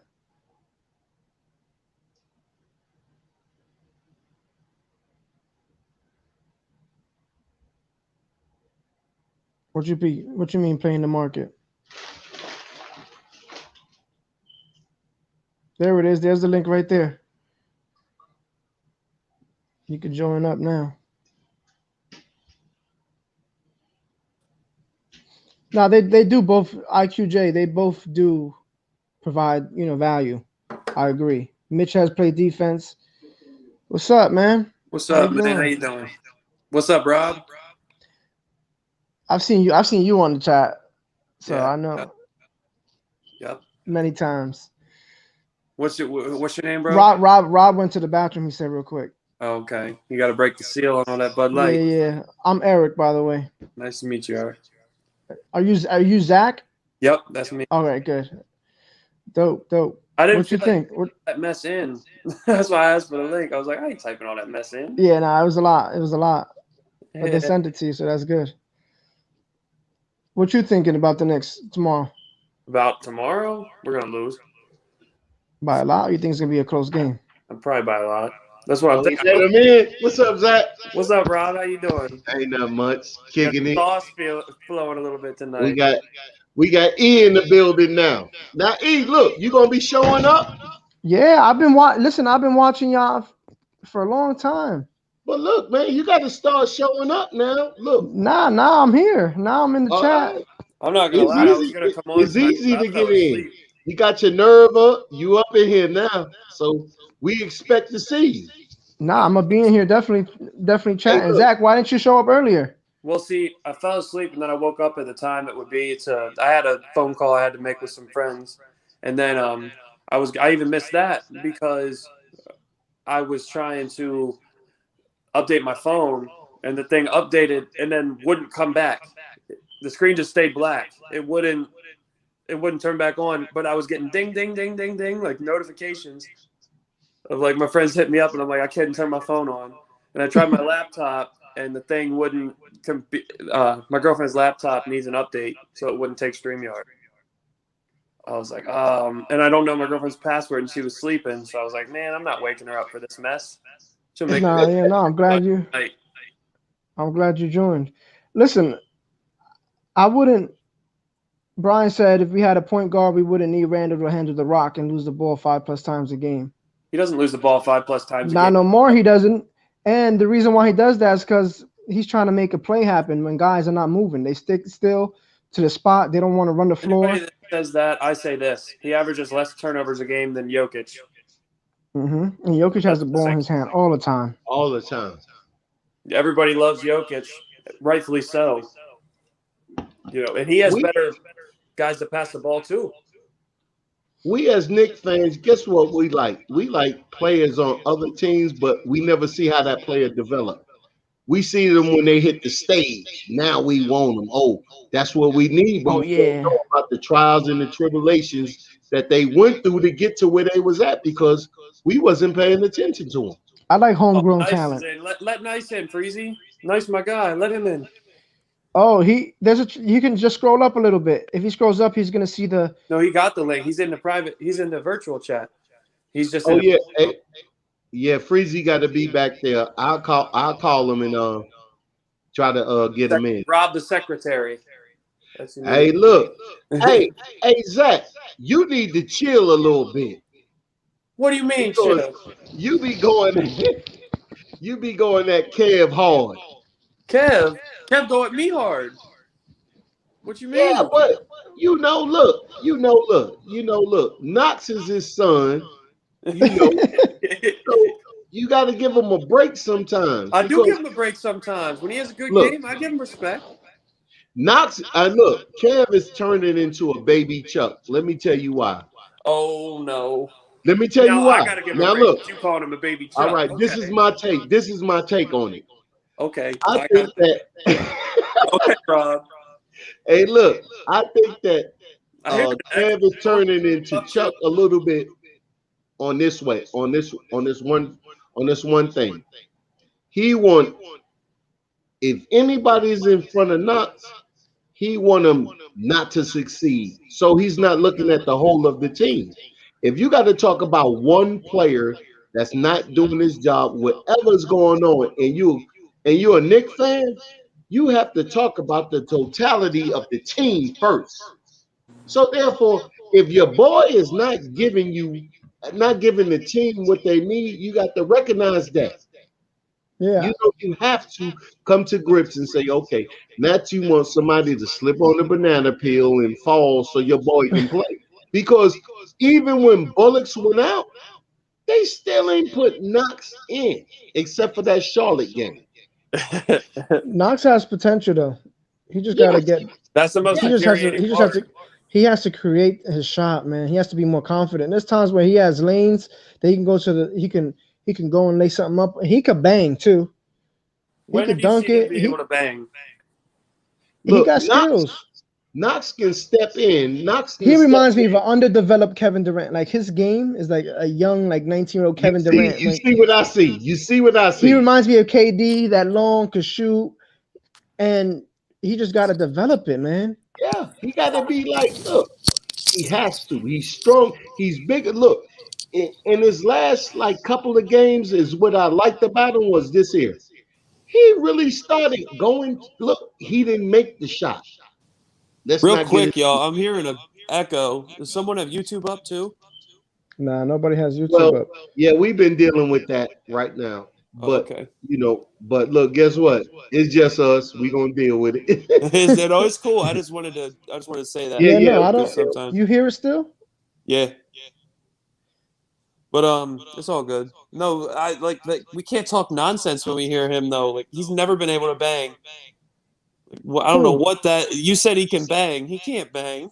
He can dunk. What dunk. he's I thought you doing meant is- bang down low, like in the post. I was like, Oh, what? nah, like he could bang it. Like he could dunk it. Okay. Yeah, for But sure. look, I look at it like this here. Let's develop one side. If it takes quickly to develop one side, so you can start first, you got to open up one thing first. So if it's a 3-pointer, play defense, and then that's what you're doing, okay, we're gonna respect that. Then Quickly after could do that.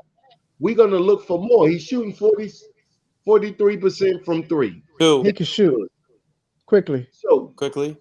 Now shoot. we need you to stay on the floor.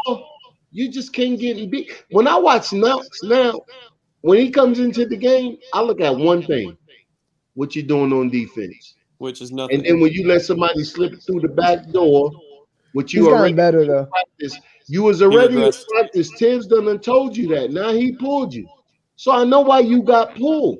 It's not about your offense. It's about because this team is built on. Look, he's building this team on defense, so we got to take out. Like, look, I think that coach will unlock the offense once we get this defensive mentality, and he's not taking no shorts on it. None. Because if you think about it, shorten off season, shorten training camp. You got to pick one side of the ball to implement fully. Focus, yep. You can't put your whole defense in and your whole offense in and expect it to work. People are going to be lost. Yep. So you run the ball, That's run it through right. Randle and RJ 100%. while you play good defense, and it's winning enough games. I mean, look at what we're doing with the same roster as last year, pretty much. I agree. Play defense, and I've seen a lot of times this year where the defense turns into offense. You get a steal, keeping the hands up. I love it. That's what I see that a lot. They keep their hands up, deflecting the balls. They're not playing lazy defense. No laziness. Help. And when there is lazy defense, Tom don't care if he just called a timeout. Thibodeau don't care if he just called a timeout 30 seconds ago. If you get on the court and you do something lazy defensively, he calls another timeout. Yeah. That's what I love about it. Hey, look, that's what when he went over there to Minnesota, this is what happened. They was already offensively done. When he started pressing on defense, the players didn't want it. The only one that wanted it was Jimmy Butler because he know about it.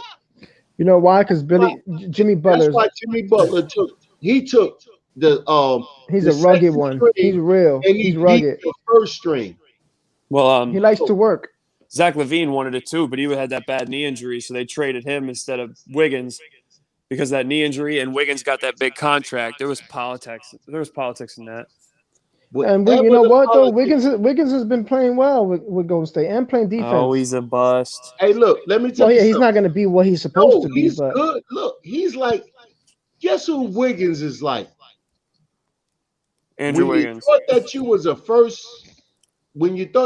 the first offensive guy, then you got moved down to the second. No, he's Now like you're the third. Now look, in Golden State, he's accepting that he's the role, and Wiggins is having a good year. Yeah, and he's hitting the three. Great, yeah, because he accepted his role. Like when Mills signed Hardaway, he signed him for like what, 4 years, $72 million. But nah, you are number 3. Now you got Doncic, and then you got Porzingis, and then now your shots are open. Now you're hitting them. Now you're looking like an NBA player.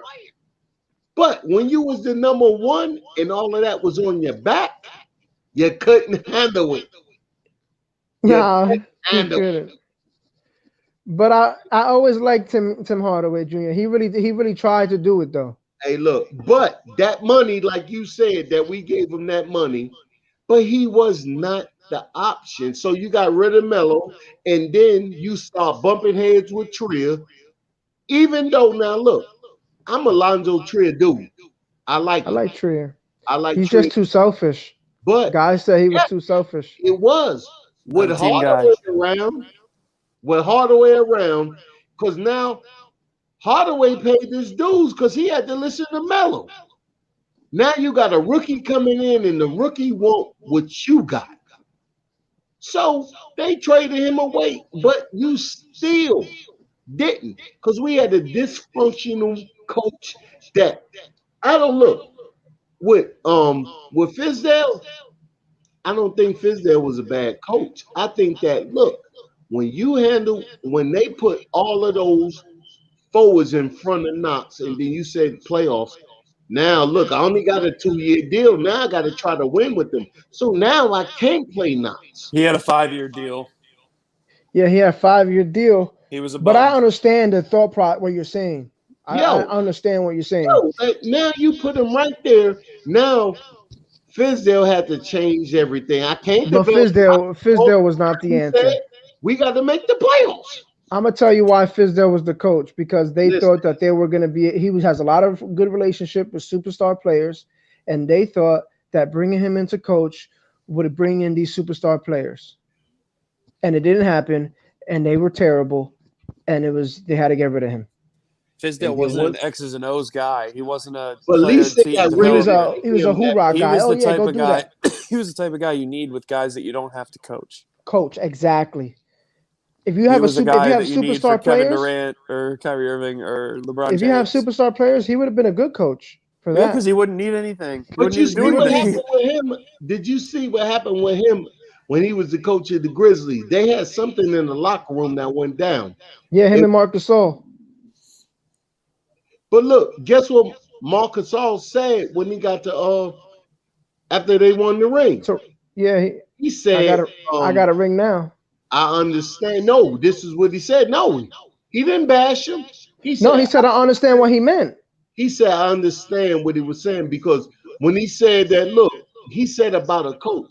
No, what he said, Marc Gasol was talking about, he was trying to tell Marc Gasol, like, to do this, like, you need to do this for us to get better as a team. And Marc Gasol was like, man, I got some gold medals from, Spain, and Fizdale was like, that ain't nothing. You got a championship ring? And then they got into a little argument, and he got a ring now. He was like, I knew what he was trying to do, trying to make me better. But the mark of a great coach is to get a team and your best player to buy in during the time that you have them. And not just argue and be at odds at ends. You have to have a method to what you do. No, you I have agree, to have for sure. edge to a mean, and Fizdale isn't that guy. He's an assistant coach at best. Hey, you got to go back and listen, and you got to go back on this thing and see what happened, because they had a 4-way battle.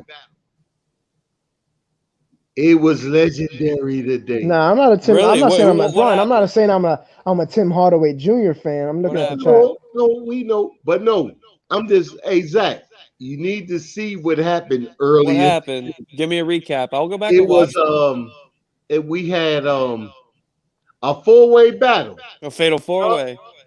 It was Chuck, Tony Crow. You know Tony Crow, right? Chuck, Tony Crow, Kev, and Mo. Who won? Who you think won? I don't know. No, take a guess. Yeah, you gotta take a guess. Kev by voter fraud. By voter fraud. Nah, he lost. Who won, Chuck? Mo? He lost by voter fraud too. Tony Crow won? came up in there. You look, and this is what happened. Hey, say that again, E. You said voter fraud. I said voter fraud.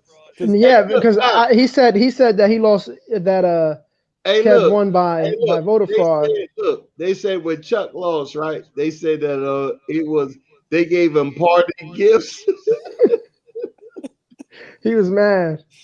Chuck be mad when he lose though. He never. Yeah, he is give mad. He got off, and respect. then he said he wanted to debate me, yo. So I have to debate him soon.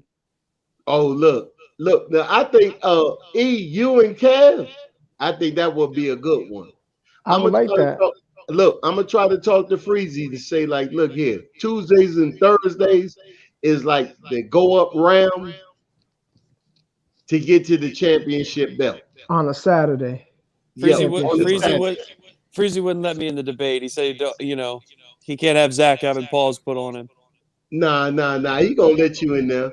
But look, guess who they was trying to get me to battle? This is what I didn't like. I already know how Tony Crow get down, right? But you know what? Hey, look, the battle was if me and Tony Crow battle, guess who we get? Joe Madden. Okay. He's not capable. Hey, it's like Joe Madden can be capable to debate. Man, Joe, no.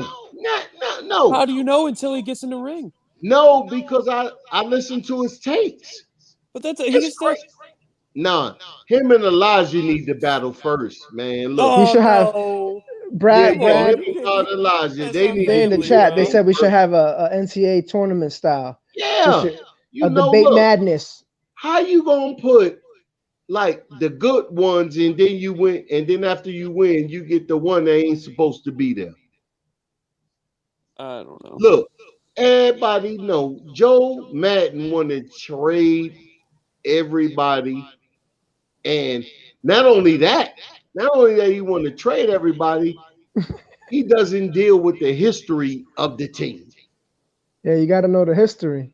Yeah, you got to have something to go on. Joe Madden don't have nothing to go on. He just want to trade everybody, and then who look good? You want to put there? You want to do this? No, he wanted to debate today, but I don't know what happened. Where'd he go? No, because they said, look, I'm just saying, look, the COVID came out that he had COVID. Hope he's he got COVID. Yeah, he had COVID, so that's why.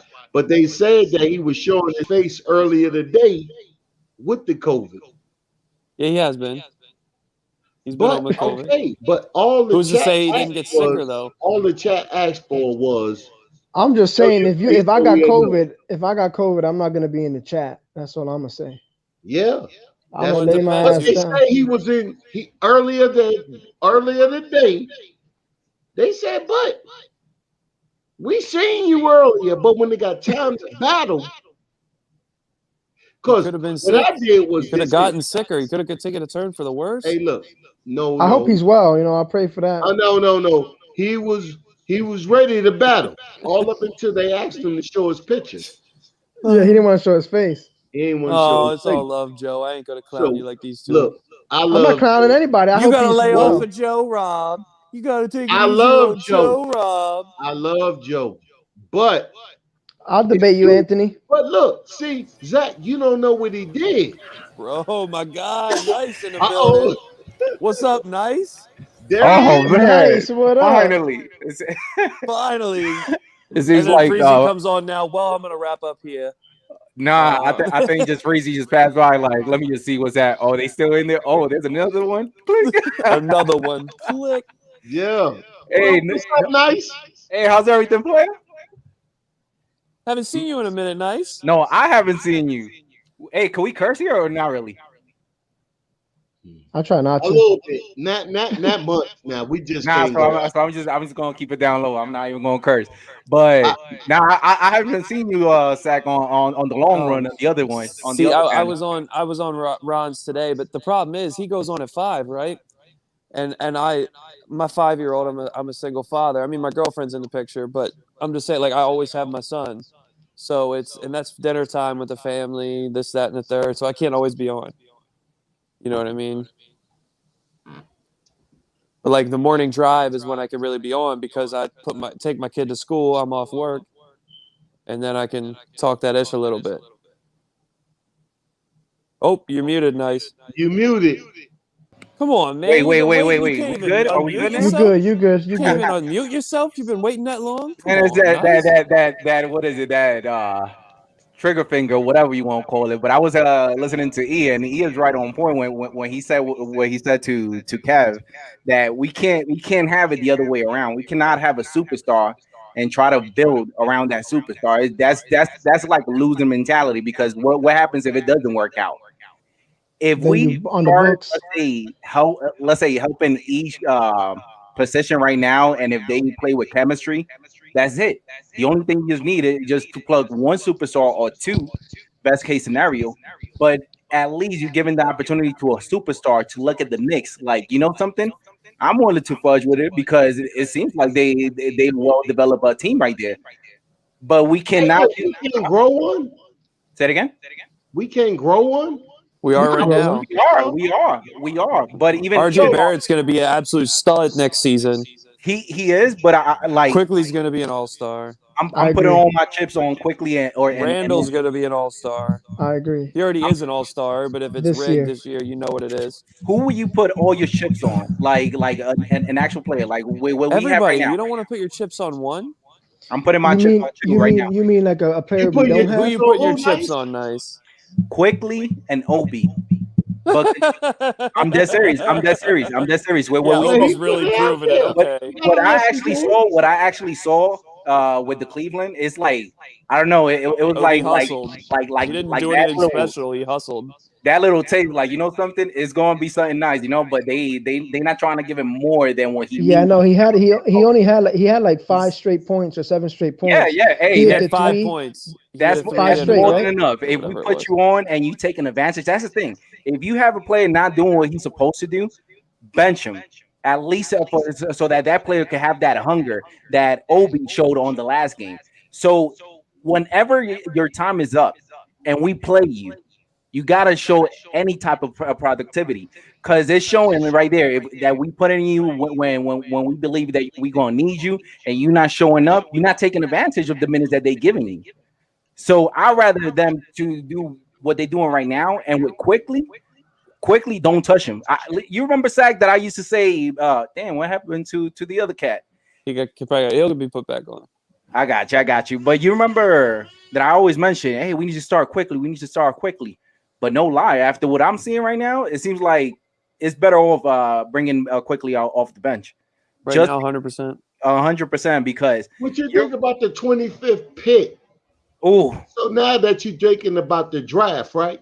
Now, rethink the way that you're thinking about the draft because right now, Quickley right now going into this week is the number 6 best draft pick.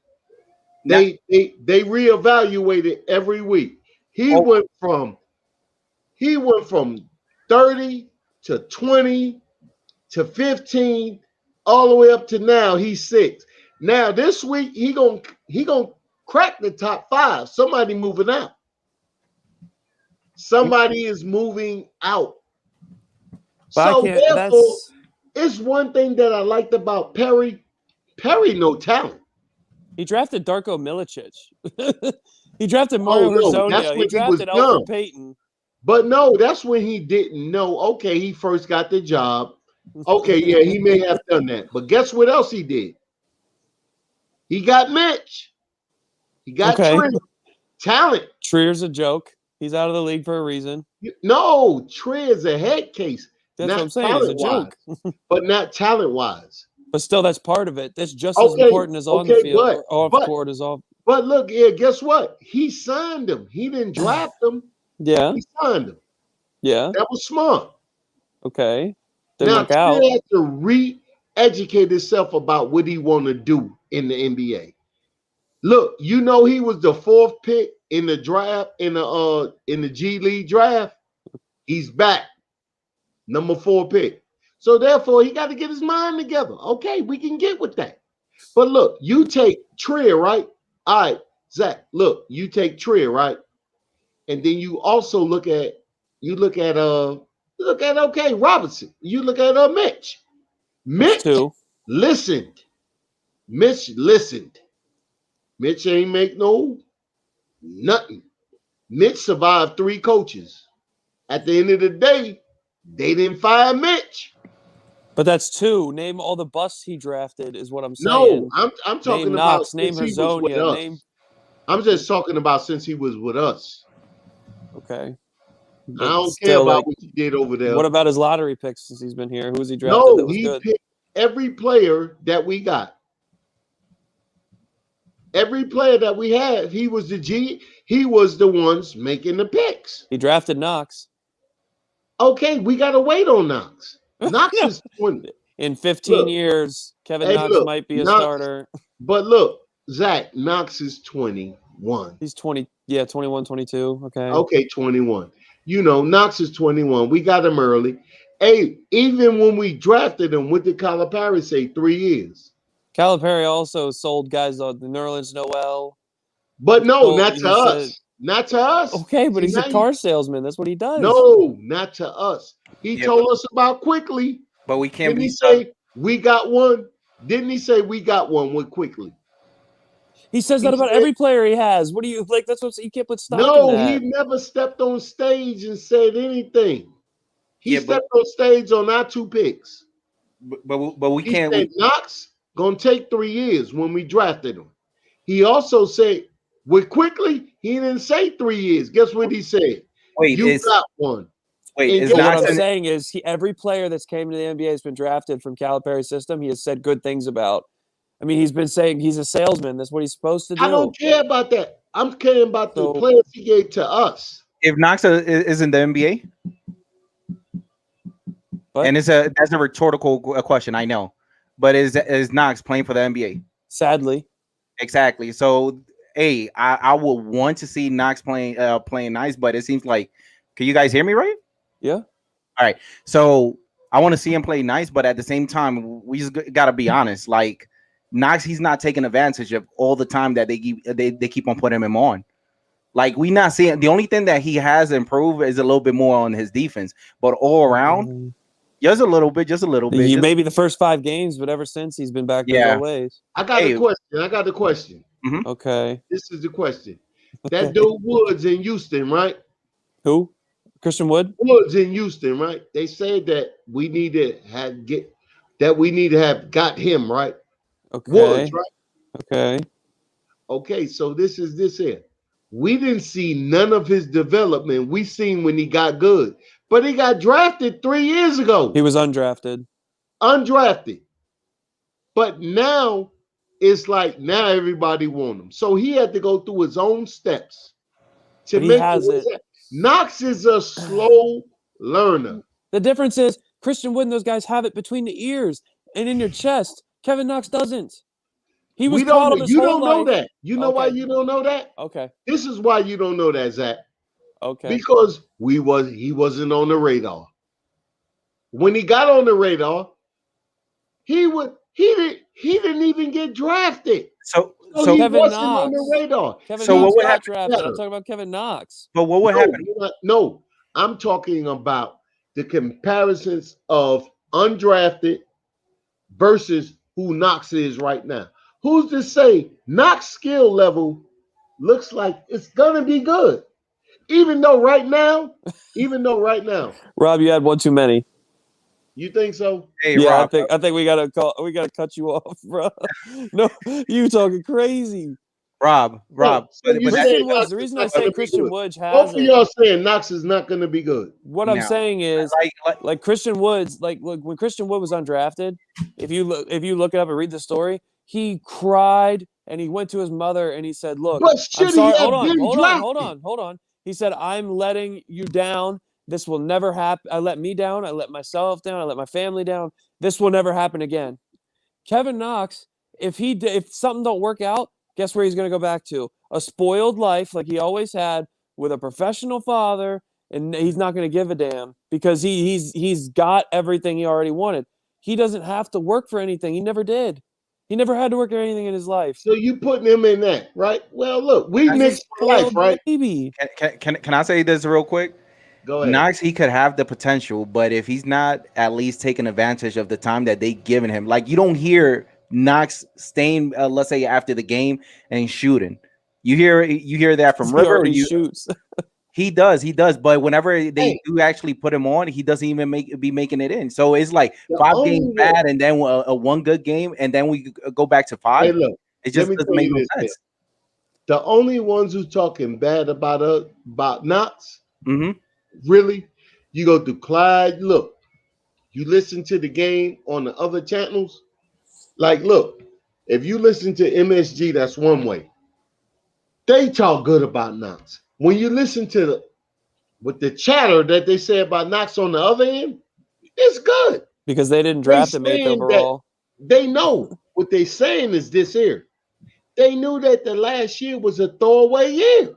They also say Knox is a danger from the corner because that's all he does is shoot from the corner. He can't stop nobody. He don't pass the ball. Hey, he can't rebound. This is what you look at. He can't drive. He can't post. Tomorrow game. Nice. Z, look at it like this here. Tomorrow's game. Don't worry about the 3. Don't look. This is how you look at Knox. On the defensive level. Wait. You said don't worry about the 3? No. Don't worry about that because we'll know that he has that, right? That's all he got. But that's the only time he shines. No, this is what I want you to look at. Him going to the basket.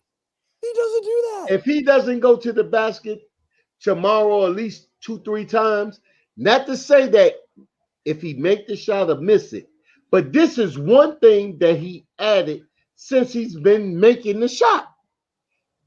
Look very rarely. That was his rookie year. If you remember, listen to what Clyde said about his rookie year. No, I know that, but he could always go to the basket, just miss the layup. He can't make no layups. Okay, but look, he was not putting the ball on the floor. I bet you tomorrow he'll put the ball on the floor, attack the basket at least 3 times. I bet you he looks silly doing it too. That's another wrinkle to the game. What? We already know he can shoot the 3. Promise you. Look at that tomorrow. Okay, it might be another like Shaq might try to cross people up in an all-star game. That don't mean he's good at it. That don't mean it's a part of his game. He's getting there. Look, he's getting there untouched. Rob, the only way I see it is that I don't see no type of progression. Like we actually see it from Mitch, and when we compare him with a superstar, he's still not there. But we see progression. Like he's putting in that work. He's getting better. He's getting out of foul trouble. Let's say that Cleveland game. Oh Lord, should we even say something else? So in other words, if Knox, if he doesn't show that he's showing any type of progression, it's very hard to say. But I just gotta say how it is. Like it might be time to trade him. Might be. Right, I just want to say, China wants 2 first rounders to take him. Yeah, but you know why, Zach? Because the thing is that we also gotta give Knox the benefit of the doubt. He never had like a coach like a Tom Thibodeau. Like pretty much everybody's progressing. So I want to see him do better. But at the same time, he's 43% from 3. He's 39. He's 39. Rob. But at the same time, whenever they put you in, you gotta prove a point. You gotta make a statement that the Knicks is keeping me because this is what I do. Lately on all the games, like progression, he averaged better last year with Fisdale. More rebounds, more assists. This is what Tibbs is saying. This is what Tibbs is telling Knox. Tibbs will tell anybody anything on the media. Let me say this, Zach. Tibbs is telling them this. I know you can score. That's not the problem. But if you can't play the defense the way that I need you to play, I don't care about your scoring. I bet. But he's also probably saying Knox is what you okay. Can we say one thing? Is Knox better on defense than he was last year? No. Wow. He had like 5 games where he showed improvement, and now he's back to the same old Knox. No, he's better. He's better. Oh my God. We're splitting cut hairs. He's better. He's not that better. Like that much. Like that's like saying that's like your boyfriend as a girl. You're staying with your boyfriend because he only cheats on you 3 times a week instead of 5. Knox is not on the floor. This is the only reason why Knox is not on the floor. Why? Because he don't play defense. Oh, but he's gotten better on defense. But the way that coach want him to play defense. Which is good defense. Okay. So therefore, I'm pulling you out. I don't care about your offense. I'm going to get offense I'm going to have one play on the floor. And even Quickley, the last game against, look at what we did on defense last year. I mean, the last game. Look at what the guards did to look at what Quickley did. By far the best game I ever seen playing defense from the Knicks. But The best Quickley game. played defense. Mm-hmm. Quickley was hell on the ball. On him. All game long. But his name says it all. He's IQ, like Hey, you could see all those type of let's say missed thing that he has done in the past. You see him correcting it on the next game. Hey, look, but Knox kids, keeps on doing the same thing, Rob. Look, check this out. I got 3 kids. I had one that walked at 9 months.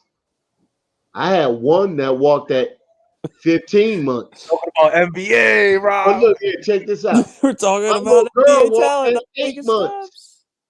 But guess what? How long? All right, Rob. So how long? If today, 15 years. If today is the draft night, let's say for 2021, and we actually draft somebody better than Knox. Let's say he shoots, he has better ball handle, and he doesn't have problems shooting 3 or plays taking defense better than a either short playing Isaiah better. Thomas.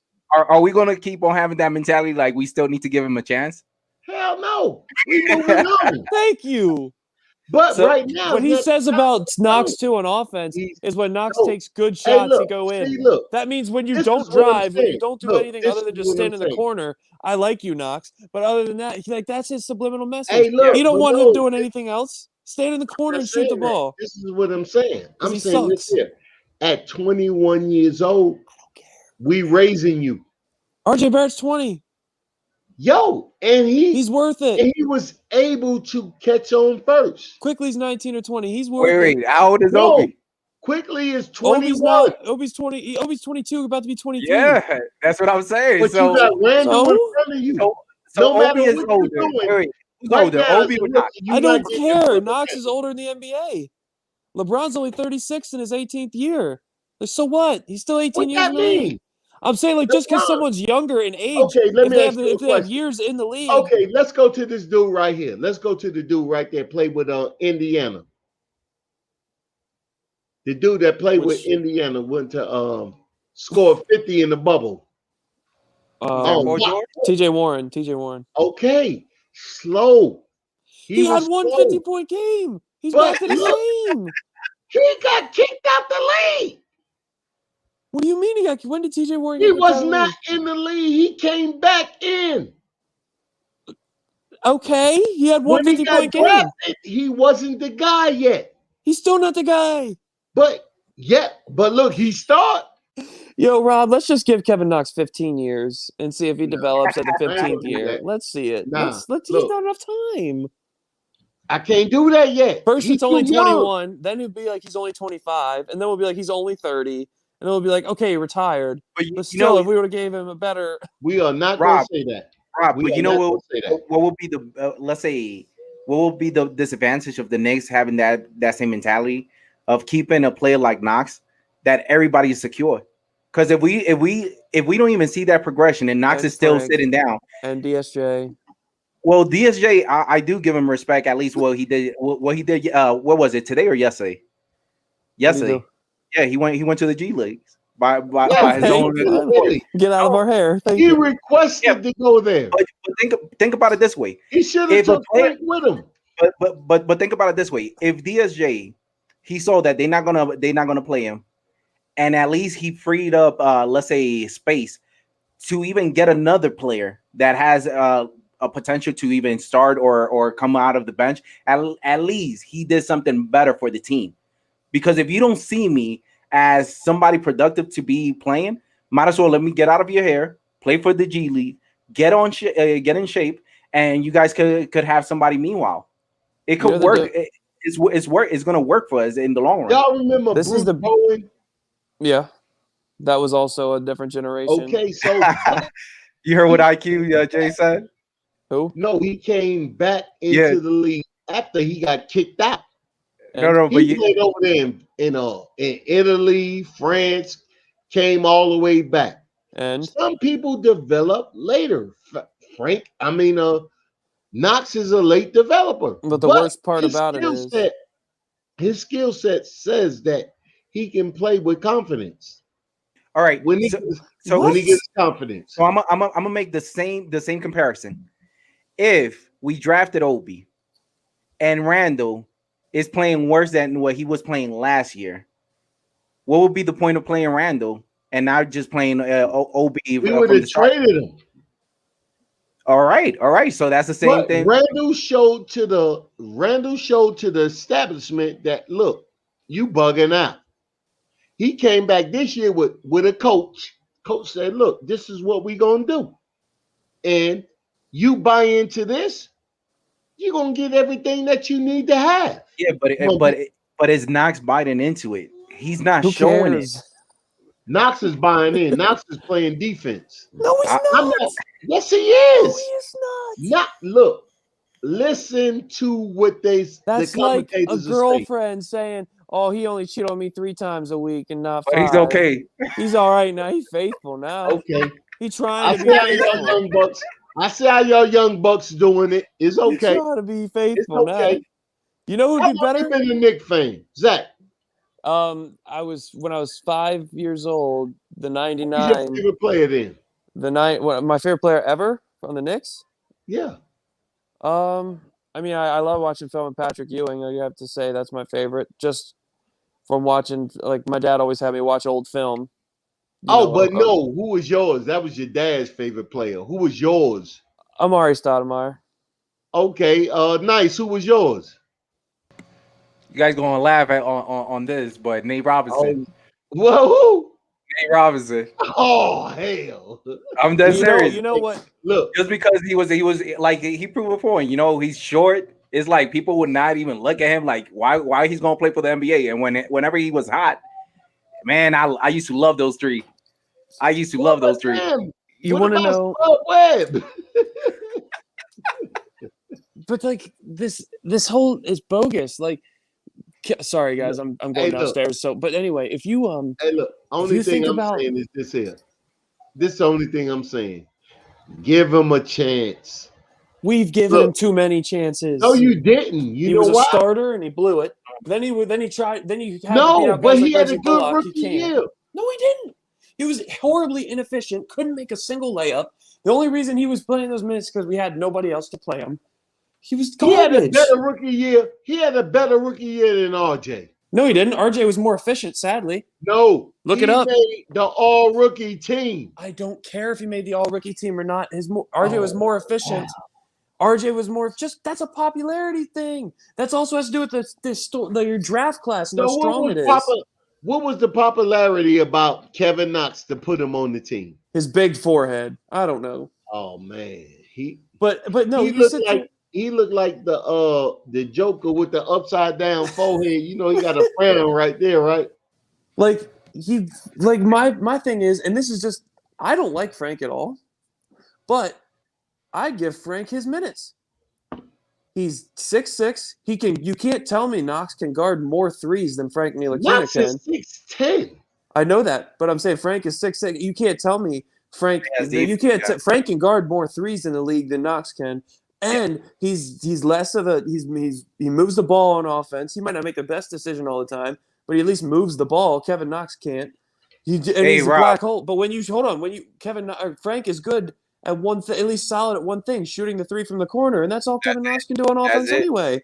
Frank is a better ball handler than Kevin Knox. That's sad. Hey, Rob, but even somebody on the chat, he just put it up very clearly. That's like saying DSJ has a good rookie year. Look now. Michael Carter Williams. But we had bad coaching. Excuse after excuse after excuse. DSJ had great coaching. So what? And look at him now. You still have to play on the court. If you're talented enough, you can still play. Michael Carter Williams didn't have good coaching. He had a good rookie year. I can't agree with y'all fellas. I got to say this here. The man, we said when we drafted him, it was going to be 3 years. We didn't say that. No, that's what it said when he got drafted. He said that. Yes. So what? So therefore, this is his third year. Okay, if he blow up on the second half of the season, what would you be saying? I'd admit I'm wrong, but that's not going to happen. Okay, well, look, guess what? I'm unlike a lot of other people. I Look, can admit guess when I'm what? wrong. If you do, you get a calendar. Oh, a Rob the Nick calendar? Yes, sir. Guess who's the first? Guess who's the first participant in the Big calendar? forehead January. Who's January? Big forehead January. Don't tell me Knox. Hey, If Knox, it's Knox, January. Hey, if it's Knox, we Yeah, because started you want all. to get him the worst. We The started first in the year's wrong. all, the first the month's wrong always place. the worst. You want to get that Dun, out of the dun, way. dun, dun, dun, dun, dun, dun. You're showing me Mitch, Rob. There we go. Frank. Oh, Frank. Woo. That's that boy. Whoop-de-doo. Who's next? Probably Kevin Knox, the worst two. DSJ. DSJ and Frank and Knox. Let's get him out of the way. Dun, dun, dun. I can't Who's see that? Rob. You're shaking. Look, Rob, you don't have it in the Wait, camera. You're okay, like Ralph. look. Keep it in the camera. RJ, okay. But I don't know what does this have to do with Kevin Knox. Who's three? Who's three? Just tell us, Rob, or just go and show us. I don't feel like guessing no more. Somebody said Kevin Knox Oh. is not even in the calendar. Who's four? Who cares? Who's November? That's my birth year. Who's November? Who's December? Mitch. Who's November? Come on. I don't want to do all this. If Knox is November, I quit. Oh yeah, that's probably your. I'll quit. Hey, Yeah. if Knox is November, that's it. You got to be a Knox fan right now. No, don't put that evil on me, Ricky Bobby. Don't you put that evil on us. Oh, November. Just You want November? Yeah, go ahead. Dun, Please dun, just be dun. Reggie Bullock. Anybody. Anybody else? Randall, there Hey, you go. I'm all right with that. And December. That's the best month anyway. Oh, you want December? Hey, nice. I wanted November. I wanted Please be December. Knox. Please be Knox. Oh, please don't.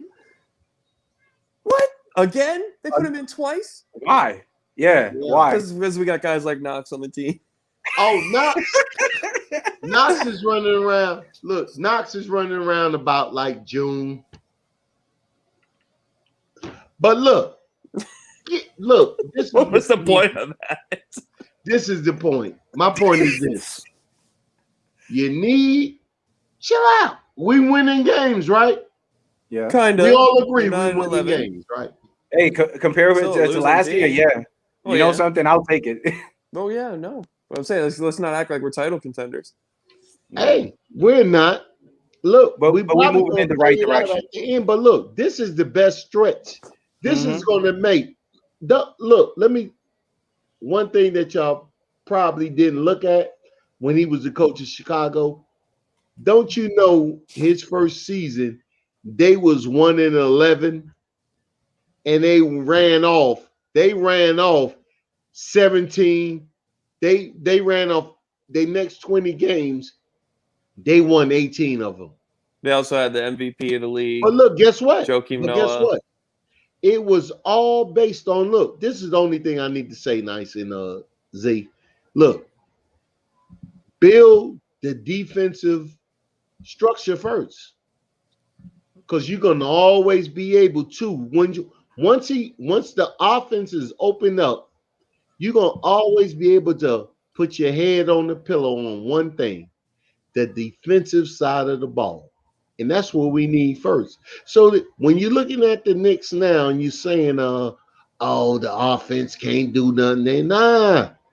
Thibodeau saying, I'm not opening up the offense until I know every defensive rotation that you have to do. Now, Knox is not doing it yet. So therefore, He's going to do it. Rob's gonna be 85 years old with a walker at MSG, and I'm gonna meet him, and my old gray behind's gonna be like, hey, Rob, we still give Knox a chance. It's one thing. Knox Hey, look, ain't there check yet, this out. guys. Hey, look, hey Zach. Nice. Check this out. One thing I got on y'all is this here. When we did win, I was a Knicks fan. When Clyde, I'm 55.